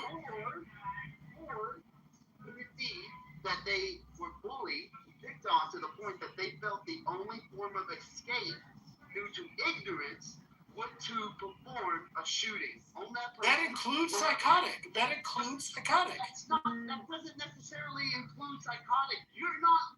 Yes, it does.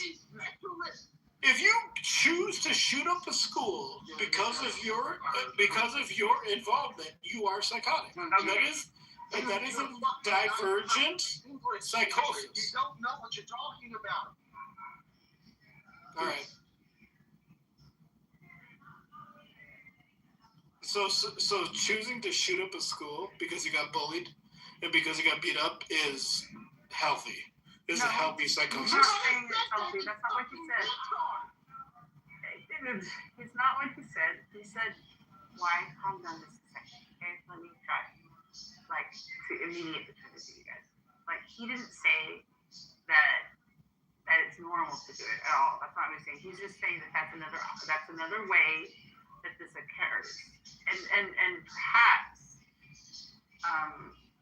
like you could acknowledge that there is vengeance. Yes. As a potential, that's separate. That's not psychosis. That's a different thing. Vengeance or fear, those things could be foundational issues that lead to a shooting. Absolutely, but the reaction of committing to the action of shooting up a school is always neurodivergent. It is always psychological divergent. Isn't that true? I didn't understand everything you just said. So an individual who decides that they were bullied enough, or whatever the situation may be, decides to go into a school and shoot up and kill people is always neurodivergent. It is not the norm. It is not a healthy psyche. It is not what every one of us do, which is not to shoot up a school. Well, okay, like, here's the thing, is when you use the word neurodivergent to me, because I did study special education, and so when you say that to me, I'm hearing... So did I. What? So did I. Yeah, so when you say that to me, it's calling to my mind, like, it's false catastrophization. It's purposefully, to me, in a way, it's like it's setting on a certain category of students or kids in the school. And I don't think you're meaning to do that, and I don't think you mean that at all, but in my head, when I hear that, that's what. Well, Emma, let me ask you this directly. Do you think that individuals who shoot up schools are psychologically healthy? No. Okay. That's my only point. God damn it, Joe. Why seems to think that if they were bullied enough... No, that's not what you said. Oh, wait. Correct me if I'm wrong. He didn't say that if they were bullied enough. He was just saying that sometimes the fact that here the thing is that kids that react to bullying. Okay, I was bullied terribly when I was in school. When I was in high school, I was bullied horribly. Every day when I got to my locker, I had a new note from somebody telling me how to kill myself and why to kill myself and how much everybody hated me. I had the worst experience in high school. Why didn't you just get a gun? Huh? Why didn't you just get a gun? Joe. Do you understand why it's really quiet right now? Joe, why it's really quiet? Because I'm done with you, dude. Because you're misrepresenting. No, because you just... No, I'm trying to make a slight point here. Christian, you just came in here. Why is justifying school shootings? I don't... Wait, whoa. I'm gonna hang off, guys. I'll be back. Oh, Emma, I wanted to hear from you more. But really? Because you just bullied her and said, why didn't you get a fucking gun? Maybe she'll shoot me. Joe, okay, wait. If I may, and and I'll take like 2 seconds because I don't want to take up the stage. So I came in 60 seconds ago. The one thing I hear is, I hope I'm pronouncing this right, Emma, and if I'm not, please correct me, talking about, unfortunately, her getting bullied, and Lord bless her soul, because I totally relate.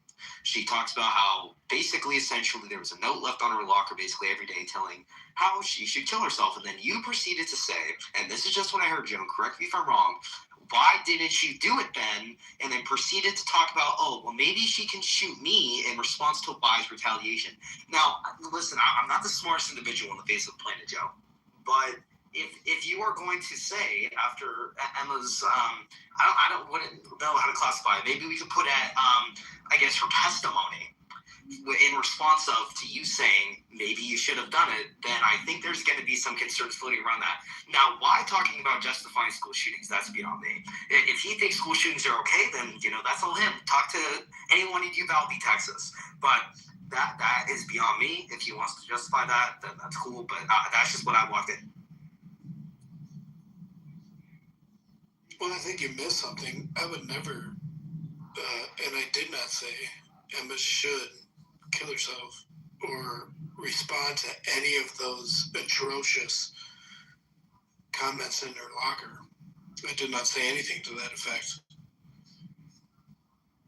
The point is, we've had a debate all night about here's the crux of the debate. If you go into a school and shoot up people, then I think you are immediately psychologically unwell. Or that you're radicalized. Everybody, or you're radicalized, or you're radicalized, which is the same thing. It's the same thing. Radicalized is psychologically unwell. It's the same thing. No, being radicalized is the same thing as psychologically being unwell. That's the reason I asked you earlier. I said. But I never. But Christian, I never. Real quick. Would condone Emma. This is why I asked you earlier. I think that's fucked up. Christian, you said that. I think that's fucked up. You said that, Christian. This is why I tried to make a distinction earlier.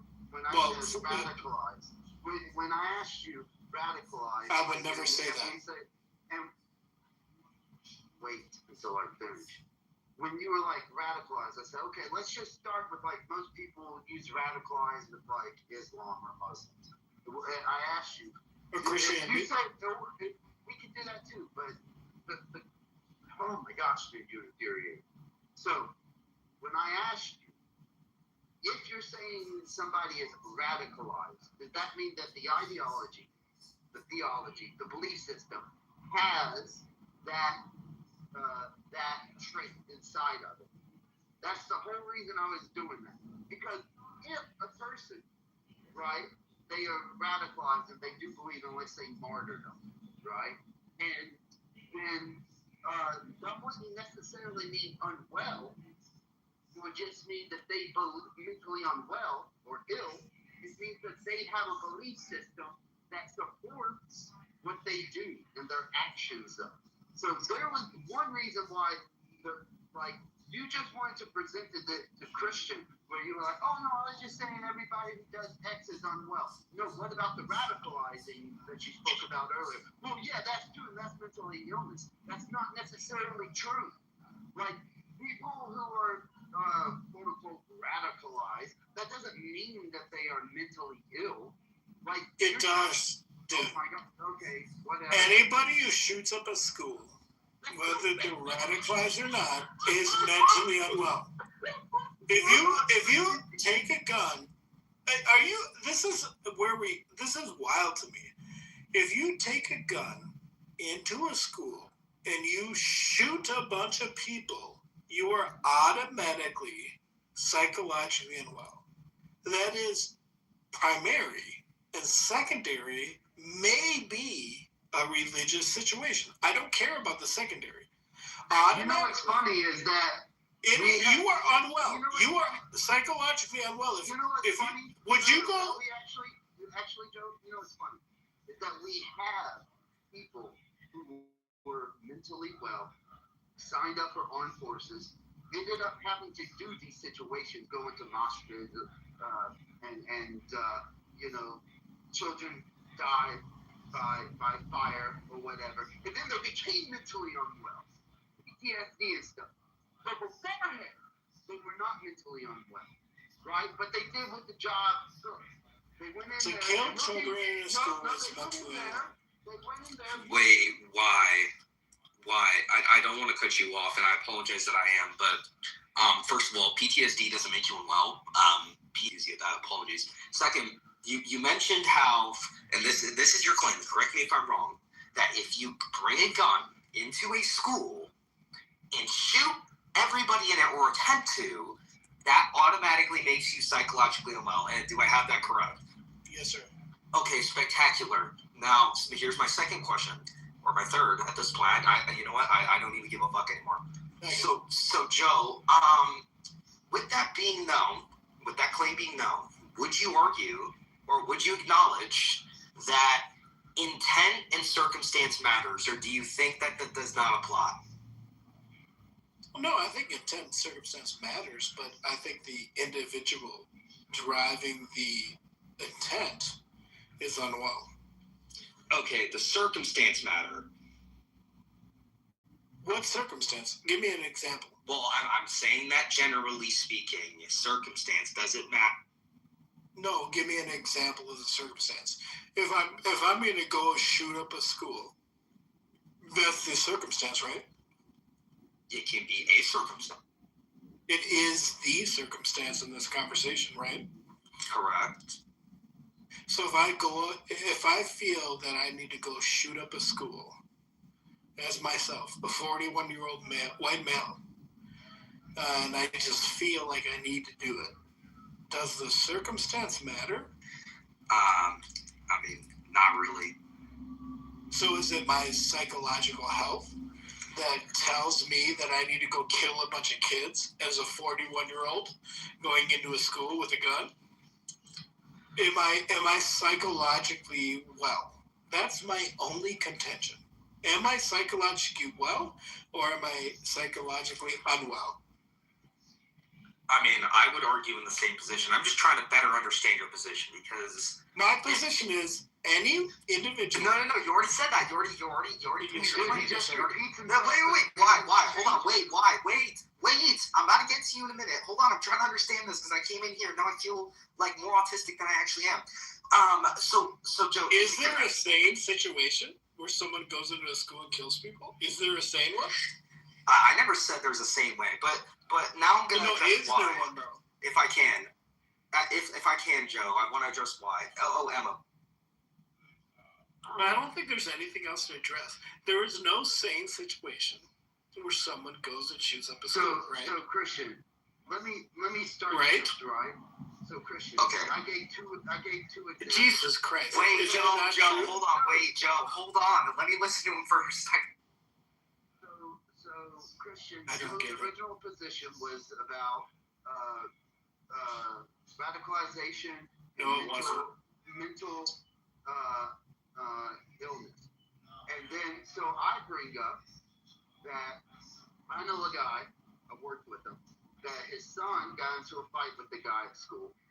And that guy went home, then went back to the school during the basketball game, shot and killed the kid. Now, Joe originally said that that's not a school shooting. It's not. So, okay, whatever. It was inside of a school. That's not. Was he trying to kill a bunch of other people? That's not the definition. Bring me the FBI definition of a school shooting that you claim. Jesus Christ, this is wild. So then, Christian, I gave a second example about a kid in the bleachers about 6 months ago who stabbed and killed a guy at a football game, right? So the whole point that I brought up was the concept of bullying.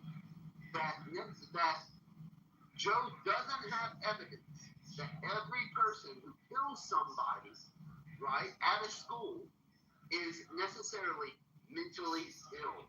That it could be from bullying and that was never my claim. That was never my claim. No, it was not. We were talking about school shootings and mosques. We were not talking about retaliation. Just be quiet first. Am I able to respond? Real quick? Yeah, you can respond to why misrepresenting my position. Go ahead. Okay. I'll address that in the later response. So number one, there's two different definitions of a school shooting. One is the generalized standard of a gun being fired on school grounds. That is the first definition. The second definition is an act of violence being carried out resulting in multiple casualties, meaning more than one, meaning mass, meaning not one. So those are the two different definitions of a school shooting. So however you want to categorize the latter. However you want to categorize that, categorize it the way you want to. Second off, like the example that it seems that you were giving of a kid getting bullied and then deciding to go back and shoot the said person is, I mean, it's kind of a contradictive position because number one, there's developing pain, there's a developing constant amongst that subject. It is not necessarily a just one and done thing. That said thing is being done to them on multiple occasions, right? It's a developing constant. No, the result is that wait, let me finish, right? It's a developing constant. What you would have to be arguing is that this constant is not developing. It is something that instantaneously is able to become what is, or what it is ought to be. That is what your position entails. So now, if you want to change that position, wait. If you want to change that position, hold on, let me finish this and then we'll address the second one, right? You would have to arrange your argument to admit and concede to the fact that this is a developing constant, this said pain or the said trauma that would have caused this said student or this said subject to go and carry out that action, right? So that is number one. Now, what was your second example? Please walk. A kid at a high school football game was sitting at a place. Another kid told him to leave because he was on the opposite school. He wouldn't leave. He stabbed and killed the kid. There is no evidence that he was mentally ill. That is evidence he's mentally ill. That is evidence. If you stab somebody, because they won't leave your seat, that is evidence in itself. Wait, let me respond. Christian. Wait, Joe, wait, you gotta wait for my answer. No, I don't have to wait. Christian, I don't have to wait. I'm asking you, if you are someone in a football game, in a stance, and you stab somebody because they're in your spot, I'm asking you, I'm not waiting for you, but I'm asking you, is that a evidence of a psychological situation? It could be, and I'll break that down in two different manners, Joe. So number one, is it fair to stab somebody who's in your seat? No, it's not. But I'm gonna answer that. I'm gonna answer that in just a minute, Joe. You gotta wait. And guys, by the way, I keep Joe in check all the time. You just gotta give me a minute. So number one, right? We could say that this said person who decided to stab the person in their seat had a history of psychological imbalance, but do we have that evidence here? Does it say, oh, this guy just has like psychological issues and this guy just wants to go around killing people? No, we don't. But the second thing we could say is that he acted out of rage in disorderly conduct. Now that we can argue can absolutely be a pointer to a psychological problem, because who in their right mind would decide that the best solution to that said problem would have to be stabbing, injuring, or possibly even killing this. I don't think, Christian, I think you think it's cute that you keep me in check. Well, I think that is the most ridiculous thing you ever said. Would any of us in this room ever stab somebody for being in the wrong seat in a position? No, but Joe, the question you asked me, and let me tell you this. No. Wait, Joe, hold on. The question you asked me was, would this show or be an example of someone being psychologically unwell? I said yes, There are two different ways to look at it. I said one is harder to prove, one is easier to prove. And now you're coming after me because you're saying that my position and my analysis is wrong because it doesn't directly correlate to your claim that it is right. So, Joe, maybe it's not that listen serious. a little bit. It's not that serious, Christian. No, it is. Because you're making it. It's not. I'm not. It's not that serious. It's not. I'm not challenging you, Christian. I'm just saying none of us, anybody on the stage and anybody in the audience, would ever stab somebody. I agree. In the bleachers Do you know the difference of a high school football game. and battery? Wait. Let me finish. Let me just finish it on mute. Are you going to wait for them to batter you? Or Let me finish it on mute. Let me finish it on mute. This is what I've been talking about all night. Maybe this is. We can move on. People can learn what you said. What I'm saying is, Christian, I'm not challenging you directly. I'm not. That has nothing to do with this. I'm only stating that it is divergent to stab somebody on a bleacher in a fucking football game. If you pull a knife and stab somebody, up to me you are different. I probably might stab him first and ask questions later. No, you wouldn't. You would not do that, because then you have the police. Do that. And then you have people up in your business. No, people don't do this shit. You're making a lot of assumptions here. This is my whole argument the whole night. The whole argument is that assault is when somebody approaches you, flailing their arms, looking aggressive. You're gonna sit there and wait for them to batter you? No, that's not true. If someone shows up, yeah, it is true. No, if someone comes up to you, unless you have fear, right? You can't stab them. You fucking stab them. You can claim self-defense. You can, but yeah, you will have a so problem. are you gonna sit around and wait for them to batter you, or like you're gonna make the first? What does batter mean? What do you mean batter? Like when they actually hit you? Bro, if you stab somebody who you think batters you, you have a hard case. How about if you shoot them instead? Jesus Christ, I don't know. Maybe I'm wrong. Fine. Aggressively, you know what I mean? 30 minutes. Here's what happens. Here's what happens in real life. What happens in real life is you go to a game and you enjoy it, right? And you probably get knocked the fuck out for like walking up to somebody aggressively that you don't know. Why would I do that at a game I'm trying to enjoy? Get aggressive at like sports games like that. Who cares? Why would I go up to anybody? You should care. I don't care. Isn't that why you're having this discussion? Because you care?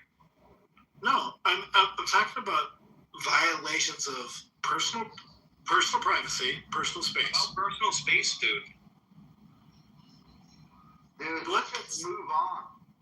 How many games? No, Regal. How many? No, let's ask Regal. Regal seems to have it all figured out. Regal, how many games have you been into in the last 12 months where you've had to go fisticuffs because somebody influenced your space? Tell me, are you just lying? Are you just lying about it? People. Yeah. Tell me. Whatever it is that you're doing, don't come closer. If you do come closer, I'm gonna come. No, how many times do you have to go I've done that plenty of times. You know what they do? They stop right in their fucking footsteps and they don't take another step. Sure, dude. You just beat them up. I tell them, don't take another step towards me. Back the fuck up. Sure, brother. Sure. Joe, why should we accept you when you're not like a specialist, but you're? Because I'm having no problems. If I go to but you're denying Regal, but we're just gonna accept you. It makes no. I agree with Regal. Dude, can we move on? I think that. Dude, I agree with Regal. I agree with everything Regal just said. Man, he's in too deep.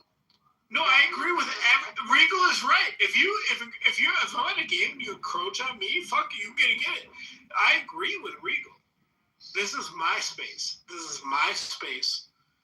It's for me to enjoy it. I paid for it. I agree with Regal. I have no argument with what Regal just said. Dude, can we move on? This is ridiculous at this point.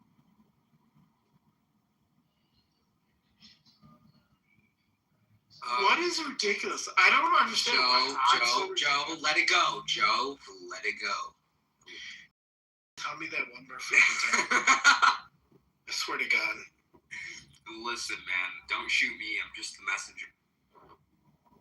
And don't tell him to get a gun and shoot the people leaving notes about him. The whole room started with shooting up schools. No, it didn't. You're like, people, the replays are on. Mods, can we please Brother, I was here before you, why? This room was... I'm not embarrassed about this conversation. I'm the one saying, hey, check the replays. Like, you're the one saying that... When the room ends, y'all drive... Yeah, the replays are on. You're the one who's saying that some children have to die. You're the one saying that some children have to die, right? Yes, you did. You did say that. I did say some children deserve to die. Yes. You said some children have to die. Deserve to die. Wait, Joe, why? I can't hear shit. Emma's trying to speak to me. I can't hear shit. I think Andrew and Congress are asleep. When do I have to close the room to save the replay? How long has the room been open? Save? Why? Wait. Okay, Emma, what were you saying? I'm sorry. I don't know. How do I tell that? Does anyone know how long? Does anyone? When did the room start? If someone could tell me when the room started, it usually. I think it was right after why saying some children deserve to die. Okay, wait. Here's what I'm gonna tell you, Emma. Emma. So the replays usually trouble to save after 10 hours. The official time is 12, but they usually don't load about 10 hours in. So if the room's been open for 10 plus hours, I'd recommend to shut it down. If it is not, then keep it open until that time is reached. Okay. All right. Thank you so much. I just wanted to get that. Thank you. And why? Tell us more about some children that should die. Yeah, tell us more about those children that should die. I've already told you. Like, tell us. Why do you want to rehash something that people could just like listen to? Like, I don't. Which children are deserving of death? Have I not told you already that there are? You did, and you agreed. Preach, brother. No, I did not agree. I did not agree. I have not agreed with you. You did agree if a 14-year-old is holding a gun up to somebody and robbing them, that, yeah. They don't deserve to die. So, deserve to die is the concept, right? That like if police showed up or the individual who's being threatened has the right to defend themselves. That's the concept of deserve to die.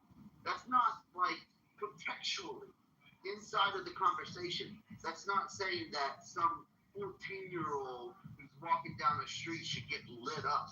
And you know that. And you know that when I say deserves to die, what I'm saying is putting the person in a threatening position. If they die, that's what they deserve because they did the same thing to the other person. You know this by contextual conversation, but you're just refusing to admit the conversations. And that's why I say, let's move on. Check the replays. If y'all really want to know if Joe or I, who's saying what? No, the problem is deserve, right? Deserve. Okay. Let them check the replays. Let them check the replays to see if... Do they deserve to die? Check the replays and see if Wiso said deserve in the first place. I never said deserve. Joe implemented deserve on me, and I did say, okay, fuck it. Yeah, they deserve it. Like, yeah, I didn't start out by saying deserve. He wanted to go to deserve. So I said, yeah, I'll accept that position about deserving to die in the context of this conversation. Yeah. Like, the replays are there. Let's move on. Because this isn't going anywhere. I say Emma runs Arisa. How about you guys? Okay. So we're going to establish the particular topic you want to start with. To change the subject. Then what I do is suggested that. I think it might be a good plan to do that. Quantum mechanics. Whoa, before we jump into that, hold on. Before we jump into that, Christian. wait. It's quantum mechanics. Let's go. Joe, wait. Before we jump into that, or like, big, DS wheel. Emma, just real quick question, if I may, before Joe gets into this quantum mechanics, nerdy, bullshit on this app. Emma, I noticed that you work. What's up, Joe? How are you, buddy? I want to great. develop What's up? What's up, Christian? Is that you, bud? Yeah, this is me. Damn it. Andrew, great to hear from you. Welcome to the world of the white wisdom. Oh, now he's back. There we go. All right, my man's doing some weird stuff. Emma, would you mind leaving and coming back because you're muffled really weird? Oh, okay. Hold on, just a second, buddy. No, yeah, Andrew, you're clear. Emma was muffled. You're clear. Okay, cool. Thank you. Good.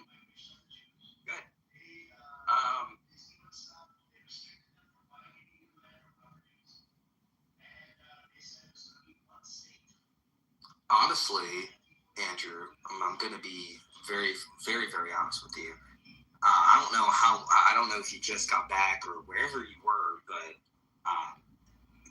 Joe, I just had to explain to Joe something that apparently interfered with his argument, even though it didn't interfere with the argument. And then he got mad at me for 10 minutes, and then they kept talking about being shot at basketball games, and I don't know, it ruined my entire perception of time, Andrew. You missed them.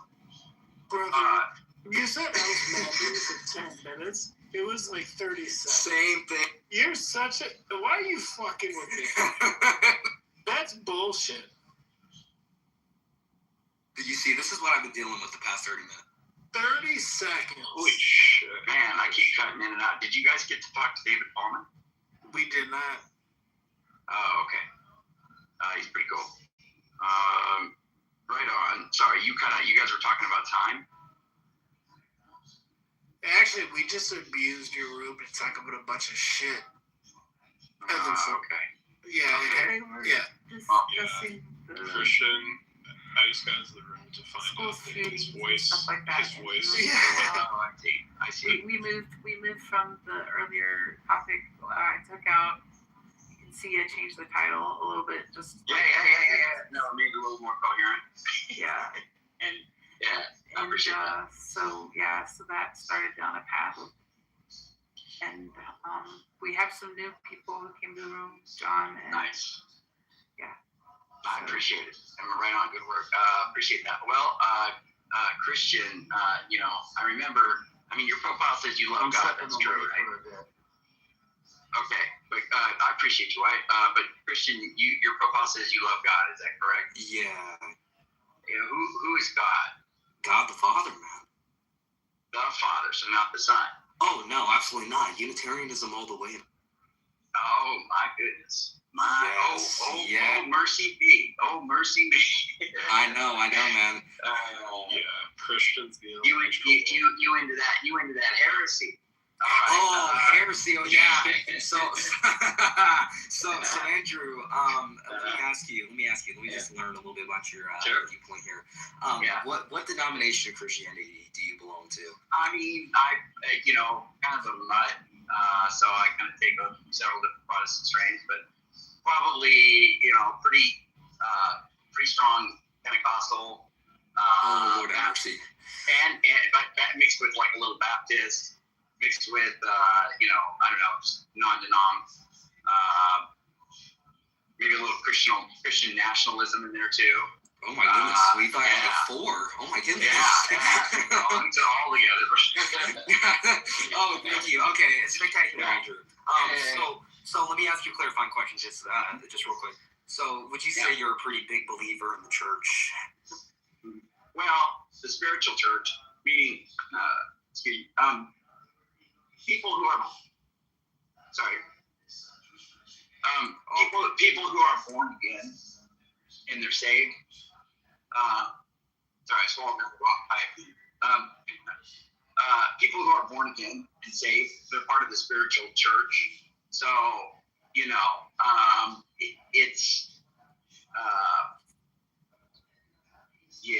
it's basically going to be the body of Christ. So I believe in that church. I'm a big fan. As far as the institution, or as far as like a spiritual descendant of the early, apostles, like a visible institution, an apostolic tradition. I'm open to that kind of thing. I'm not convinced because I haven't really done the due diligence to really come to some conclusive position on it. So I'm open to like Eastern Orthodox or Catholicism, something like that.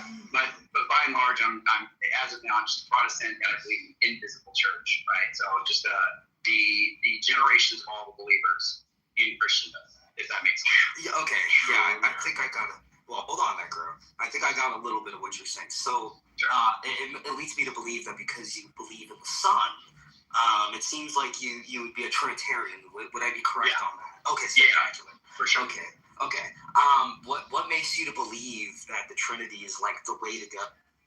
Yeah. So the way that I have come to try to explain this as precisely and clearly as I can is something like this. Okay. The Bible teaches there's one God. It's clear. There's only one Most High God. Now there are other quote unquote gods, but and they vary in authority, their power. Even inanimate things are referred to as God, like your belly, things like that. There's only one Most High Creator God, right? There's just one. Now, that said, there is a representation of God, more explicitly, at least in the New Testament, where there are these persons. I would call a person somebody who, has, a will, has awareness, has, emotions even, something like that. So emotions, they have, desires, thoughts, those kinds of things. I think those, they can make plans or intend on doing things. They have intentions. Okay. That's what I would call a person, right? Something like that. Now, obviously that's kind of a loose definition, but you get the picture of what I'm saying. That is a kind of a rough draft of what I mean by person. Now, that said, there are three different persons that are referred to in the scripture. There's the Father, there's the Son, and there's the Holy Spirit. And each one of these have the attributes that I think are adequate to call them a person. They express love. They intend on doing things. They're doing actions, right? They have thoughts. They are acknowledged in some way or another to be God, and they're understood as such. They receive worship with Jesus and the Father. It's like the highest form of worship. I think that's argued pretty persuasively. We could go over the different types of worship, but I think that the strongest form of worship is given to both the Father and the Son. Now, I'm not saying that excludes the Holy Spirit. It's just not as prominent in the Scripture. I think it still can be made. The case can still be made that the Holy Spirit is worship. But they're all referred to as God.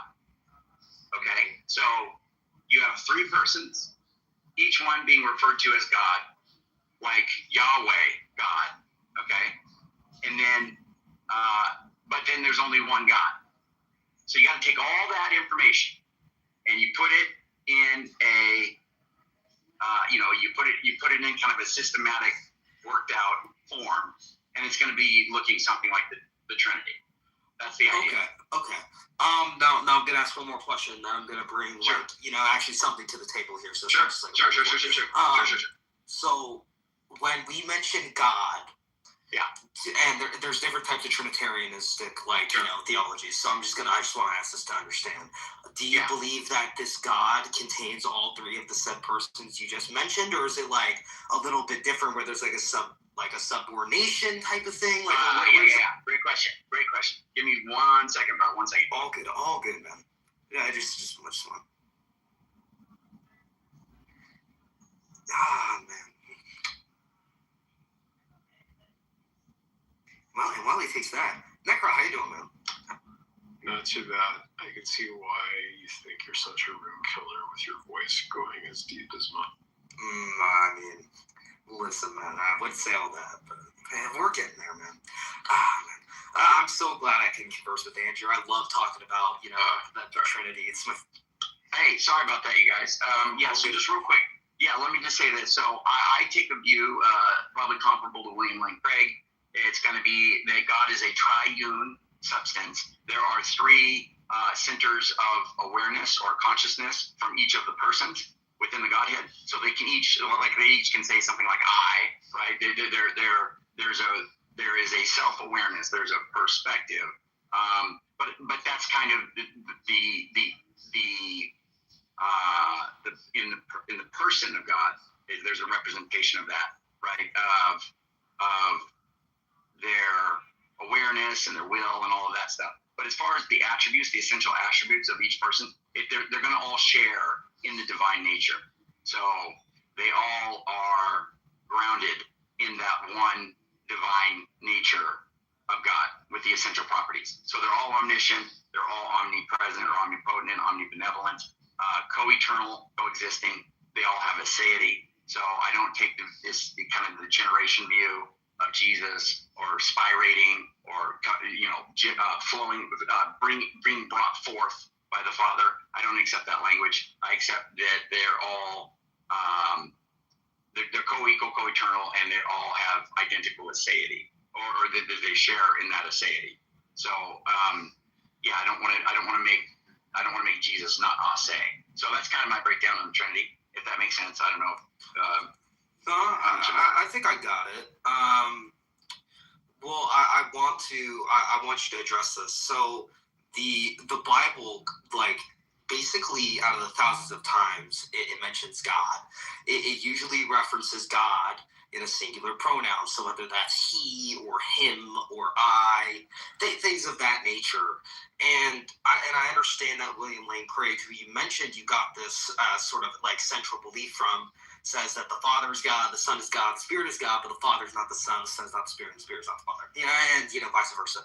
So I just wanna see like where, like, how do those singular pronouns play in that identification of God in the script? Yeah, that's good. I hate to do this to you again, man, but I'm inside of a business 1 minute. No, it's all good. I'll come right back. I like the conversation. It's good to see you, though. Yeah, just bear with me. Yeah, absolutely. Take your time. In the meantime, maybe you could hammer these atheist leaders like JJ and whatnot. Give them a little dose of. What are you talking about? He's a pantheist. Oh, wait, he is? Yeah. I mean, it says it on his PTR. No, again, maybe what I said still stands. Maybe you can talk to these God haters like JJ. Like Andrew. Yes. Yeah. It's good to see you, Necro. Hey, but I think this is gonna be a great. Because I really secretly hate God, and even though I say I don't, that's right, Andrew. Well, Necro, I would say that you like to say that you don't like God because you're an atheist. No, really deep inside you do love God, and that you're like gaslighting. No, you're gaslighting yourself, Necro. It's the opposite. Like you're having like an episode, right? Yeah. The truth is that God loves you. You love God. You want to believe in this God, but it's just that atheism or whatever it is, that serpent, the devil, whatever it may be, is just hope. Yeah, I mean, the only thing I can think of that where I express my hatred of God, Christian, to be honest, is where like I did a video where I broke all the 10 commandments just to show how much I think they suck. Well, you killed a person. That's spectacular. Yeah.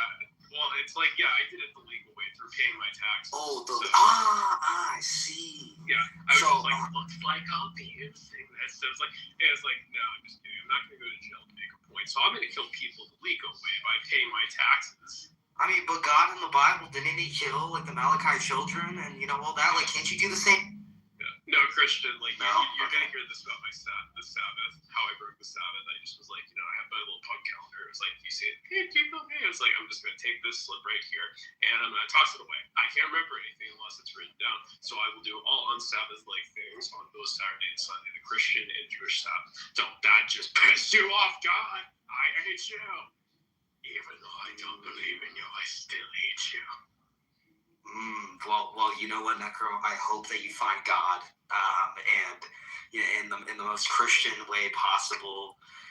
Welcome to God.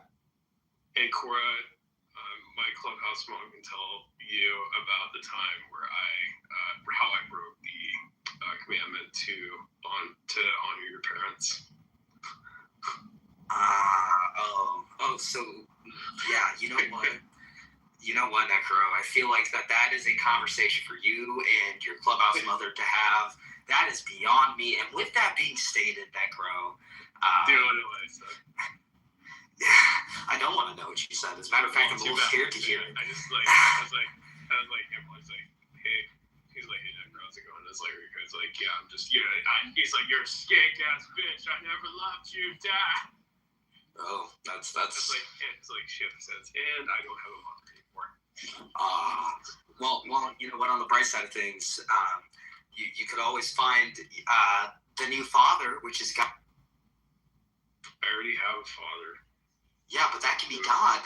My biological daddy died, so I got Josh the Jedi as my new father. Well, what about God the Father? Like, what about him? Where does he? I mean, if he actually would come to actually show that he actually existed. No, but you have to go to him, and then you have to find out that he exists. Well, why would I look for something that I don't even know actually is real?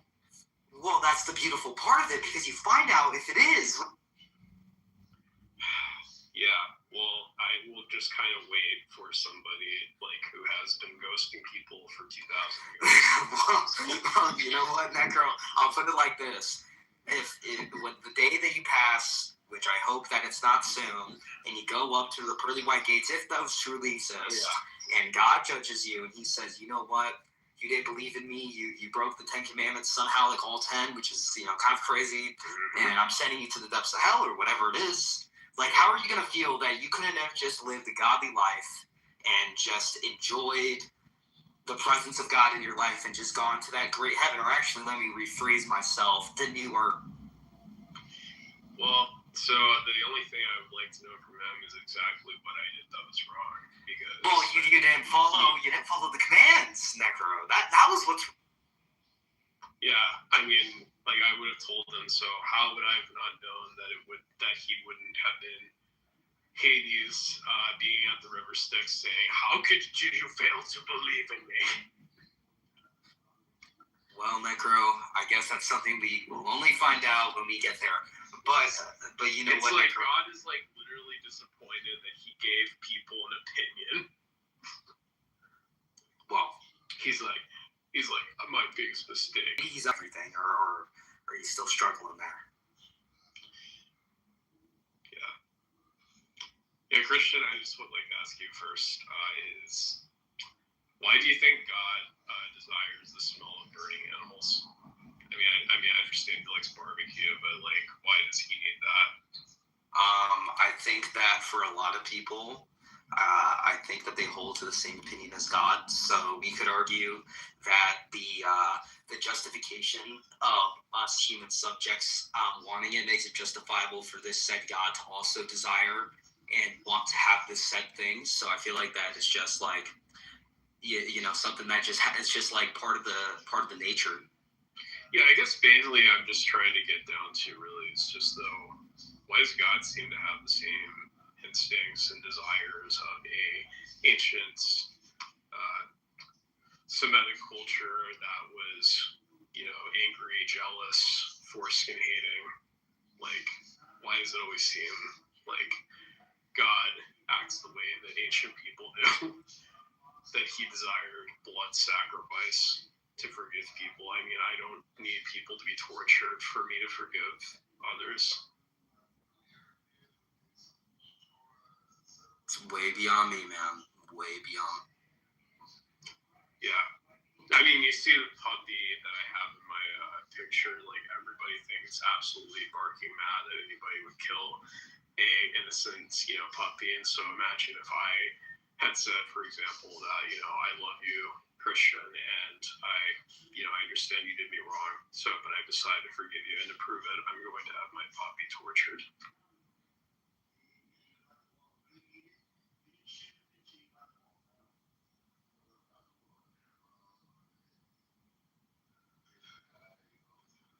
I don't know, man.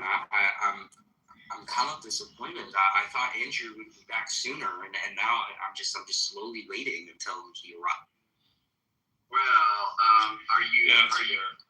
I am back, but I mean, I was maybe thinking maybe you're gonna own some people, brother. No, not really. I'm actually terrible. I'm a low tier debate. Wait. So that's an admission that admission of defeat, Christian. That's an admission. Well, listen. There you go. Admission from the opponent. All bow down to the atheist. Yes.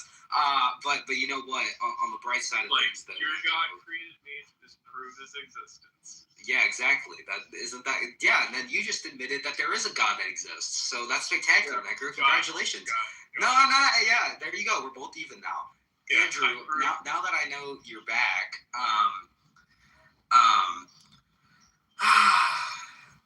would you like to address what I offered earlier?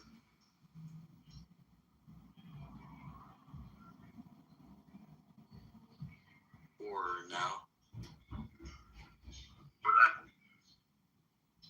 You said what? Sorry, I was muted about that. So the last thing I said to you was like in a business, so I didn't think that, but I thought the last thing we were covering was, I was saying that,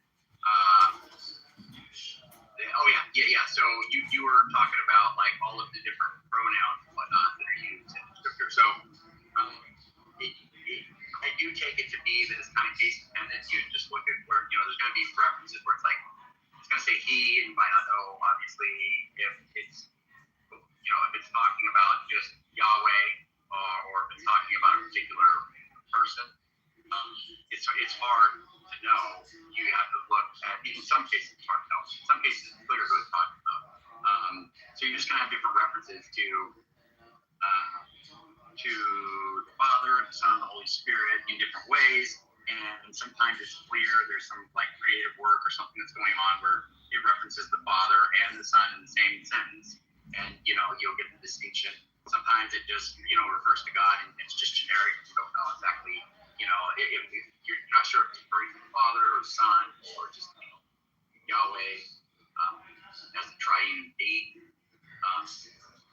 So it's kind of it depends on the context. If I understand the question, you determine that based on the context as best that you can, but you're not always going to know who is being referred to. But yeah, there's a lot of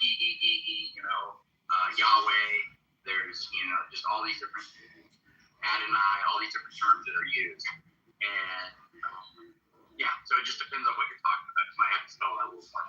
Yeah, sure. I mean, I've read the Bible. I mean, at least a good amount, and at least from a lot of the scripture that I read, when it talks about God or when God is talking or whatever that may be, when God is mentioned from a third person or from an external source, so whether that's one of the apostles speaking of him or things of that nature, it's usually with a singular pronoun, which is he, to describe him, like he, him.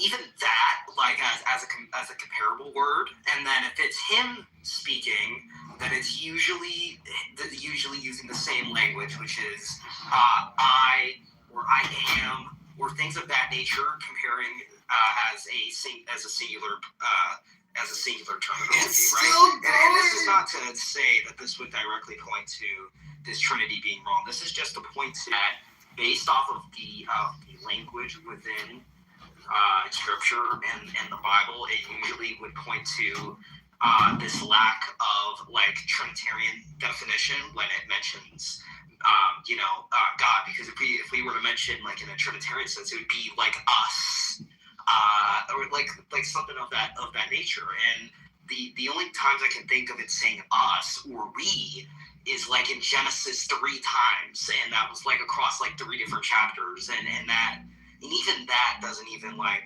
compare to the context, because I think it's talking about in a collective sense, like of the angels and things of that nature. But that's at least from what I can remember, and I just feel like that if we're gonna mention this in like this Trinity, where it's like this one being and 3 persons, or however that's supposed to be structured, then it would be like us or we instead of like him or I. Yeah. Well, just to be clear, I do take the Genesis, like 126 or whatever, there's different passages in the Old Testament that I do think are, in fact, talking about the persons of the triune God. And thinking that, kind of saying it's about the angels, I think for me, that's a little tough, because it says that, we're made in the image of God, not made in the image of angels. Now, I mean, I guess you could say that God is delegating work, the creative work to them, but it's kind of odd that they'd be involved in creation, given the fact that actually that's an interesting passage there, because it goes like plural and singular. Like if you look at that, he created them in the image of God. Let us make man in our image, and then created he them. It just kind of flows like that, and I think that that's pretty interesting. So yeah, there's a lot of different references to like there's more than one Yahweh, right? I'm sure you're aware of that. In the Old Testament, it talks about Yahweh raining fire down from Yahweh, and it's very strange. Why do we have 2 Yahwehs?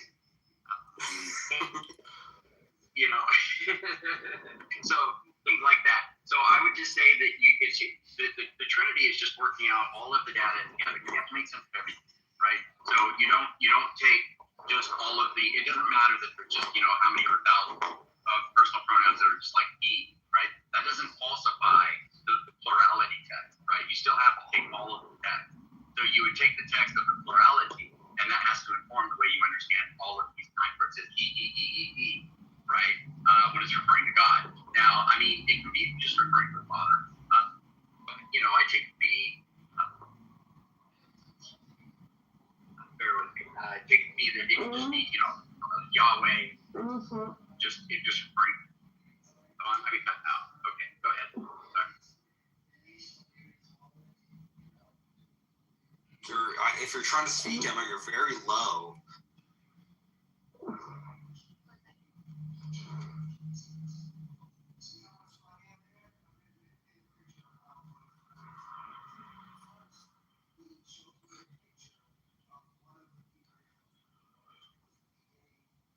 I can hear the background. I mean, you have a very entertaining background. I don't know if that's like the car.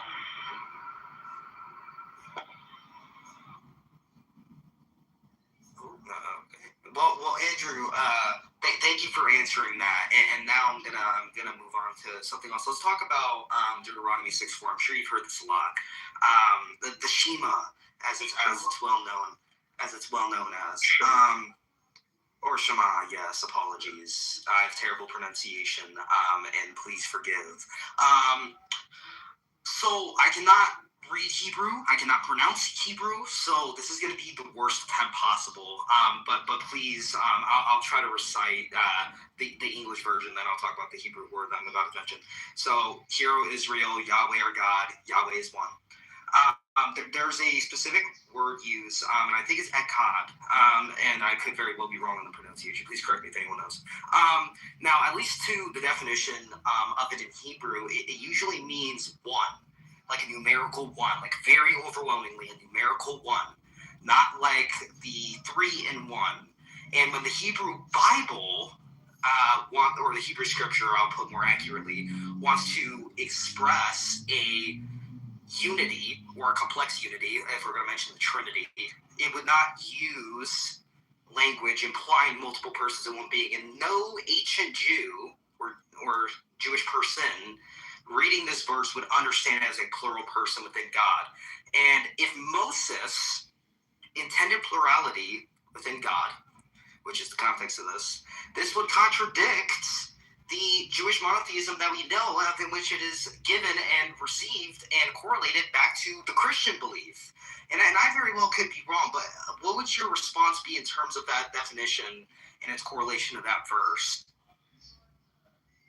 Is that a question just for Andrew? Yeah, I mean, primarily, yeah. So sorry. And we get other people involved here, so but I appreciate the conversation. So so when we talk about the Shema and whatnot, and we say, here the Lord our God is one. Christians are going to affirm that, right? So we don't deny that. But you're saying it sounds like you want to say that the Jews at the time would not have understood this plurality in God. So have you ever heard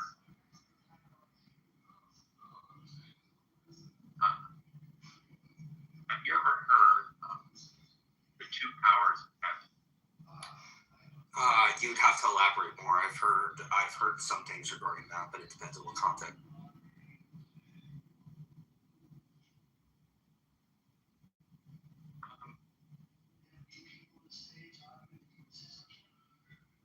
I don't think it's the case that the earliest Jews didn't have some kind of concept of morality. Now, even if that were the case, I don't think that's super damaging to the position that I'm holding, because God can reveal himself over time. It doesn't have to be the case that the Jews, for the Trinity to hold out, it doesn't have to be the case that the Jews fully understood. It's problematic to say that, I can just grant that the earliest Jews didn't have that conception. I do think there's some texts that have, in fact, changed the way the Jews understood the unipersonality, or this idea of God being unipersonal. There were plenty of Jews, I think, that, and I don't know if Congress is here, but there are plenty of Jews who did actually affirm this dual power in heaven. There would be there's two different Yahwehs, right? They do accept that there is this distinction. Not all of them accept it. But we could try to go back and see what the earliest Jews were. But I can't pull that up. But I'll just say this. Let's just grant there's no Jews that believe God to be a plurality or a plural being, right? Fine. Let's just grant that. The New Testament comes along and makes it clear that these persons, the Holy Spirit and Jesus, more explicitly, are God. Jesus is attributed as being the creator of everything. By him and for him and through him were all things created. So I think when you have more explicit passages in the New Testament, divulging the Trinity or laying it out, I think you use the New Testament to interpret the Old. So even if it's the case that you don't really find much in the Old Testament on the Trinity, which I grant, it's not everywhere. I do think there are hints at it. There are certain revelations, small ones, be it, but that are given. I think in the New Testament, it just makes it undeniable. So if you accept all of the Scripture, both the Old and New Testament, you're left having to make sense of the New Testament. The New Testament, where you're really into the doctrine of defense, right? Spelled out and proclaim. Right? That's my view. Okay. Then here's my question then, because you did mention that. If the Trinity is essential for the ideology of Christianity, for the ideology of salvation, things of that nature, then why is it not very articulated within the Scripture in both the Old Testament and the New Testament? Whether there's hints at it or however, I think it was hints that you articulated specifically. Why is it not very clearly articulated within the Scripture if it is the core central belief? Well, I think it's funny, we were having a conversation last week about the necessity of the Trinity. If it is a core doctrine, I've actually that I don't take it as Trinity. I'm not say. I used to say something. but I don't do that anymore. I don't know the heart of a person. I think they can be saved. I think they honestly think that it's not taught in Scripture. So they can have a hard time accepting it. And I think, insofar as they're being genuine and not trying to run from God, I think God is going to change that. According to so I don't think it's going to be like, you didn't have to try to, you were serving people, loving your neighbor, doing all these things, but you didn't have the Trinity down, so, off to burn for it. I don't think that's correct. So I actually don't take a position where I'm like, affirm the Trinity. I do think the Trinity is true. You're in error by not accepting it. I do think, you can still be saved. That said, I don't think the Jews really were going to be judged for not understanding the Trinity unless it was shown to be rejected. And I trust him. I trust him to adjudicate that appropriately. But in the New Testament, I think the people at that time and the people post the canon being filed, they don't have much of an excuse, right? Because now I'm not saying that you get your position honestly and that you're being dishonest and you say I'm not saying. I'm saying that from my perspective, it is pretty abundantly clear. The Trinity is spelled out in the New Testament, and it's something you can't really get away from. Jesus is Yahweh. Yahweh texts are applied to Jesus, just full stop. They're taken from there's certain Old Testament references that are reapplied. There's like there's like a refiguring of the understanding of the text when they're later Christ, making him Yahweh. And every knee shall bow, every tongue will confess that Jesus Christ is Lord. That's Yahweh speaking in the Old Testament. That is a message. That is Yahweh speaking. Right? But it's then in the New attributed to Jesus. Every knee shall bow, every tongue will confess that Jesus is Lord. Right? But that's actually a verse that was applied to Yahweh in the Old Testament. There's a lot of Yahweh messages that are applied to Jesus. And so you're kind of fine if you think there's only one Yahweh. Because the Father would be Yahweh, certainly. We all agree with that. But you have the Son being Yahweh as well. So I think that's the problem. It's going to be taking those texts and trying to make sense of it. Jesus is saying, you've seen me, you've seen the Father. He said, before Abraham was, I am. Okay? And the people understood him to be making himself equal to God. They wanted to kill him for it. So it wasn't just some normal run. He's saying something that makes them feel like he's worried to be throw rocks at until he dies. Right? That's what they were thinking. He said before Abraham was, I am. They're like, you're not even 50 years old, right? And you're claiming that you knew Abraham and all this stuff, right? And he's claiming to be I am. Now, I think that is just, you can try to interpret that as, he's saying he's the Messiah and all this stuff, right? But notice, again, they want to kill him for making himself equal to God.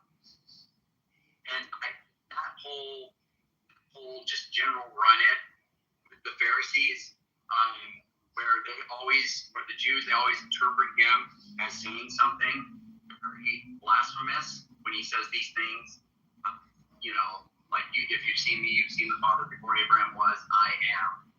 All this stuff, right? Okay. Well, I think that is something that from the Unitarian position, I'm just baffled at what you do with those kinds of scriptures. If you can dispel those, we don't even really need to go into, whether the Old Testament really makes it explicit, because I think it's in the New. So I'm sorry, there's a lot there, but the Trinity is a big topic. So no, it's all good. It's all good, and thank you for that. Yeah. Thank you, and I do want to respond to that. Is in the Unitarian position, and I'm gonna hop on that later. Just so I don't want to avoid that because I know you mentioned that at the end for a split second. Is when I mentioned the question about why is it not clearly articulated in the Scripture, I mentioned both the Old Testament and the New Testament. Now I've read both the Old Testament and the New Testament in depth when related to the Trinity because I've done a lot of research on it. And what I do know is that in both the Old Testament and the New Testament, it usually gives around the same amount of information, if not less, in the New Testament surrounding this ideal or this referation to the Trinity, if that's what we want to call it. And with what I've been able to gather, right, which you mentioned a lot, so I'm kind of going all over the place, is that I just can't find a reason why, with the history being known and with the relation back to the scripture and with what the scripture says, why this Trinity would be the theological or philosophical position to be able to follow, to be able to make it make sense, if that's understandable. With all considered, and I've talked to a lot of theists with your very similar position, especially who follow the William Lane Craig approach, and I just can't seem to find the reasonings or the justifications that would be large enough to be able to dictate that. If the said, oh, well, this is what the definition of God is, then I would be like, okay, well, this is what I'm going to follow, right? But, there's these different distinctions that it makes, like it calls that, it basically dictates that God is not a man, but Jesus was a man. And, that stirs up a lot of controversy and things of that nature. So I just can't find, the reasons and the justifications for whether or not, like, this Trinity is the way to go, which is why I kind of mention these things and these questions, because I want to understand and I want to know how that is for you, for someone who does follow that standpoint. That's why I asked those, and hopefully I'm not hogging up the stage too much, but I thank you for that. And in terms of the Unitarian position, please ask me the question. Yeah, no, I appreciate that, brother. That was good. Well, I think we can just so check this out. Maybe we just get down to the nitty gritty, because I'm just going to, what the Unitarian does from a Unitarian perspective. So I'm going to give you one maybe you haven't heard, but I think this is actually pretty strong, and I'm curious how you understand. So it teaches the idea, like for trials or for accusations, when people would level accusations against one another. It would be the case that they would do this. They would have a standard of 2 or 3 witnesses. Let every word be established, right? From the mouth of 2 or 3 witnesses, you could convict somebody, right, of some kind of crime or whatever the case may be, right? They would bring witnesses to bring out the evidence against somebody, and so that was kind of an established standard. Now that's both in the Old and the New Testament. Mouth of 2 or 3 witnesses. Okay. Well, I want to read something to you, and then you tell me how you make sense of this from a Unitarian position. Okay, so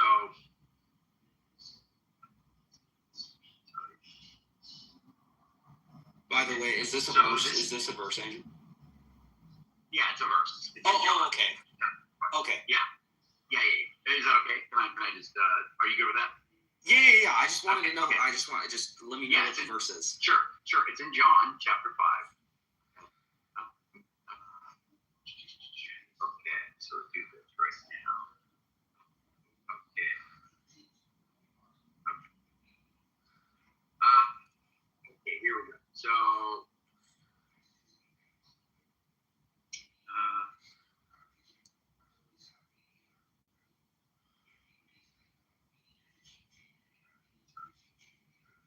okay. I can do nothing. This is actually verse 30. Okay, 5:30. 5:30. Yep. I can do nothing on my own. As I hear, I judge, and my judgment is just, because I seek not my own will, but the will of him who sent me. So there's 2 wills that are being referred to, right? You have Jesus' will, and you have the Father. But then he says, if I alone bear witness about myself, my testimony is not true. There is another who bears witness about me, and I know that the testimony that he bears about me is true. You sent to John, and he has borne witness to the truth. Okay, so Jesus is saying there's another who bears witness. So you have 2 witnesses. You have Jesus and another, right? There's 2 witnesses. You would agree with that, right? You mentioned, are you relaying this back to what you said about the witnesses of the trials? Yeah, I'm saying that the witnesses at a trial are going to be people, right? So they're going to be persons that are showing up to a tribe. It's not going to be like a concept or an idea or anything like that. These are people, right? They're person. They're people that have the ability to be a witness. Okay, so if you're going to be a witness, you have to be some kind of a person. You have to. We're talking about like, giving a testimony about something that you take to be true, right? You're a witness. Okay, to do that, you need to have like a mind, and you need to be something that has that ability to be labeled or understood as a witness. So I think that's pretty solid. So to say that, there's two witnesses here. There's Jesus, and then there's the Father. Now, from your Unitarian position, I think you're taking a Father alone as God. So that's fine. You would just acknowledge Jesus as being a witness and the Father being a witness. But you would take it that Jesus is not God. But I just wanted to establish that there's two persons being referred to here. And you would agree with that, right? There's Jesus and there's the Father. Two witnesses. It's in terms of John 5, it's essentially Jesus is presenting himself as dependent, sent. He's acting under an authority and that he's commissioned. That's what I'm getting from this. I get that. Yeah, that's what I'm getting from this. In terms of him being a person, this kind of aligns with him being the great Messiah, but he would not at all like be a distinct person to the amount of the co-equality to God, if that's where we're going to get to within that, if that makes sense. Right. No, I agree. I think that you can read this text. I think it's reasonable to take this as he's like taking direction. He's submissive to. He's under God's, the Father's headship. I get all that. I think that is in this text. So I see all that and I accept all that. I think that's true. Now, I take the view that Christ has two natures, right? So he's both God and man. So there is kind of there's this submissive aspect to him, for sure. But I think we're both agreeing that there's two witnesses. But I understand what you're saying. He's being sustained by the Father, or he's being guided and directed by the Father. He's doing the Father's will. He's doing things on behalf of the Father. I accept all that. Now, that being said, when you have something like in the very same book, right? So I just want to tie that with this part, and I think this can kind of make the point. In John 17, Jesus says, this is John 17, verse 5. And now, Father, glorify me. He's talking to the Father. Glorify me in your presence with the glory that I had with you before the world began. So Jesus is saying, Father, glorify me with the glory that I had with you before began. So Jesus is claiming that he was with the Father, and they are sharing in this glory. There is no world yet. There's nothing that's been created. There's no before the worlds began, like in the Genesis narration or when everything was created. He is saying, before all of that, I was present with you. Prior to his work, he created a person that shared glory with the Father before the world was. And I'll just say in the Old Testament, it says that God shares his glory with no one. And this glory that's being talked about here is right at the beginning. This is like some people being later and like heirs with Christ. They're inheriting or sharing in that kind of glory. Like they're going into the glory. No, rather, it's glory that he has intrinsically. He shares it with the Father before the world was. So it's not like he's being brought into the glory. It's the glory that is already present that's being shared with them. My question to you is from a Unitarian perspective that takes the incarnation of Jesus to be like his coming into being, why is he making references to before the world was and sharing glory with the Father? And why is God sharing his glory? Because he shares his glory with no one. The only way to make sense of that from my perspective is that Jesus is ontologically has it. These are like, it's part of his nature because he's sharing in that divine nature, Yahweh, right? So he has these attributes. So how do you make sense of that from your perspective, brother? Yeah, sure. So I'm going to respond to everything you mentioned. So I'm going to take it one by one if that's cool with you. Because you mentioned like a lot. So I'm going to try to get to all this. You mentioned, let's see, the first verse you mentioned was John 5:30. Is that correct? You mentioned John 5:30, Andrew? Yep, sorry. Took me a second. Yep. Oh, good. Okay, spectacular. So you mentioned John 5:30. So, and you also mentioned the two witness law. So that's in Deuteronomy 19:15. So single witness shall not suffice, only on the evidence of 2 or 3 witnesses. So this law is essentially concerning the legal conviction, the human court, and then the criminal accusation. So this is the legal reliability of in which trials were sustained on. And then what Jesus said in John 5, which I think is important, is that I can do nothing from myself. And he says, literally a verse later, if I bear witness about myself, my testimony is not true. And then in 5:32, it says, there is another who bears witness about me.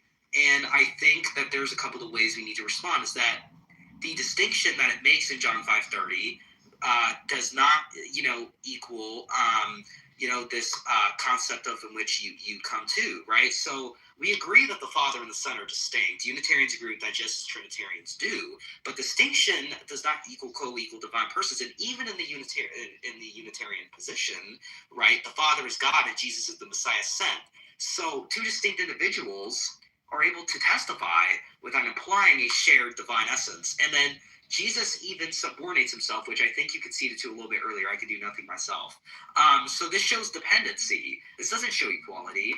And if Jesus were fully God in the same sense as the Father, then why emphasize the inability to act independently? And the witness pattern would not prove an ontological equality, which is what is being mentioned here. And in Jewish law, it was 2 witnesses must be separate persons. And that works perfectly fine in Unitarianism. Witness 1 is Jesus the Messiah, and witness 2 is God the Father. Right? Does that make sense? And there's no Trinity required. The law does not require the same essence or the shared divine nature or any co-equality. It only requires an independent testimony. And in the same chapter, Jesus calls the Father God, but we're not going to get into that because that doesn't really, clarify. But then you mentioned, you mentioned another John verse, didn't you? You mentioned 5. It was later in there, wasn't it? I'm trying to remember what verse. What verse was it? Remind me. 17:5, right? John 17:5. Yep. Oh, there we go. Okay, spectacular. So there's a key word in here, and this is in Greek. It's known as doxa or daha, right? Glory, honor, splendor, status, right? That's essentially what it's stating. So when it says, and now glorify me, Father, with yourself, with the glory which I had with you before the world existed, all that. In the book of Revelation, there's an example of this, right? The Lamb slain from the foundation of the world. This is Revelation 13:8. Jesus, was not, literally crucified before creation, right? It means the event was foreordained in God's plan. Similarly, right, glory would be promised, it would be predestined, it would be intended, it would be foreknown, but it would not necessarily be literally experienced. And then we also see had, like I had, and this is an imperfect tense, right? In Greek, I think it's ihon, right? And the imperfect tense does not always mean a literal past experience. It reflects the state within a framework. And the Jewish language often speaks of things existing in heaven before manifestation, like in Jeremiah 1:5, when it says, before I formed you in the womb, I knew you. Jeremiah did not consciously exist before birth, but he existed in God's foreknowledge as the plan, right? And there's a Unitarian parallel to this, right? Is that Jesus' glory existed in God's plan, right? That's how we take it to be. And then you mentioned there was another verse. Was it another John verse? I'm trying to recall. What verse was it that you mentioned the last? Please remind me, Andrew. Yeah, so I was saying that, sharing in the glory before the world was, and then talking about in the Old Testament where it says God shared his glory with no one. And I believe it's in Isaiah. I'm not sure. I don't think that.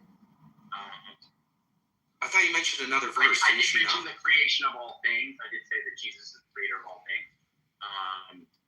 But I think that was earlier. I'm trying to remember if I hit another scripture. Maybe somebody else remembers. I thought you did. I could very well be wrong. Yeah, let me think on that, my brother. As of now, I think you're hitting at least enough of the points we can continue. If we, maybe we remember, we can circle back to it. But so I think that's totally fine. So. Oh yes, and one more thing by the way. Now I remember what you were asking. You were talking about the question of the pre-existence of Jesus and how like Unitarians believe it. So that was the question. That's what you asked. Oh, the question. Okay, yeah. Well, that was just on. Yeah, that was still part of John 17:5. So when he says before the world was, so. Yeah. Let me touch on that and then we can continue because I don't want to avoid it.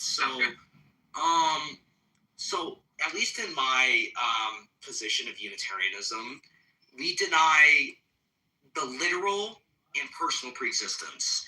So what we believe is that Jesus began to exist when he was conceived in Mary. He did not consciously exist before his birth, and the passages about the preexistence refers to God's foreknowledge. So he was part of the plan. So when you mentioned 17:5, right, like glory I had with you before the world existed, right, the glory was foreordained in God's plan. So it wasn't the literal heavenly life before creation, right? Like for example, in like John 1:1, when it mentions the word, right, we interpret that as like God's wisdom and plan and the self-expression, not the pre-existent person. So there's different ways to look at it, and we don't necessarily deny Jesus's pre-existence, but we do deny the literal personal pre-existence. We don't deny the plan of him as the Messiah, though. So there's a little bit of a distinction within that. So hopefully I answered that the best of my ability. Yeah. So I'll just say this, Christian. I think you're going to probably end up giving the best defense from the Unitarian perspective based on the responses you've already given. I think that you are following the flow chart pretty nicely, so to speak, right? And so I don't think that there is. I don't think that I'm really going to be able to overturn your position. I think we're both going to walk away with the same position. So I think that you are probably, I would just take you at your word and think that you came to this position honestly. And I think that there's not really, because I think that's an adequate response. And the fact that you just brought up the four, look, I could quibble with you and we could go, I could probably verse for verse. Yeah, right. We could just sit there and like really get super fine tooth comb and try to break down things. And I think at some point it's just going to be. I think the Unitarians have had enough time, and they would claim that it's always been in Scripture, and that's fine. But I would say that they've had enough time to really refine their argumentation to the point where I don't think it's not a slam dunk easy win. If there's a really well read or knowledgeable Unitarian going up against a really well read knowledgeable Trinitarian, it's kind of a stalemate, I think, in a lot of ways. Yeah, it's kind of hard. Yeah. So that being said, why would it be a stalemate? Because I think so let me just say this, Regal. So recently, and I don't want to say who it was yet, but I just watched the best Unitarian presentation I've ever seen, right? So somebody who I thought did the best job defending the Unitarian position. Now, I still think it's an error. I still think Trinitarian doctrine is what is taught in Scripture. However, I think that this guy navigated the objections that would be brought forward by the most robust Trinitarians, and he navigated them well enough, right? So I don't think he was just put in a bind where he's like, there's these clear scriptures that you just can't deal with. No, I think his answer works on a lot of these proof texts that the Trinitarians put forward. Now, I could be wrong on that, Regal. Maybe you got a kill shot. Maybe you have some, thread that you could pull at where you could make some headway. But as far as I'm concerned, at least, because I've spent a fair amount of time watching. I could just simply say, like, prior to like the 1500s, there's always been Trinitarian thought on the Christian eschatology. Let's just say. So you're going to agree with me regardless that, like the Keys of Peter, for an example, this is the church that Christ established, and then the apostles went and established the Bible. Now, what church is the Bible is that came from, A, and B, what church is that today? So we believe in apostolic succession. That's the passing on of the Holy Spirit. There's scriptures to substantiate that, but the point remains is, like, I'm just not going to accept the hermeneutics. Like, I'm not going to accept, like, private interpretation. If you can't instantiate that, let's just say, by an unbroken chain of succession, I'm just going to reject the hermeneutics, like claiming that you simply have the Holy Spirit and you can read via sola scriptura. Yeah, I'm just gonna reject that, especially on a historical basis.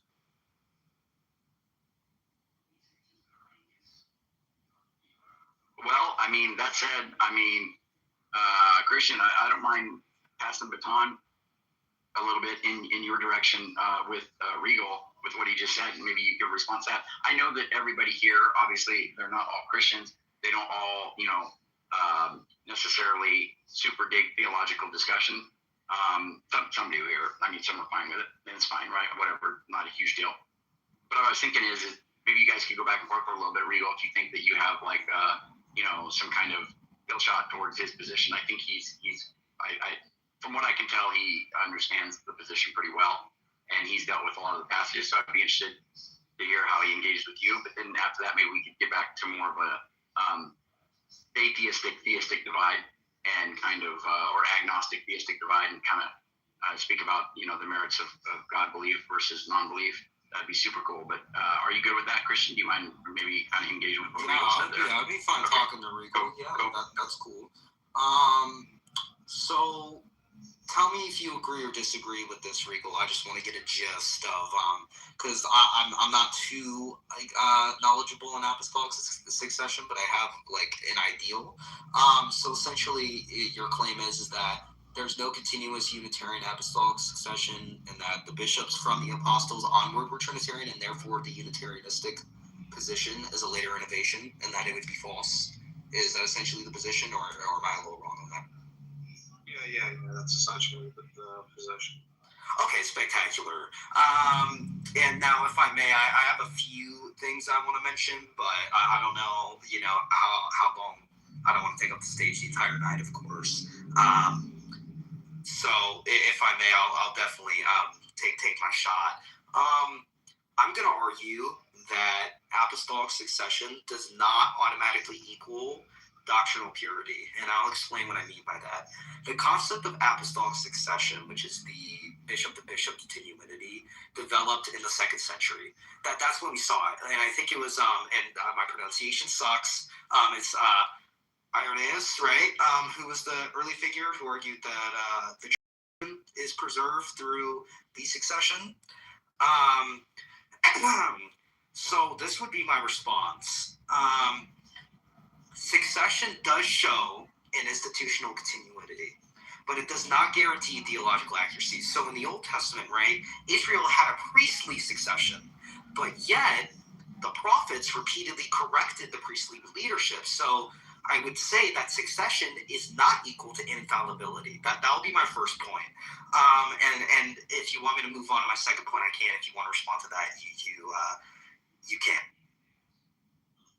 It's your choice. If you have a doctrinal purity, then how would you have it today? How would you understand today what it is you're reading if it wasn't hermeneutically understood then, and then continuances of the same people that were around Christ? Now I'm talking about pre-200. This is a promise that Christ made.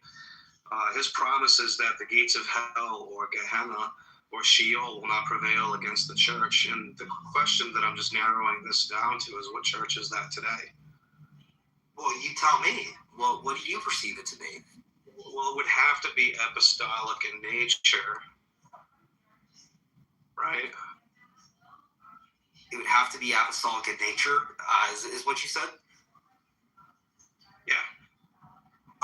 So what would it be then? So you describe it to be that it's apostolic in nature. So what would it be? What would it look like? What is the demonstration of it? If that makes sense, Regal. What would be? How would you describe it? How would you show me how it is now? Well, Jesus gave clear instructions. It's called the one way, and this is the way how to operate the machine. For in other words, the church. So he gathered the apostles together and said, Peter, this is the rock that I am going to build my church upon. The promise is that the gates of hell or Sheol or Gehenna, whatever you may have it, whatever translation you want to look at, will not prevail against the church. So it means the church will not fail. What church is that today? So you have Matthew, Mark, Luke, Paul, and John teaching the one way to other apostles and their successions all the way up to St. Ignatius of Antioch. Then that's in the 1st century, right? So there is a clear thing going on here in the 1st century going down into the death of Christ. So this is a practice. When we talk about doctrinal infallibility, it is the body of Christ, it is the church, right? It's the liturgy that we all have to agree on. This has been a tradition long-standing for 1,500 years until the Protestant Reformation. So it's quite clear historically that Christianity was Trinitarian on the basis of that. It's a postmodernist invention, Unitarianism. I mean, it's not the first idea that we heard of this. We see this in Islam, pure monotheism. The other issue is in the 2nd century, you have the issue of the Talmud, which you have rabbinic Jews panicking at the time to reinterpret their texts. One criteria of historical critique, let's just say, if something's embarrassing, and you have synagogues completely admitting Isaiah 53, the suffering servant. By his hands he will be pierced, and by his wounds we will be healed. Completely admitting that from synagogues. So you have to admit that Jesus had a whole impact on rabbinic Judaism as you know it today. Well, here's my question, is because you mentioned apostolic succession. Is it still followed today? Is it still instated? That's my first question. I mean, there are a couple of schisms between these churches, but they all recognize their sacraments as valid. So you have Eastern Orthodox, Catholic, and the Oriental. Then you'll also have Coptic churches and other sub-denominations. I thought it was the Anglican communion, or am I wrong? No, they're not there. Because I thought some Anglicans claim to be Catholic, but that's only because they're trying to make the same claim that the actual Catholic Church is making, but they're not Catholic. Well, don't they claim that apostolic succession is a thing historically, but the recognition of it now is a variable, or am I wrong on that? Because I thought that was what it is to be.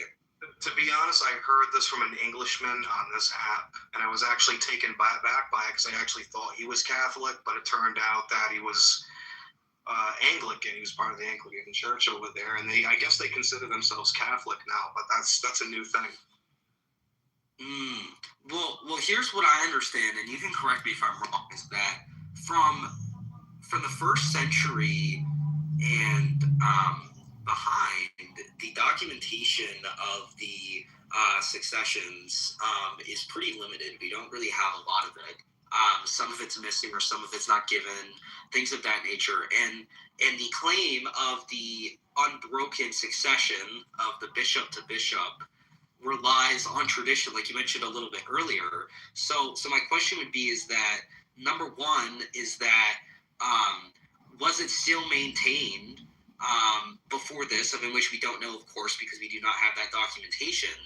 And we have this archive called the Vatican. I'm sure you know what that is, right? Yes. there's dozens and dozens of history and books and whatever you may have it, artifacts, even blessed icons, all kinds of trinkets and stuff. I mean, I know that, just to my understanding, right, and this is just a question I'll give to you, it's just in general, right? So if we don't have this documentation, we know that this apostolic succession went back before this. Documentation. As a matter of fact, I forget they do. What part of Vatican City is what church it's in, but they literally have all the popes on the wall. Most all of them. It's kind of like a presidency almost, but. From the first century and back, they do have that. Yes, they can trace it back. Wow. I can actually grant that in some cases there you might run into some dead ends for historical accounts on some things, but that's only in good faith, and you have to take the caveat that some history is composited. So let's not get past little details with that. No. I won't get into the nitty gritty, but I'm just trying to put some points down, and I'm trying to connect it back to what you claimed. My second point would be is that the Trinitarian definition, was not formally defined until the 4th century. Now I'll tell you how that kind of connects back in terms of argument to you, right? So the doctrine as given today, so the one essence, 3 co-equal persons. It was defined at the First Council of Nicaea and then the First Council of Constantinople. And before that, the terminology that they used for the same essence was not accepted, and the Holy Spirit's equality was still debated. So they didn't really. You're talking about the filioque, but that was just an excuse in 1050 to have a schism, and there was actually much hostility around that time. So the East was actually getting Rome involved to help them with Muslims because they were being overrun. Well, that's not what I was going to mention. That's not what I was going to mention. I'm saying to a degree or another, just because there's a schism doesn't mean that we're essentially to a degree, yes and no, we're rejecting each other's authority. But the filioque was pretty much accepted up until that point, I would say. My argument with mentioning this is if the apostolic succession, right, guaranteed the Trinitarian orthodoxy, which is what most would pin it up to be, then why was the doctrine that was centered around this still being debated over 300 years later? That would be my question. Maybe you already answered that, but please, I would love to. Just because there's rigorous debate and discussion on these topics, doesn't mean that you can't improve on this philosophy or discover more about God. It's religion after all. It's the study of God. So yeah, I don't see an issue with that. Just because you have a council and you guys are trying to understand and figure out what things are and what they are not clearly, so you can have let's say a canon going on.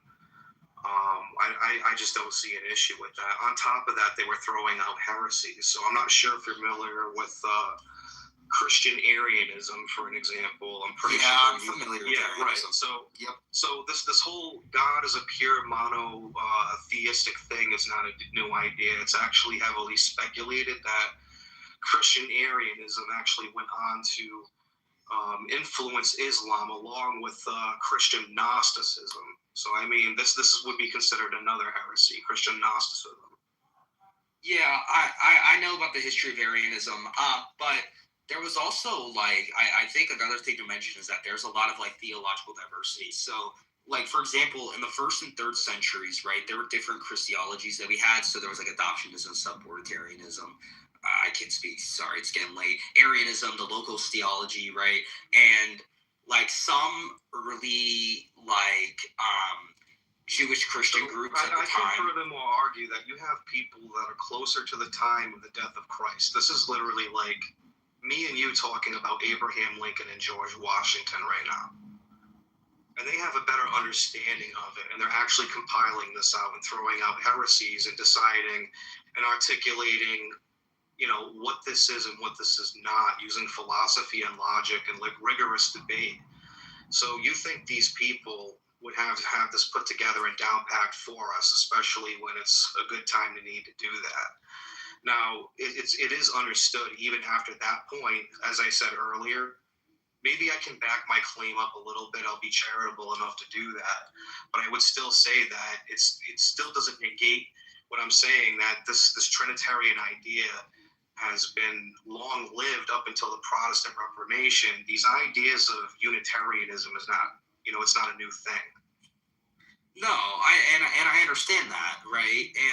But let me finish my point, because I was still trying to get into that point though. Is that like the Endianites as the example, right? Rejected like Jesus, like deity entirely, and I would argue that the existence of non-Trinitarian groups early on would suggest that Trinitarianism was not universally apostolic from the start, right? Which would kind of be something you could address as someone who does follow that in terms of the Trinity. I would love to hear it. That would just be my argument. That's what I was trying to reference to when I was trying to make that. What are you trying to argue for specifically? Do you want me to restate my point, or do you want me to expand on it? Because just restate your point and just keep it short. Yeah, sure. The existence of non-Trinitarian groups would basically say that Trinitarianism wasn't apostolic from the start, or universally apostolic. Oh, okay. I mean, to be honest, it would be hard to narrow down or track down some messianic Jewish writings, I would say, or even commentary, to be honest, but I can't track it down. But the other thing you have to understand is, like, Jewish people were like nomadic. They used to goat herd. You know what I mean? They used to have different tribes and different groups, if you get what I'm saying. They might have had the Sanhedrin and but they had diverse thoughts of like God. It wasn't even purely, like, you would say, yes, Unitarian, but I mean, based on some of the priors that, like, Andrew mentioned, I mean, these would definitely be arguments. I mean, let's make man in our image suggests a plurality. Wouldn't you say? What'd you say? Sorry.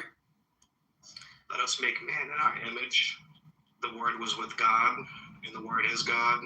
Christ is the Logos. Yeah, I mentioned that. I referenced my point on that a little bit earlier with Andrew. And I stated that there's contexts that relate back to it with those type of verses, like, for example, the relation of the angels and the connection to God's action, things of that nature. And I also mentioned the Word in terms of the Trinitarian argument a little bit earlier, which I don't know if you heard or if you were gone, but I did mention that a little. Also, the Catholic position does hold to doctrinal development. So if I, like, countered by saying, like, God puts us on a need-to-know basis, so there might be hints of it in the Old Testament, but, like, it doesn't, like, in my view, it doesn't have to implicitly say that.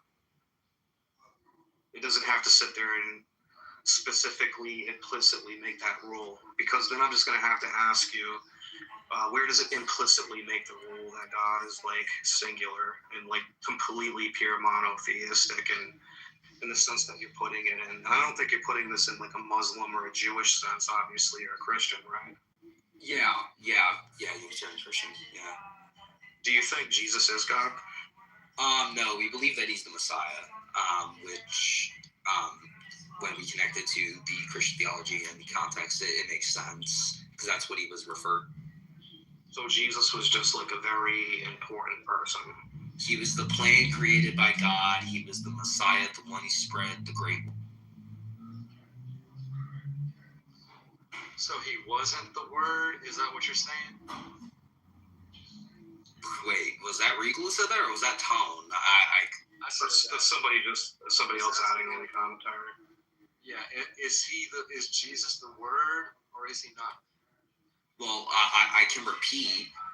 Jesus was the plan. He was the formidable plan foreknowledgeable, sorry, my apologies, foreknowledgeable plan by God. And he was the great Messiah that would spread that great plan and word of our Father. Okay, I get you. But I'm just asking in this particular verse in John, it starts off, you know the verse well. In the beginning was the Word, and the Word was with God, and the Word was God. In your mind or understanding, is that Jesus or is that something else? So you're asking me if it was Jesus or someone else? Well, I mean, a better question would be is like, do you think God's will or his word is separate from God? Well, I'll answer your first question first. I think I can kind of make out what you're trying to get to with that. So in my personal opinion, in the theology in general, I'll put it in the theology in general. It's about Jesus. John 1:1 is about Jesus. In the beginning was the Word, right? Logos, right? But in Jewish thought, right, where we get this from originally, right? Logos does not automatically mean a separate divine person. It can mean the expression, it can mean the plan, it can mean the reason, it can be the wisdom, it can be the speech, it can be the word. Literally just the word singularly, right? And in Hebrew background, this connects to like dabar, like the word dabar, and then like when God speaks, and God said in Genesis. Right, so I mean, I know that later in John, the other issue I think you forget as well, because this oftentimes gets overlooked.